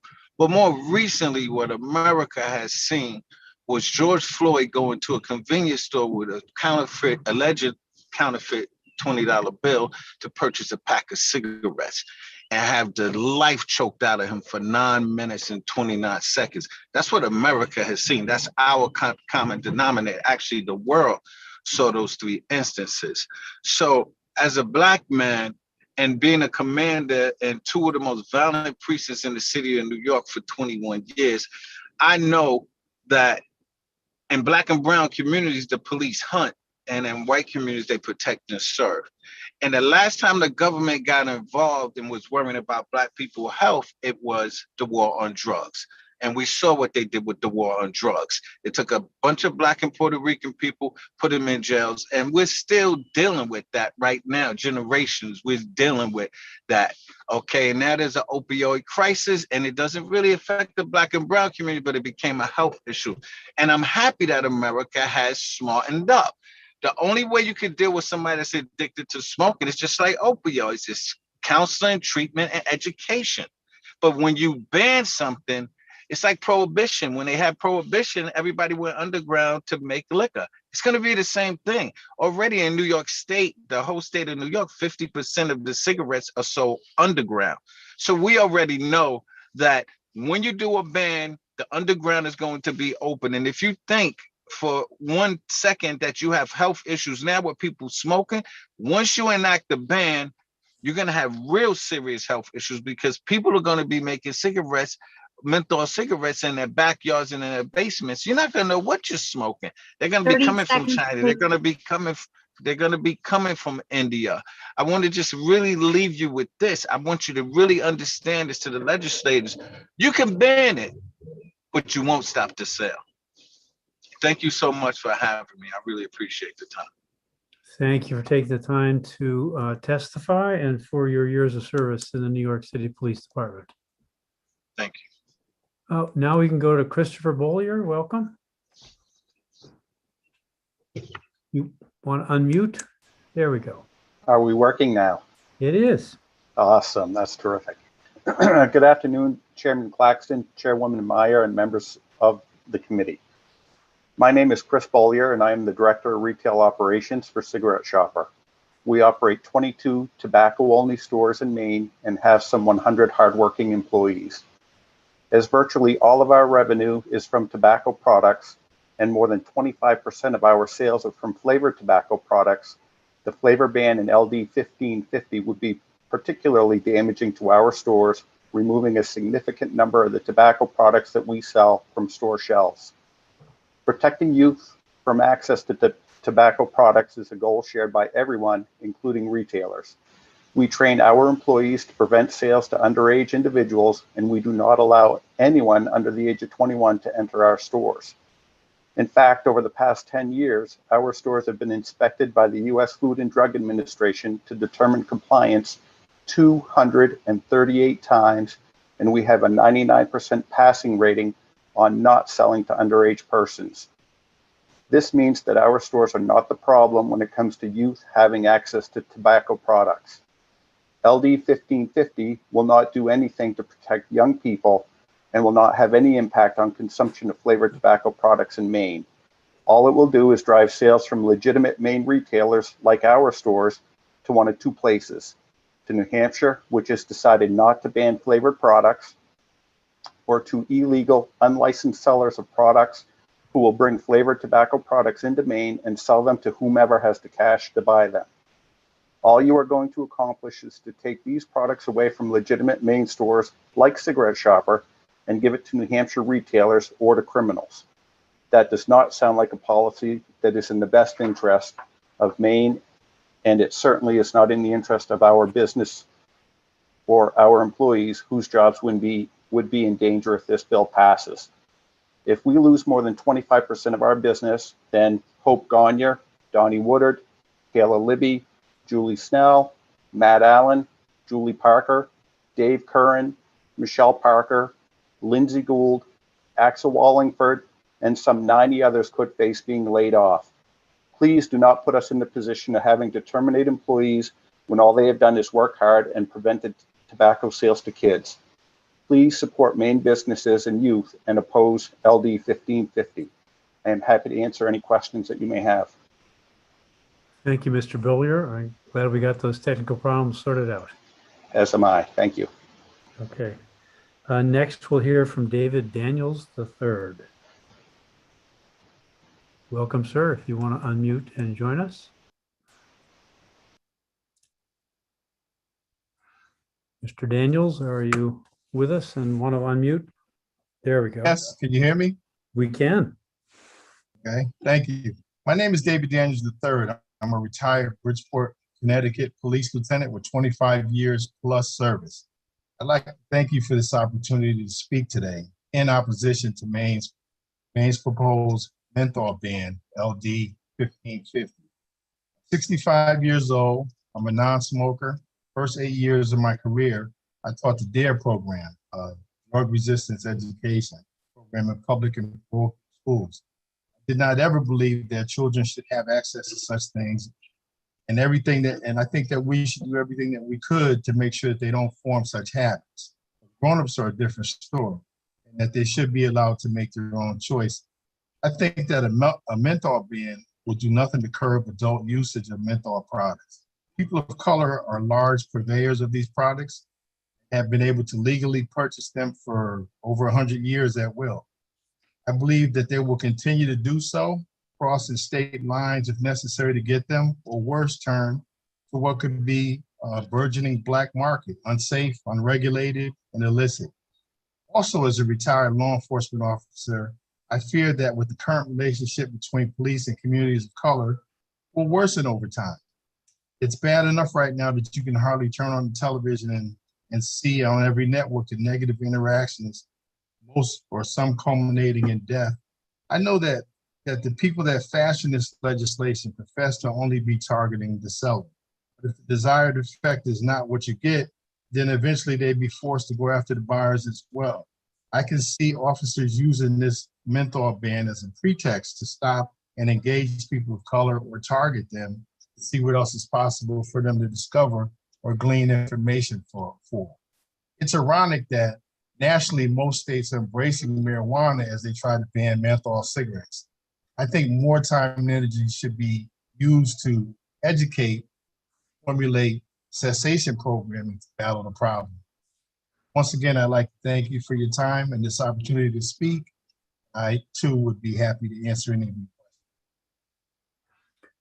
I don't see any questions, Lieutenant, but again, thank you for years of service in the police department. My pleasure. Thank you for having me. Next, we're going to hear from David Hancock. Welcome. Welcome. Thank you. I'm David Hancock, and I was the Director of State Audits in the New York State Comptroller's Office. I've written and taught on issues focused on assessing government programs and policies, such as the bill before you now. While R.J. Reynolds has compensated me for my time preparing these comments, the opinions expressed are my own, informed by my years of auditing government policies to determine if they were effective. I've also submitted written testimony. Flavor bans did not reduce smoking in Massachusetts and won't reduce smoking in Maine. In the first 3 months after it was implemented, sales data show that 70% of Massachusetts menthol demand went to neighboring states. In-state sales of non-menthol cigarettes accounted for the remaining 30%. There's no evidence that the smoking rates declined.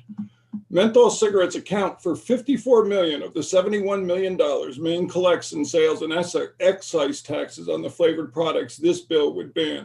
Many consumers will continue using these products, but New Jersey and other states will collect the revenue, as we saw in Massachusetts.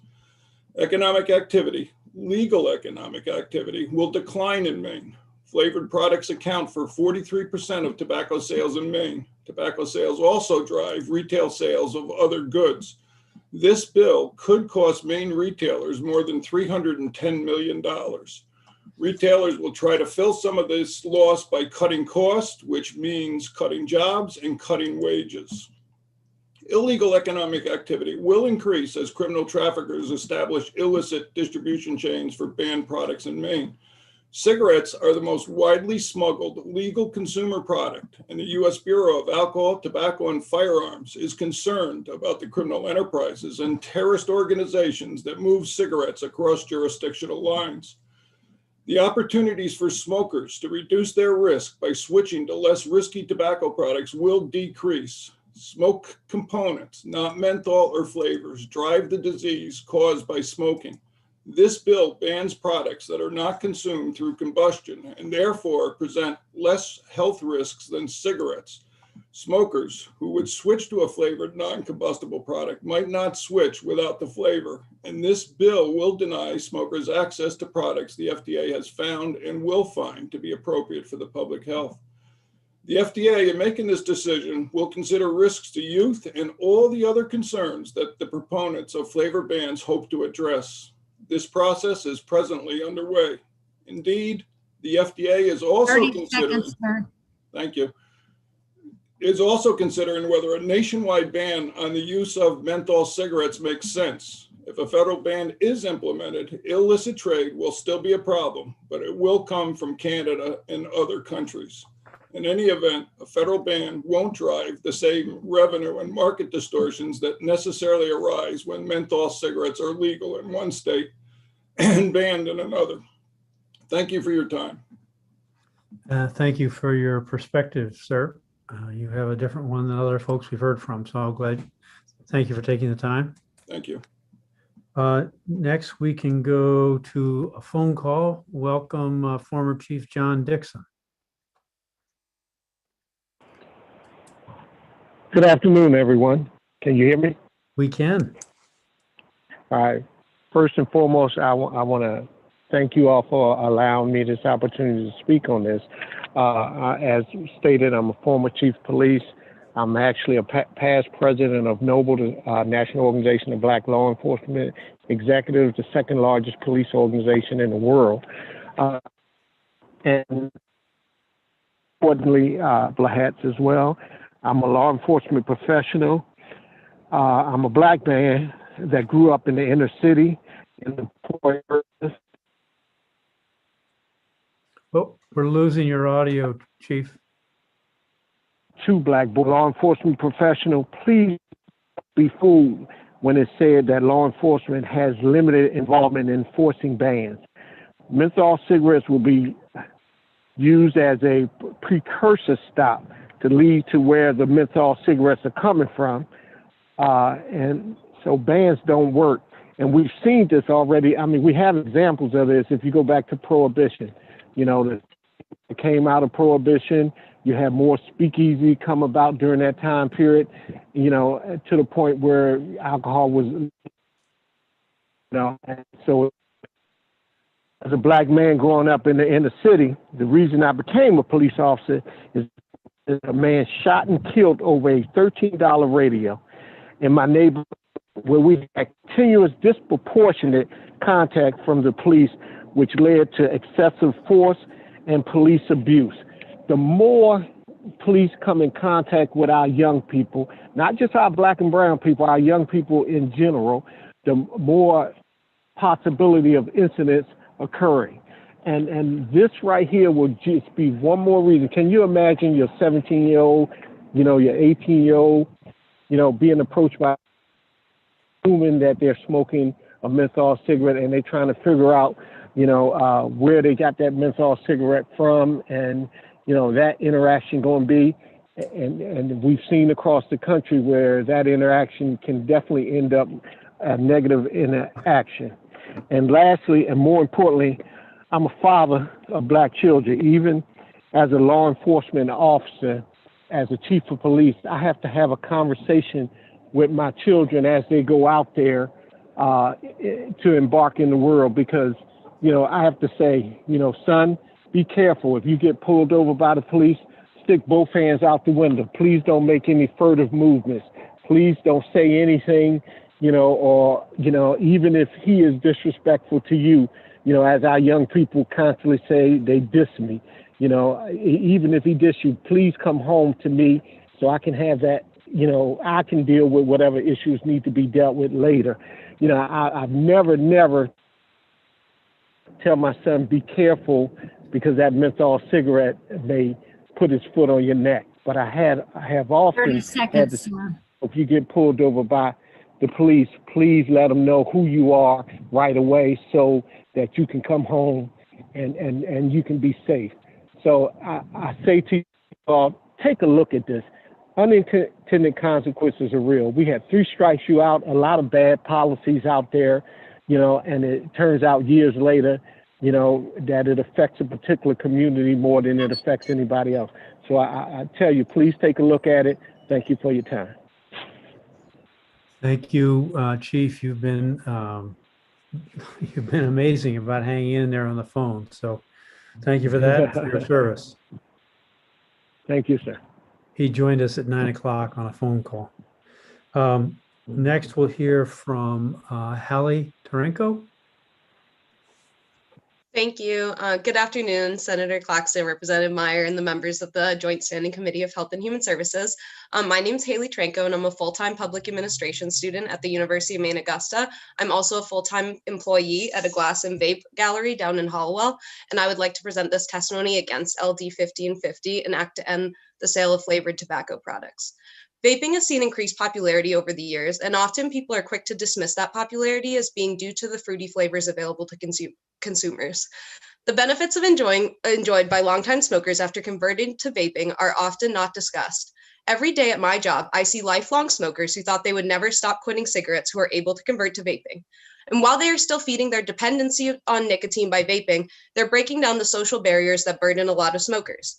Because vaping does not involve smoke or tar, those who convert to vaping do not deal with the stigma of yellowing teeth, yellowing windows and walls of the indoor places they indulge in, and they do not have to walk around conscious of the fact that they smell like cigarettes, knowing how offensive that smell can be to non-smokers. Being able to switch to vaping as an alternative and not having to exhibit so many telltale signs of being a smoker allows smokers to be more accepted by society and their families, and often the first step to quitting any addiction is feeling accepted by society and having supportive people to fall back on. Another common myth about vaping is that it appeals mostly to younger people and therefore is more likely to find its way into the hands of underage people. But in reality, their appeal remains the same as normal cigarettes. A study by the advocacy group Tobacco Free Kids found that 24% of 12th graders had tried a cigarette at least once in their lifetime. Another study conducted by Brookings Research Institution found that 24% of 17-year-olds, essentially the same age group, had reported trying an e-cigarette at least once. The temptation to try illicit substances at a young age is fundamental, and it will not be solved by limiting the flavors that these substances come in. The state would also not be preventing people from buying flavored vapes with this bill. They would only lose their game from the market while citizens flock to the next state over. I have witnessed firsthand that people who vape are not easily deterred from buying them. When the sales tax of wholesale vape products increased earlier this year, our store in turn had to raise our prices by 50%. And I have not had a single customer unwilling to pay an extra $10 for their favorite vape. It doesn't faze them, and neither will a drive across the border intimidate a frequent customer. And if this bill is, as is my understanding, being passed because the state truly feels that youth enjoys flavored vape products, then this is the wrong bill to pass in a state with an epidemic of young people leaving after completing their education. And I don't want anyone to get the impression that I'm arguing vaping is healthy. It is objectively not healthy. But I'm pointing out that there are unseen, non-health related benefits of vaping that do not get public attention. And I would also point out that I would stand in opposition of a ban on fast food, alcohol, or any other indulgence that grown adults in a free country should have access to. Please. Thank you. Imagine a legislation proposing that soda only come in one plain flavor to discourage childhood obesity. It would not be perceived as an effective measure by the public. I urge you guys to explore the cons of this side. Thank you very much. Thank you for your testimony. I'm not seeing any questions, so now we can go to Johnny Green. If you'll unmute, sir. Good afternoon, and thank you, Mr. Chair, and to all who are assembled. I also have been on the line since 9 a.m. This morning. I'm the senior pastor of Mount Nebo Baptist Church in the village of Harlem, and I'm also the president of Impact New York, Mobilizing Preachers and Communities, an organization that consists of over 500 churches throughout the Empire State and across these United States of America. I have come to this hearing to state unequivocally that I take a strong stance against the ban on the sale of menthol cigarettes, this bill that has been put forth today, LD 1550. I don't smoke. I don't advocate as a clergy smoking. But I also know that I don't have a right to tell people how to live their lives. Being a pastor for more than 35 years and being in ministry for more than 42 years, I've seen a lot of people die from cancer as a result of cigarette smoking, et cetera. I do know that menthol is the choice of cigarettes for people of color. One of the things that really alarms me is when people come to hearings like this and state in their arguments for banning cigarettes that they're concerned about what's going on in the Black and brown community. When you check their records beyond things that only interest them, you don't see them advocating for Black causes. And so that concerns me. And then the interaction, of being the president of Impact and also a national board member of National Action Network. I know personally Gwen Carr, the mother of Eric Garner. I marched in Staten Island. I've been with Ms. Carr since day one of her son's assassination, murder on the streets of Staten Island. And I know what can happen when there are unintended consequences as a result of Black and brown people having interactions with the police department. So I'm asking the legislators in Maine to please vote against this ban because it will lead, in my estimation, to some very serious interaction between police and members of the Black community. And we can no longer afford to see another situation like Eric Garner, George Floyd, and many other names that have been called today. And so along with my clergy organization, Impact, and Black and brown people from the community where I serve, we 30 seconds, please. Encourage you to vote down this bill and not pass it. Thank you. Thank you, Pastor Green, for your testimony. Is there a question from Senator Baldacci? Thank you, Mr. Chairman. I wanted to ask, and it's not necessarily particularly this witness, but to any of the witnesses, because I know one disclosed it while they were talking, but it might be helpful people who have received money from tobacco companies, because one of the speakers already indicated they were being paid to speak. People should disclose that if there are other speakers who have been compensated. I think it's important for the committee to know that. Let me just ask Mr. Green, what are your organization's connections with the tobacco companies or the tobacco industry? Do they contribute to? I'm speaking today on behalf of Reverend Dr. Johnny Green. Very good. And you're not being compensated by any? I'm speaking on behalf of Reverend Dr. Johnny Green, and I've stated my convictions as to why I think there should be this ban against this bill. This bill should be voted down. I understand. I respect. We'll move on to the next witness and hear from Carl Abramson. Good afternoon. Thank you, Senator Claxton, Representative Meyer, members of the committee. Thank you for allowing me the opportunity to testify before you all today. My name is Carl Abramson, and I am here on behalf of Americans for Tax Reform, urging you to oppose LD 1550.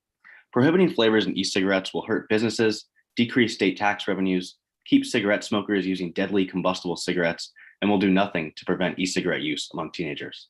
We also cannot ignore the disproportionate harm that a ban on flavored tobacco will have on minorities by contributing to the over-policing of minority populations.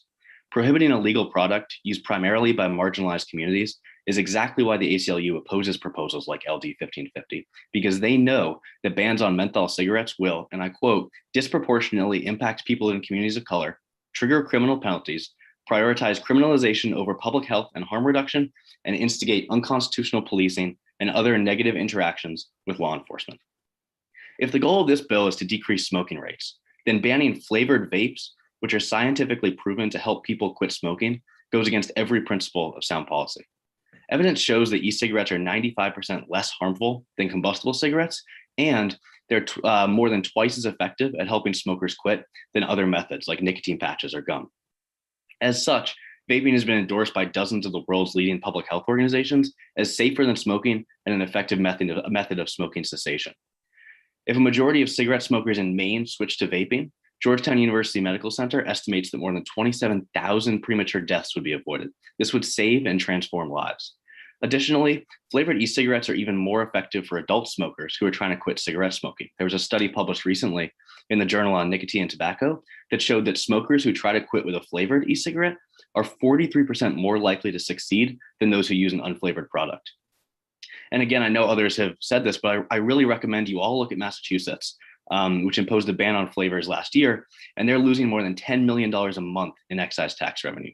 Cigarette sales have gone down in Massachusetts, but they've increased in New Hampshire and Rhode Island more than they went down in Massachusetts. It's been a disastrous policy for the state, and I urge you all to avoid making the same mistake. If the Maine legislature wants to gift their state's cigarette tax revenues to the state of New Hampshire, LD 1550 is the way to do that. We should also look at San Francisco, which banned flavors in e-cigarettes in 2018, and there was no decrease in vaping rates among youths. The Youth Risk Behavior Survey found that the #1 reason teenagers try e-cigarettes is because they're curious. Only 5% of teenage vapers say they were drawn to e-cigarettes because of flavors. We've heard arguments today that kids are drawn to e-cigarettes because of flavors, but data shows that this is not true. And just to conclude here, bills related to public health must be evidence-based and they must be driven by data. Thank you. This bill is not, and as such, I urge you to vote against LD 1550. Thank you very much for your time and attention. Thank you, Mr. Abramson. We've had a request from the committee for people who are testifying to identify, if they would, whether they're being compensated by any tobacco company. I think that's a fair request and a general request. Yes, sir. As a nonprofit organization, Americans for Tax Reform respects the privacy of our donors, and we politely request that you all do the same. Very good. Representative Stover, did you have a question? Yes, Mr. Abramson, you testified that in Massachusetts that it hasn't worked or failed. I'm just wondering, do you know, has there been any serious effort to repeal the law in Massachusetts? Ma'am, I cannot speak on that. I don't know. Thank you. Senator Baldacci? Thank you, Mr. Chairman. Mr. Abramson, thank you for coming before us. You're speaking as on behalf of the Americans for Tax Reform, is that correct? Yes, sir.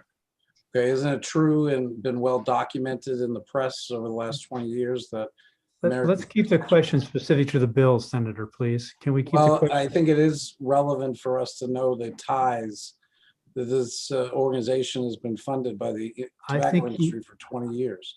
I think he addressed that question. I think we have to individually weigh the value of the testimony as we do with everybody else. Okay, thank you, Mr. Chairman. Next, we'll hear from Kelly Willigar. Welcome. Hello, all. Can you hear me?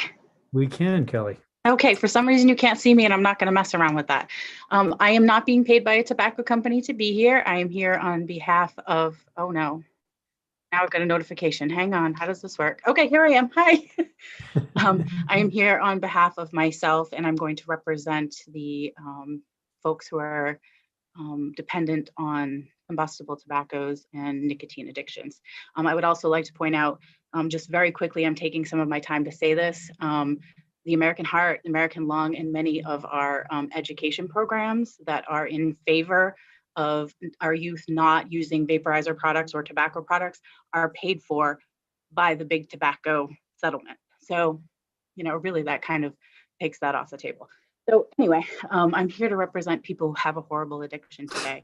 I want to talk about something different. I want to talk about compassion. I want to talk about how we treat people with addiction with such respect and love in our communities. When somebody has an addiction to opioids, we send them to a clinic perhaps. Sometimes they're given a prescription called Suboxone. I'm sure you're all much more familiar with it than I am. You would not prescribe that to me as I am not an addict. It is not a vitamin, but it is a healthier alternative to their addiction, to their street addiction, where their drugs are made and sold and, you know, horrible things happen to them and the people around them. Now, vaping products are a 95% healthier product on the market. They represent that same thing. They are the alternative for people to use to be able to get off those terrible combustibles. We spent all morning, and yes, I was here from 9 a.m. listening to testimony about how terrible combustible tobaccos are, including menthol. And I agree wholeheartedly. People are dying. People have been dying for what, 100+ years from smoking tobacco. Unfortunately, because of the tobacco settlements, we aren't able to completely take them off the market and get rid of them, which we should be able to. We can't, but we have people who are addicted to those products. They are addicts, just like our other, folks are. You don't charge $100 for their medication at the clinic because that's going to motivate them to quit their addiction. That's going to heal their addiction because they have to pay more money than they can afford. Of course not. We give them counseling, we give them help, we give them healthier alternatives to be able to get through that addiction, to be able to survive, to see their children get married, and many other things along the way. We don't make hypodermic needles with little razors in the end so people can't use them. We give them to them. We give them a healthier solution. We give them some place to go if they need a safe place to conduct their business. And when they walk in the door, we don't tell them that they're a burden on the healthcare system. We don't tell them how much they cost us. 30 seconds. Give them our compassion, we give them our love, and we treat their addiction. And that is what vaping products do. And we all know that adults love flavors. All you have to do is walk down the aisle at the grocery store. You have to now because of the arrows, right? And how many flavors are out there? I'll also say that Nicorette gum, which is a nicotine replacement therapy, does not come in tobacco flavor. The flavors that they have are fruit and mint flavors. Adults like flavors. Adults need a healthier alternative to combustible cigarettes. And the ones that are on the markets now don't have the percentage rates that vaping does. Thank you. Thank you all for listening today. Thank you. Good to see you again, Kelly. Different circumstances than last time. Next, we'll go to Kevin Colangelo. Can you hear me? Yes. Okay. Good afternoon, Senator Claxton, Representative Meyer, and distinguished members of the Health and Human Services Committee. My name is Kevin Colangelo. I am a Maine resident and a director of operations for Rusty Lantern Markets, which is based out of Brunswick. Our business operates 18 stores across Maine, New Hampshire, and Massachusetts, and we employ a great number of employees in the state of Maine.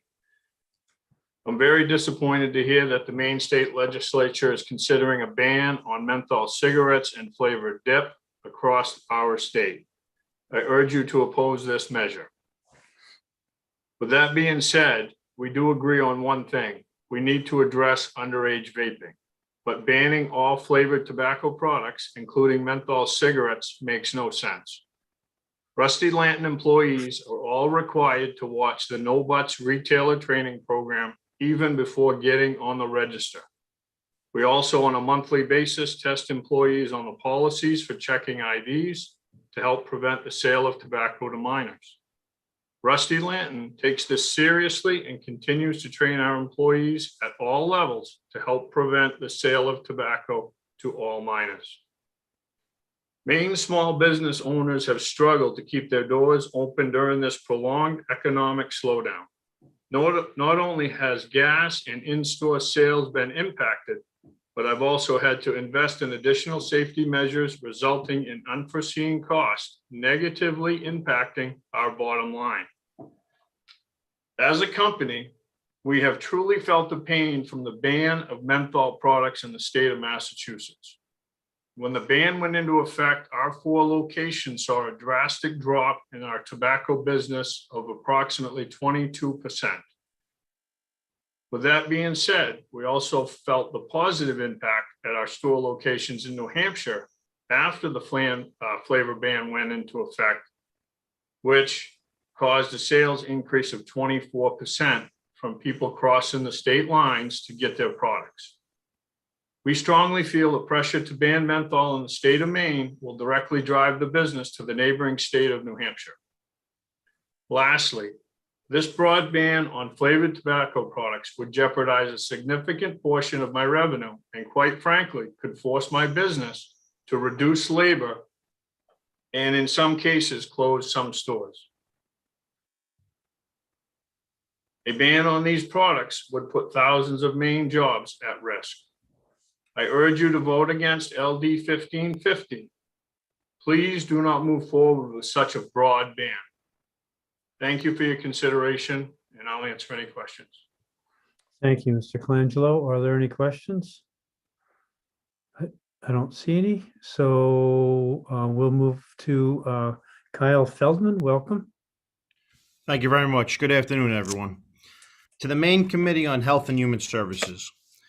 My name is Kyle Feldman, and I am a Vice President, National Convenience Distributors, NCD. NCD is a full-line convenience store distributor in the Northeast, selling grocery, frozen, refrigerated food, beverages, school supplies, health and beauty products, general merchandise, as well as cigarettes and tobacco. We have always recognized the value of our services, so it's not surprising that during pandemics and crises, we are deemed an essential business, providing the very essential services and products to our customers who supply communities for their needs. We also find ourselves navigating the recent events that have led to nationwide civil unrest across America, which also has put pressure on our businesses and obliging curfew orders for safety precautions. NCD is one of the largest privately held companies in the Northeast. Over the last 100 plus years, we have grown to over 20,000 plus customers, which includes hundreds of customers in Maine. In addition to all of this, we're also a very large tax collector in Maine, proudly remitting upwards of over $20 million a year in support of the state that enables us to employ so many individuals and touch so many lives in a positive way.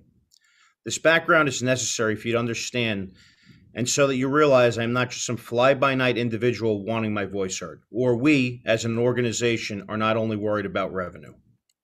We are your partners and are just as concerned about keeping vapor products out of the hands of youth. However, LD 1550 is not the answer. The goal of this committee is to evaluate bills through the lens of the public health. However, we must ask, to what point does the health interest of governments infringe on individual freedoms? Proponents of this bill will tell you that this bill is protecting the kids of Maine. However, reality is far from that. We acknowledge that something must be done to prevent youth access to vapor products. However, traditional products like cigarettes and moist snuff are not attractive to youth, and banning these products will do nothing except restrict adult access. In Maine, 2019 data showed 28.7% of Maine high school students reported currently using e-cigarettes at least one time in the past 30 days. That's an increase from 15.3% in 2017. However, the CDC High School Youth Risk Behavior Survey from 2019 shows that only 1.8% of high school students have smoked cigarettes frequently. 30 seconds, sir. Nareev Shah, director of the Maine Center of Disease Control and Prevention, is quoted notably. The 2019 responses show a decrease in the percentage of Maine students who smoke or use other forms of conventional tobacco products. The title of LD 1550 should read, "An Act to Punish Local Retailers and Restrict Adult Freedoms." The concept that this bill will do anything contrary to that point is false. Consumers will still buy the products in New Hampshire. Youth will still purchase the products via friends and family. Adult freedoms will be restricted. Those are the facts. I recommend the Maine legislator do a full audit of tobacco cessation and prevention programs to see where and why they are failing. I also implore this legislature to sign into law an act in prosecuting adults who provide tobacco products to youth. In summary, we are your partners in preventing youth access and use of tobacco bills, but LD 1550 do none of that. If you want to have a robust dialogue, you must include local businesses like mine. We are on the front lines and in convenience stores every day.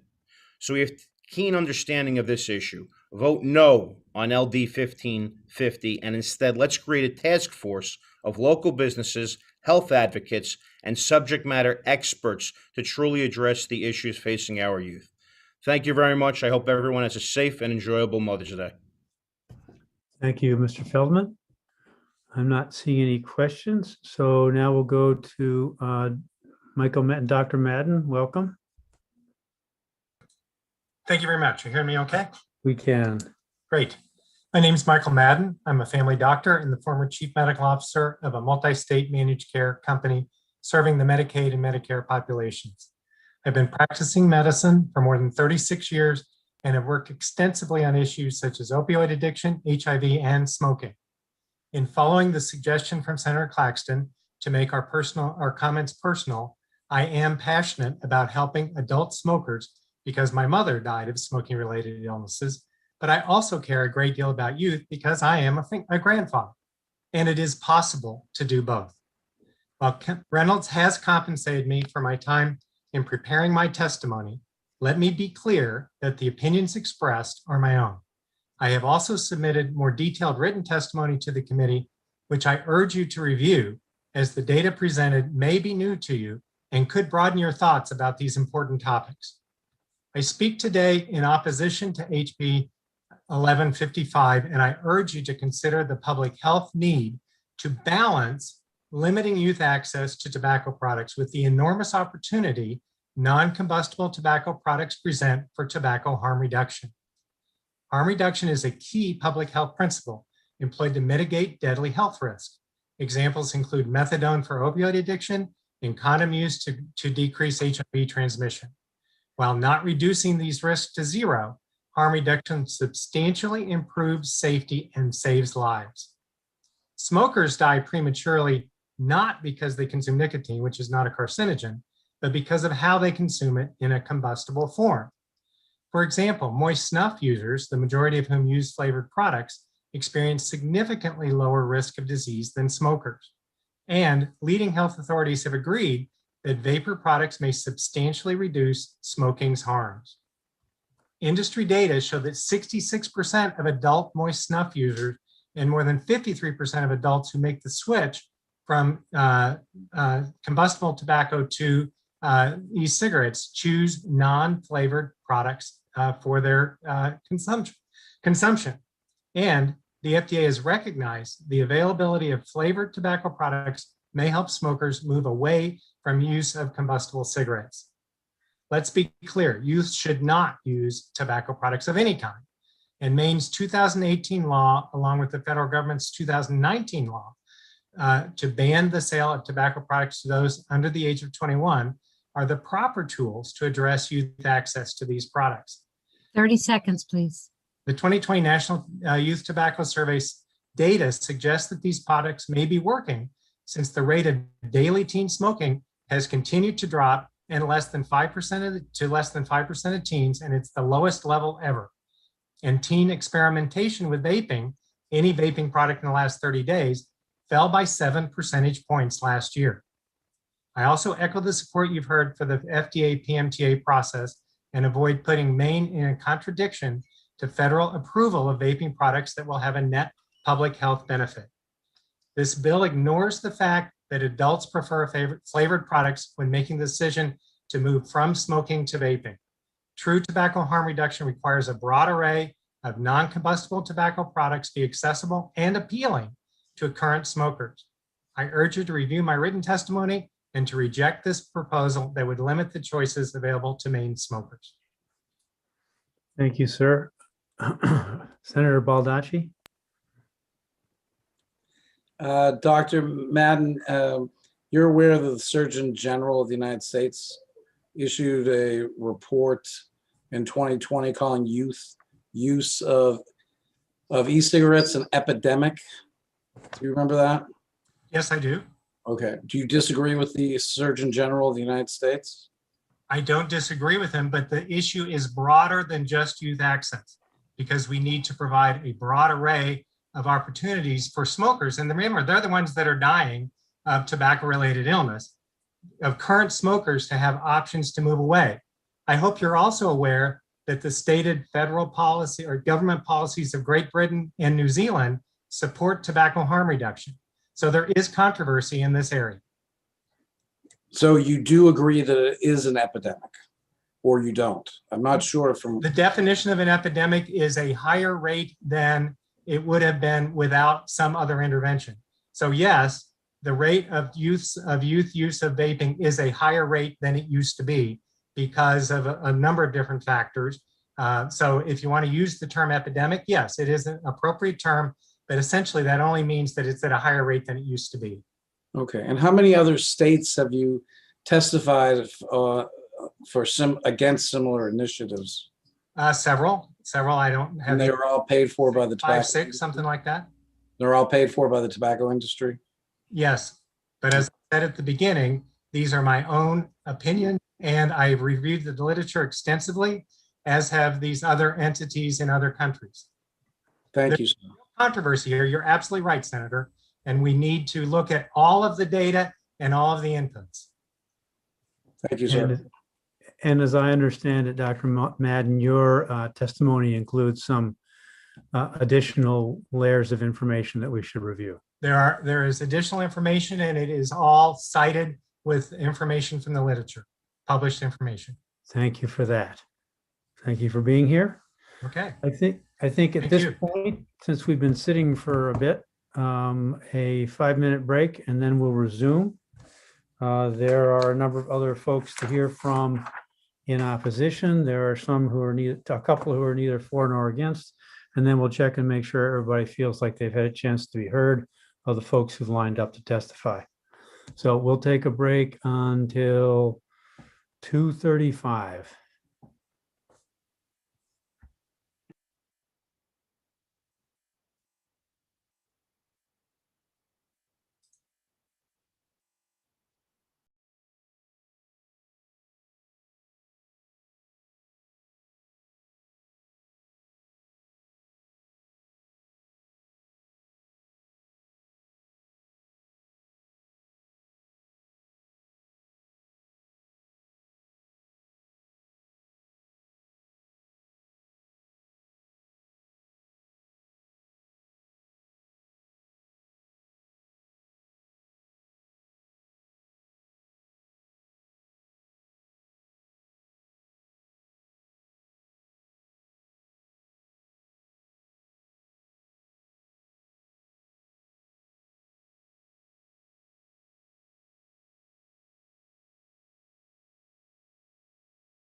So at this point, we can resume our hearing.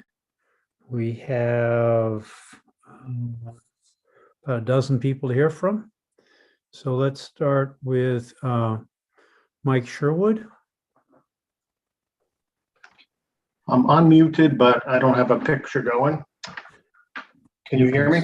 We can hear you fine, and you can still testify. Okay, it's got a message just popped up. Start my video. Okay.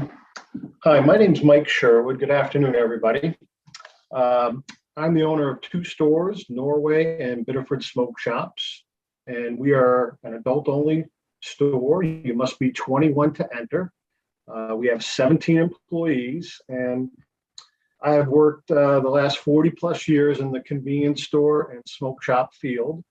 And my estimate is that my 2 locations would lose about 15 to 20% of our combined sales. It'd be over $1 million over a 12-month period of time if this bill is passed.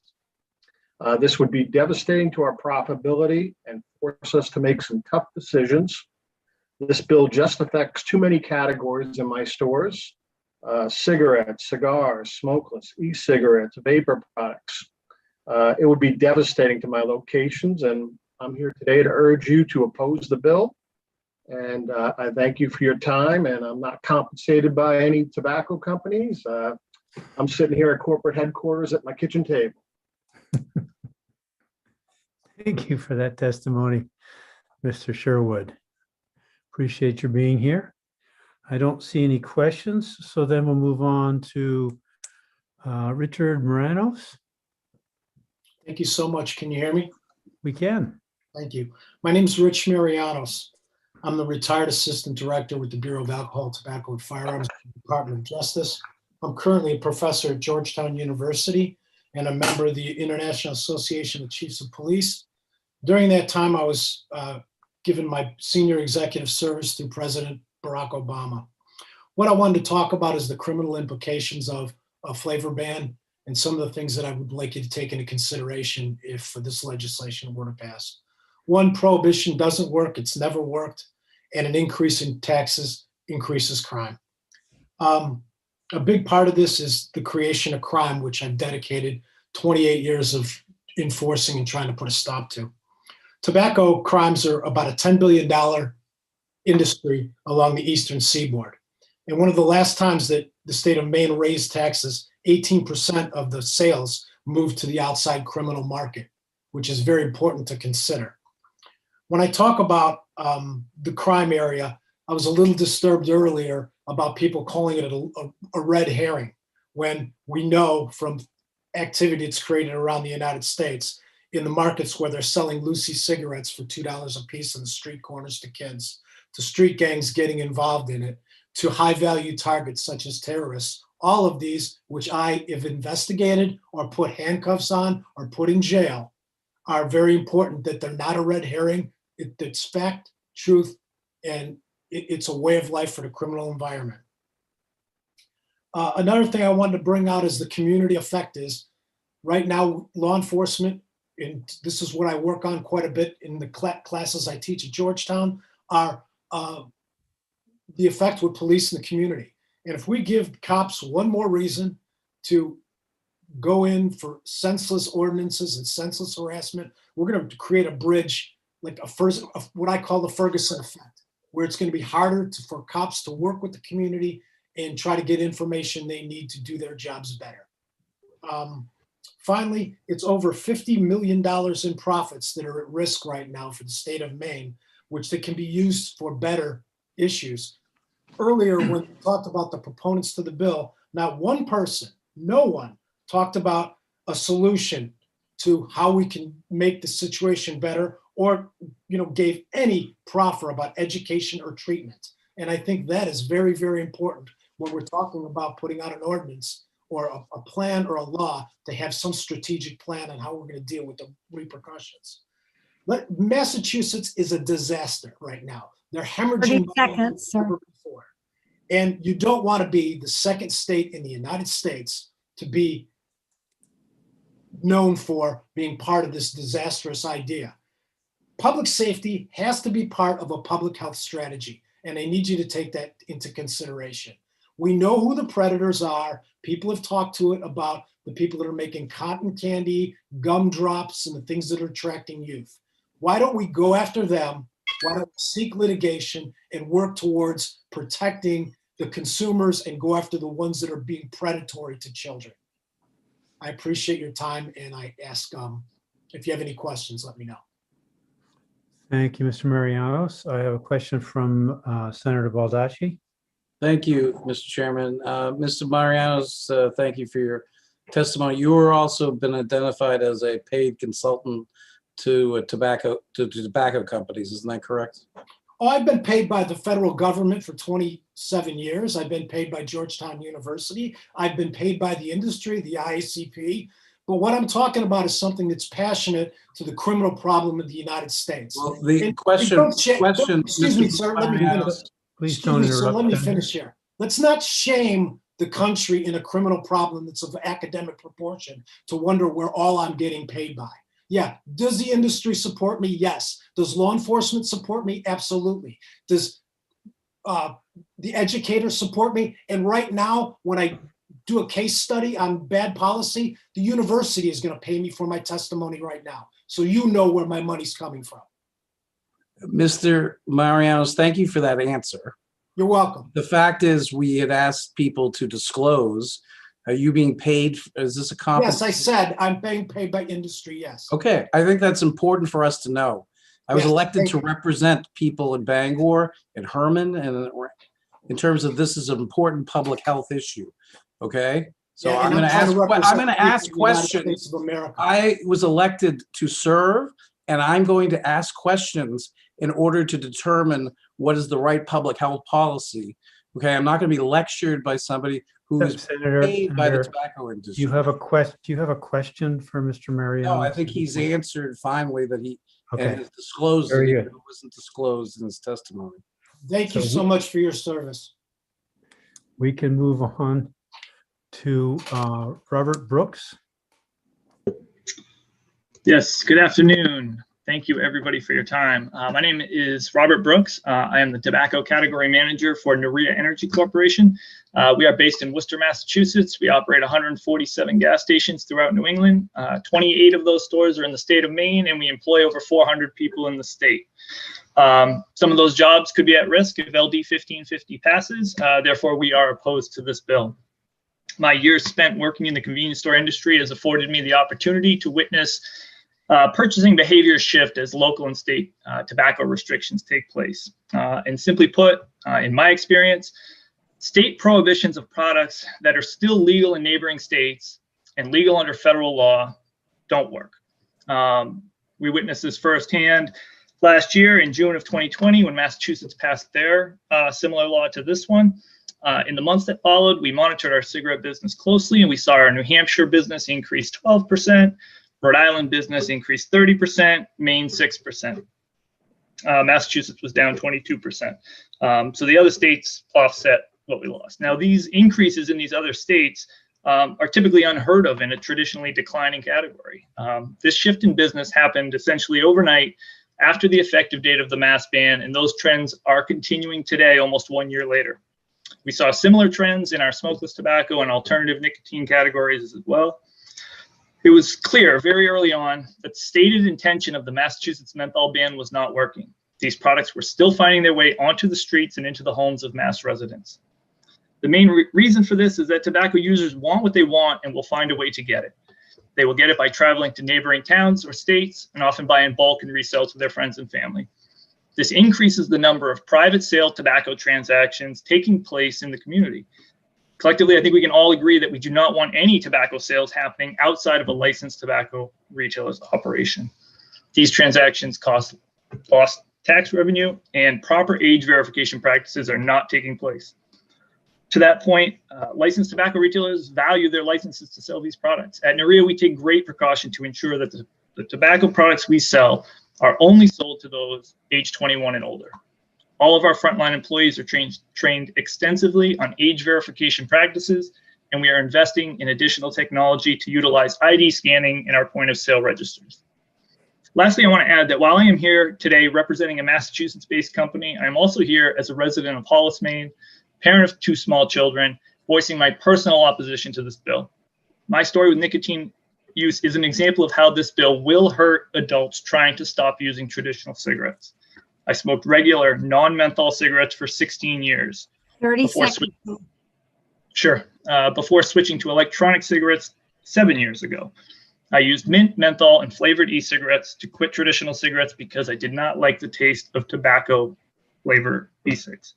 I have not touched a combustible cigarette for over 7 years. I continue to use e-cigarettes and other flavored nicotine products because I enjoy it.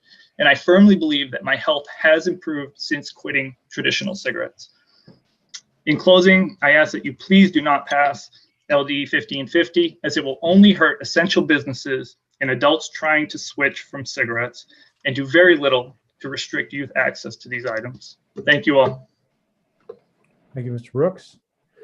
And next we'll go to Thomas Bryant.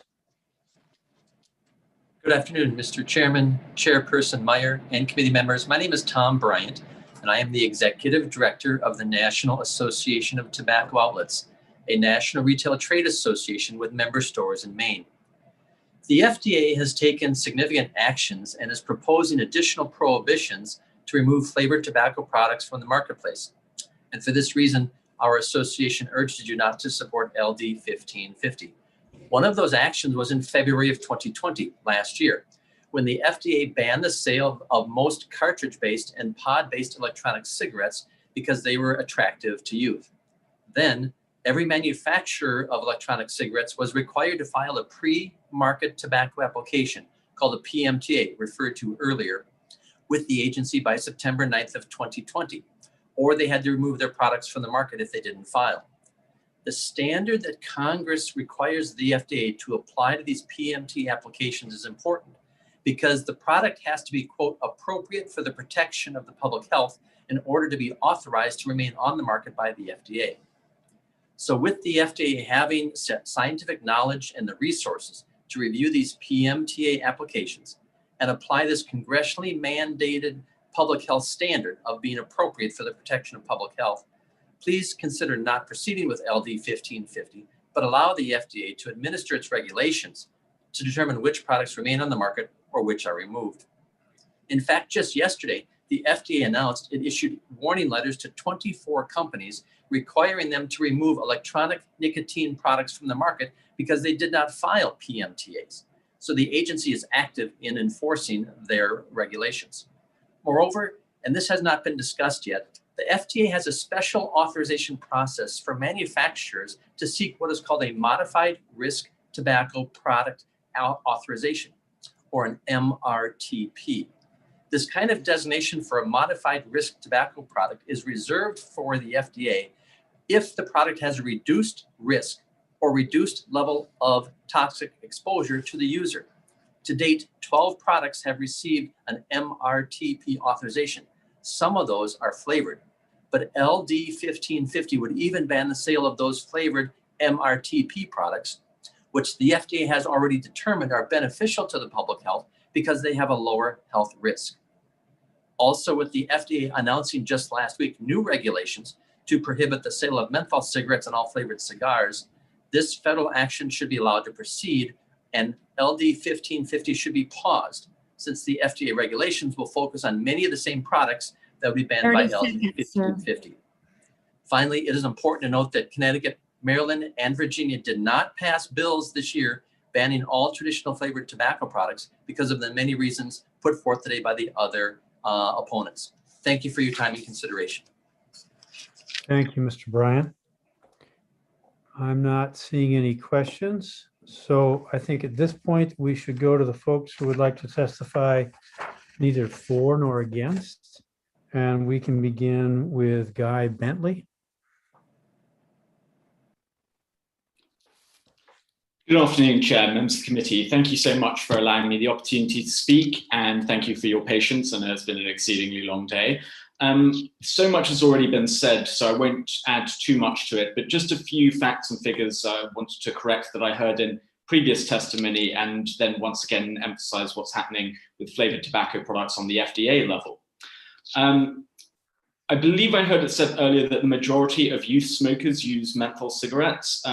That's actually not correct. The percentage of youth using menthol cigarettes, that's of youth who smoke, is 46%. So 54.5% of youth who smoke use non-menthol cigarettes. And recently, a study published by the National Bureau of Economic Research found that when there was a ban on menthol cigarettes in Canada, unfortunately, it did not reduce smoking because youth switched to non-menthol cigarettes.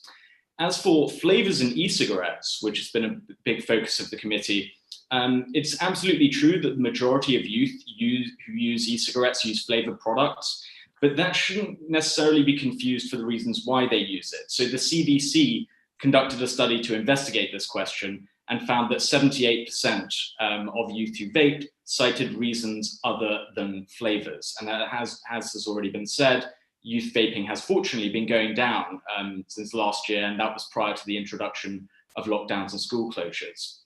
Now, with the FDA process that has been talked about in this part of the hearing, it is kind of a win-win for Maine here, because if the FDA deems that these products we're discussing today are net harmful to the public health, if after thorough investigation, which is happening as we speak, and which will conclude this year, that if FDA determines that the costs are too high and the benefits are not worth it, they will be removed from the product this year.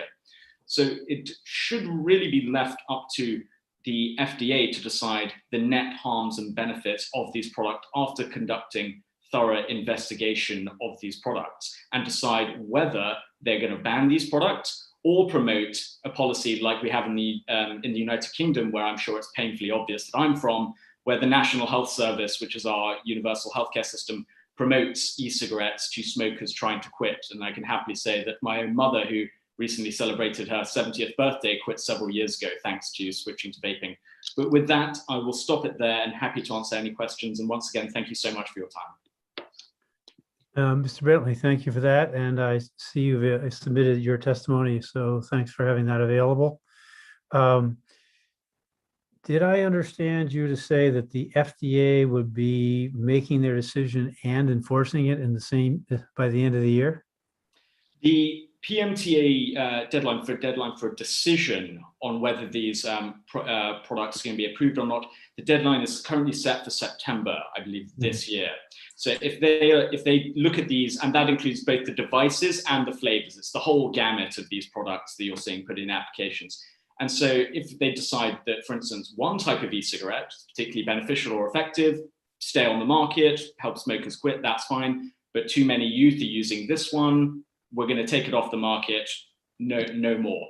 Much like we actually saw last year with the federal action to actually take flavored products in closed system e-cigarettes. So for instance, like products such as Juul were no longer allowed to sell most of their flavored products along with all the closed systems, because there was a concern that whilst youth weren't using the open system products, which you mostly find in vape shops, for instance, that there was a number of them using the closed system products, so the FDA took action on that front. And those companies, they can apply to and have applied to the FDA to put their products back on the market, and it'll be up to the FDA to say, you've made improvements, the liability has gone down here, or we're going to keep these off the market. So yeah, thankfully, we will have some actual decision and guidance on this later this year. So I understand the decision will be made by the FDA, but you may be undervaluating the Americans' abilities to be litigious. That they spent a number of years in court following that release. No, thankfully the law, the Tobacco Control Act of 2009 is pretty airtight. And ever since e-cigarettes were deemed tobacco products in 2016, there was litigation, particularly around that date, of trying to shift the date around, or saying the deeming rule itself was unconstitutional. Those litigations failed, so we are sort of at the end of the road here. So I think it's a sort of decision time for the FDA to really evaluate which of these products are going to help smokers quit, which are a threat, and so on and so forth. And thankfully, there's a large staff at FDA that can evaluate these product applications, which are extraordinarily long and expensive. I believe FDA estimated around the average cost of a single PMTA, which you have to file for each individual product, is around $500,000 to $1 million. and some put it as high as 5 to 10 million. So it's if you want to have an e-cigarette approved or a product that is less harmful than traditional cigarettes, you have to have a pretty thorough application and process in place, which should hopefully be reassuring if and when those products are approved. Thank you for that information. I appreciate that. Representative Perry, you had your hand up. Yes, I did. Actually, I was going to ask in the UK if the e-cigarettes are over the counter, or were they prescribed as a smoking cessation treatment? Yeah, that's a really great question. They're over the counter. So just as you would see in the United States, there's vape shops. They're also sold in supermarkets. But local doctor's surgery, so your general practitioner and so on, if you're a smoker and you've tried to quit with the patch or the gum and hasn't worked, tried to go to cold turkey, they will say, if you can't quit through any other way, give vaping a try. And in fact, there are vape shops in several NHS hospitals now to encourage smokers to try and switch over to e-cigarettes.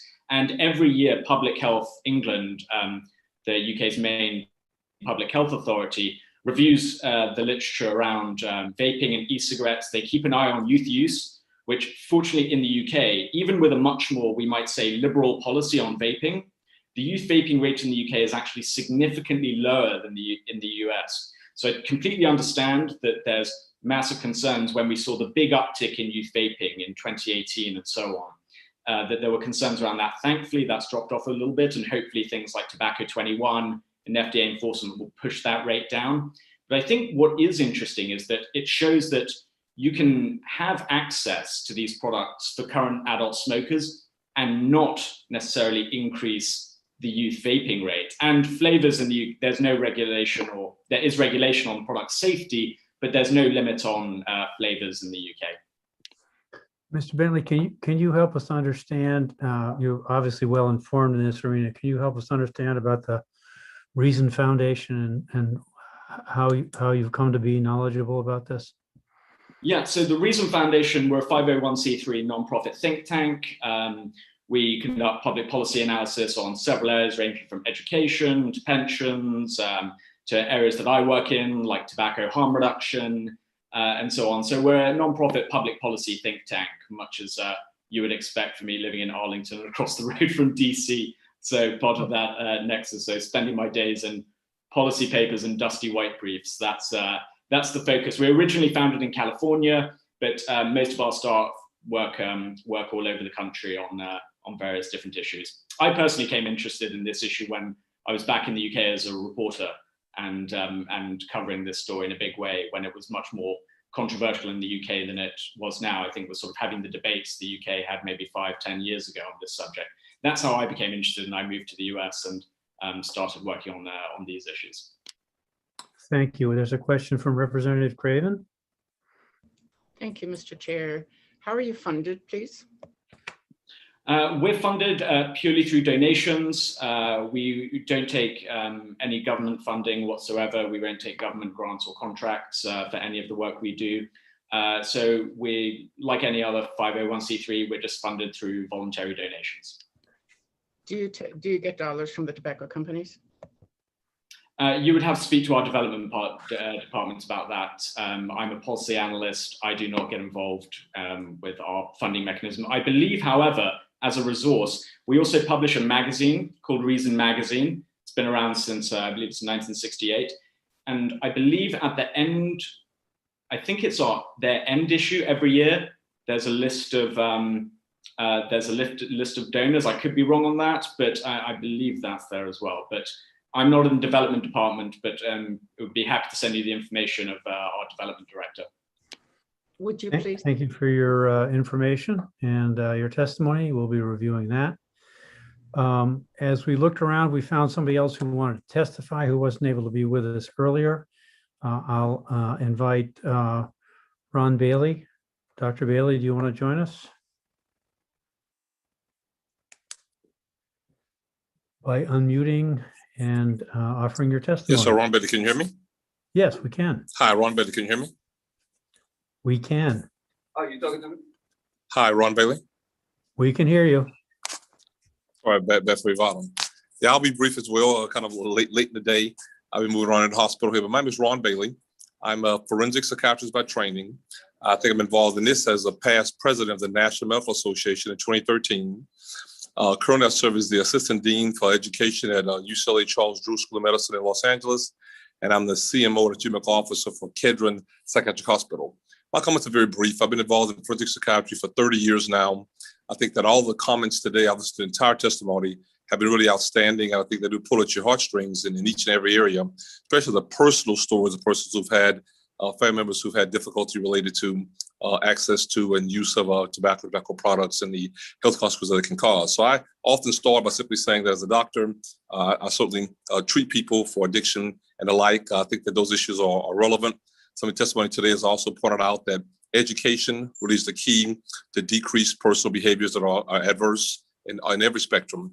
But for me, really the key issue in this business is this issue regarding the concept that our legal system has unfortunately created a process where all too often young persons, young men, blacks and browns, are disproportionately adversely impacted by laws that create or criminalize, create the opportunity for, I think, for policemen to come into contact with young persons on one issue, and they also lead to conflict or arrest them, I think, on other issues. Those, I think, really often are the key difficulties. So I submitted a written testimony. I have testified before in other states on this very issue, representing the NMA. I have been compensated, I think, for my time, as was asked to speak to before earlier. But these are really my thoughts and my comments, and I hope that the persons who are voting, the legislators, will appreciate that. I think it's the unintended consequences very often in our society that these kinds of laws have created because of the complex that we're in that I think are problematic. The issue is a very good one, but to criminalize it, I think is a problem, especially for young individuals, or African American particularly, in how our legal system very often engages with them. I'll stop with those comments. Well, thank you for your comments and your succinctness. I appreciate that input. Are there any questions for Dr. Bailey? I don't see any, sir, so back to work. Thank you for being here. You too. Thanks for having me. So I'm deferring to Ms. Withy to confirm that there's nobody else who wants to testify, that everybody on our current attendee list, this has a chance to be heard. And if you haven't, please put your hand up. But as I scan the list, it looks like we've heard from everybody. So at this point, we invite questions to go to Kristen Braun in anticipation of a work session. What kind of questions have you? Representative Stover had one. You're on mute. You're still muted. No, sorry about that. I'll pass for now. Thank you. Okay. All right. Yes, Representative Craven? Mr. Chair, I would like to see the scientific information about vaping being a good alternative to quit smoking. And if it's possible, to get a list of the chemicals that are in some, like maybe Juul or some other brand that's popular. Thank you. I think we heard testimony today that yes, it helps, and no, it doesn't help. So I know, that's why I'm so confused. Yeah. Senator Baldacci? If we could get like reports from the Surgeon General's office within the last couple of years on this topic, as well as some respected publications like the New England Journal of Medicine and that type of thing, it would be helpful to get some, recent scholarly academic work in this area. Would be helpful as background information. I also, yes, Senator Craven, Representative Craven. Thank you. There was a senator in that box a minute ago. Thank you. So I'm also confused about Massachusetts. I'm sure that they expected to have tax losses, but it sounded so catastrophic. Could we have some kind of information about what else happened? We heard from one person that said it was successful, and we heard from a number of people who said the revenues went across the border. Any other questions? I think I need a list of the categories of products we're talking about, not the specific names. I don't need the 1,500 varieties for flavors, but I think if we're going to be careful about this, we need to make sure that category by category, we're not creating problems. So categories of for just e-cigarettes? No, just so there's cartridge and there's non-cartridge, there's enclosed and open, there's combustible. I just need a big picture if we're going to start to try and dissect this and do a good job with it. Okay, so both e-cigarettes and combustible, and then also smokeless tobacco too? Sure. Okay. Sure. Yep. Some of those I'm much more familiar with than the other. Luckily, I stole some cigarettes from my father when I was 10 and got sick as a dog and haven't been back since. So any couldn't help myself. It's been a long day. Thank you all for hanging in there. Are there any other questions for Ms. Braun? There being none, and I'm knowing that she doesn't want to raise the possibility of additional work for the rest of the committee for the rest of today. Sorry. Yes, Representative Craven. Well, I meant to ask our young dentist that was here before, but could we have some numbers around mouth damage or cancer for the the chewing tobacco or the little cans that Snuff. Right? Yeah. I do know that Kathleen Dunbar's testimony, she had some good information. She's a hygienist. There was She some had number that in there. Yeah, she had some numbers in there as well. Representative Stover? I would just add that smoking in general, whether it's cigarettes or e-cigarettes or snuff, all of them have a deleterious effect on your oral health. Yeah, including gums nice to for better, more mean, fully not- understand that. cancer, but it just really is it's very bad for your mouth, as it turns out. It's all of it. So I think we could find some information on that. That would be great. Representative Griffin, did you have your hand up? I was just trying to help Representative Stover. She was waving at you and I wasn't sure if you saw her. Okay. No, I know to check that box. She's a waiver. Thank you, Representative Griffin.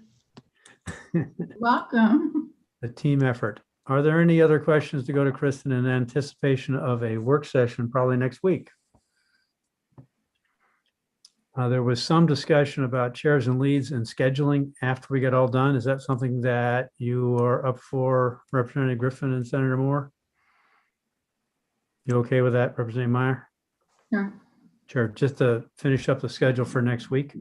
Yeah, since we All have right. Thursday and Friday available now. Yeah. Not that we have to use all those days. No, we could take a day off on Friday. That'd be nice. That'd be good. All right. So I think with that, I'll entertain a motion to adjourn until next week. I'm not sure when. I haven't looked that far ahead. I'll thank everybody for their attention. It's 10 o'clock on Monday. 10 o'clock on Monday. I think that was our first attempt to ease back on the schedule a little bit. Ms. Withy, did you have anything you wanted to contribute before we go? Thanks for hanging in there. I know you've been busy, right? One thing after another. Moving people in. Yeah, moving Happy people in and Mother's out. Day, Yeah. everyone. I would move to adjourn, Mr. Chairman. There's a motion to adjourn. I would second that and thank everyone for being here today and spending your Friday in committee. Sunny Friday. All of those in favor of adjourning until 10 o'clock on Monday.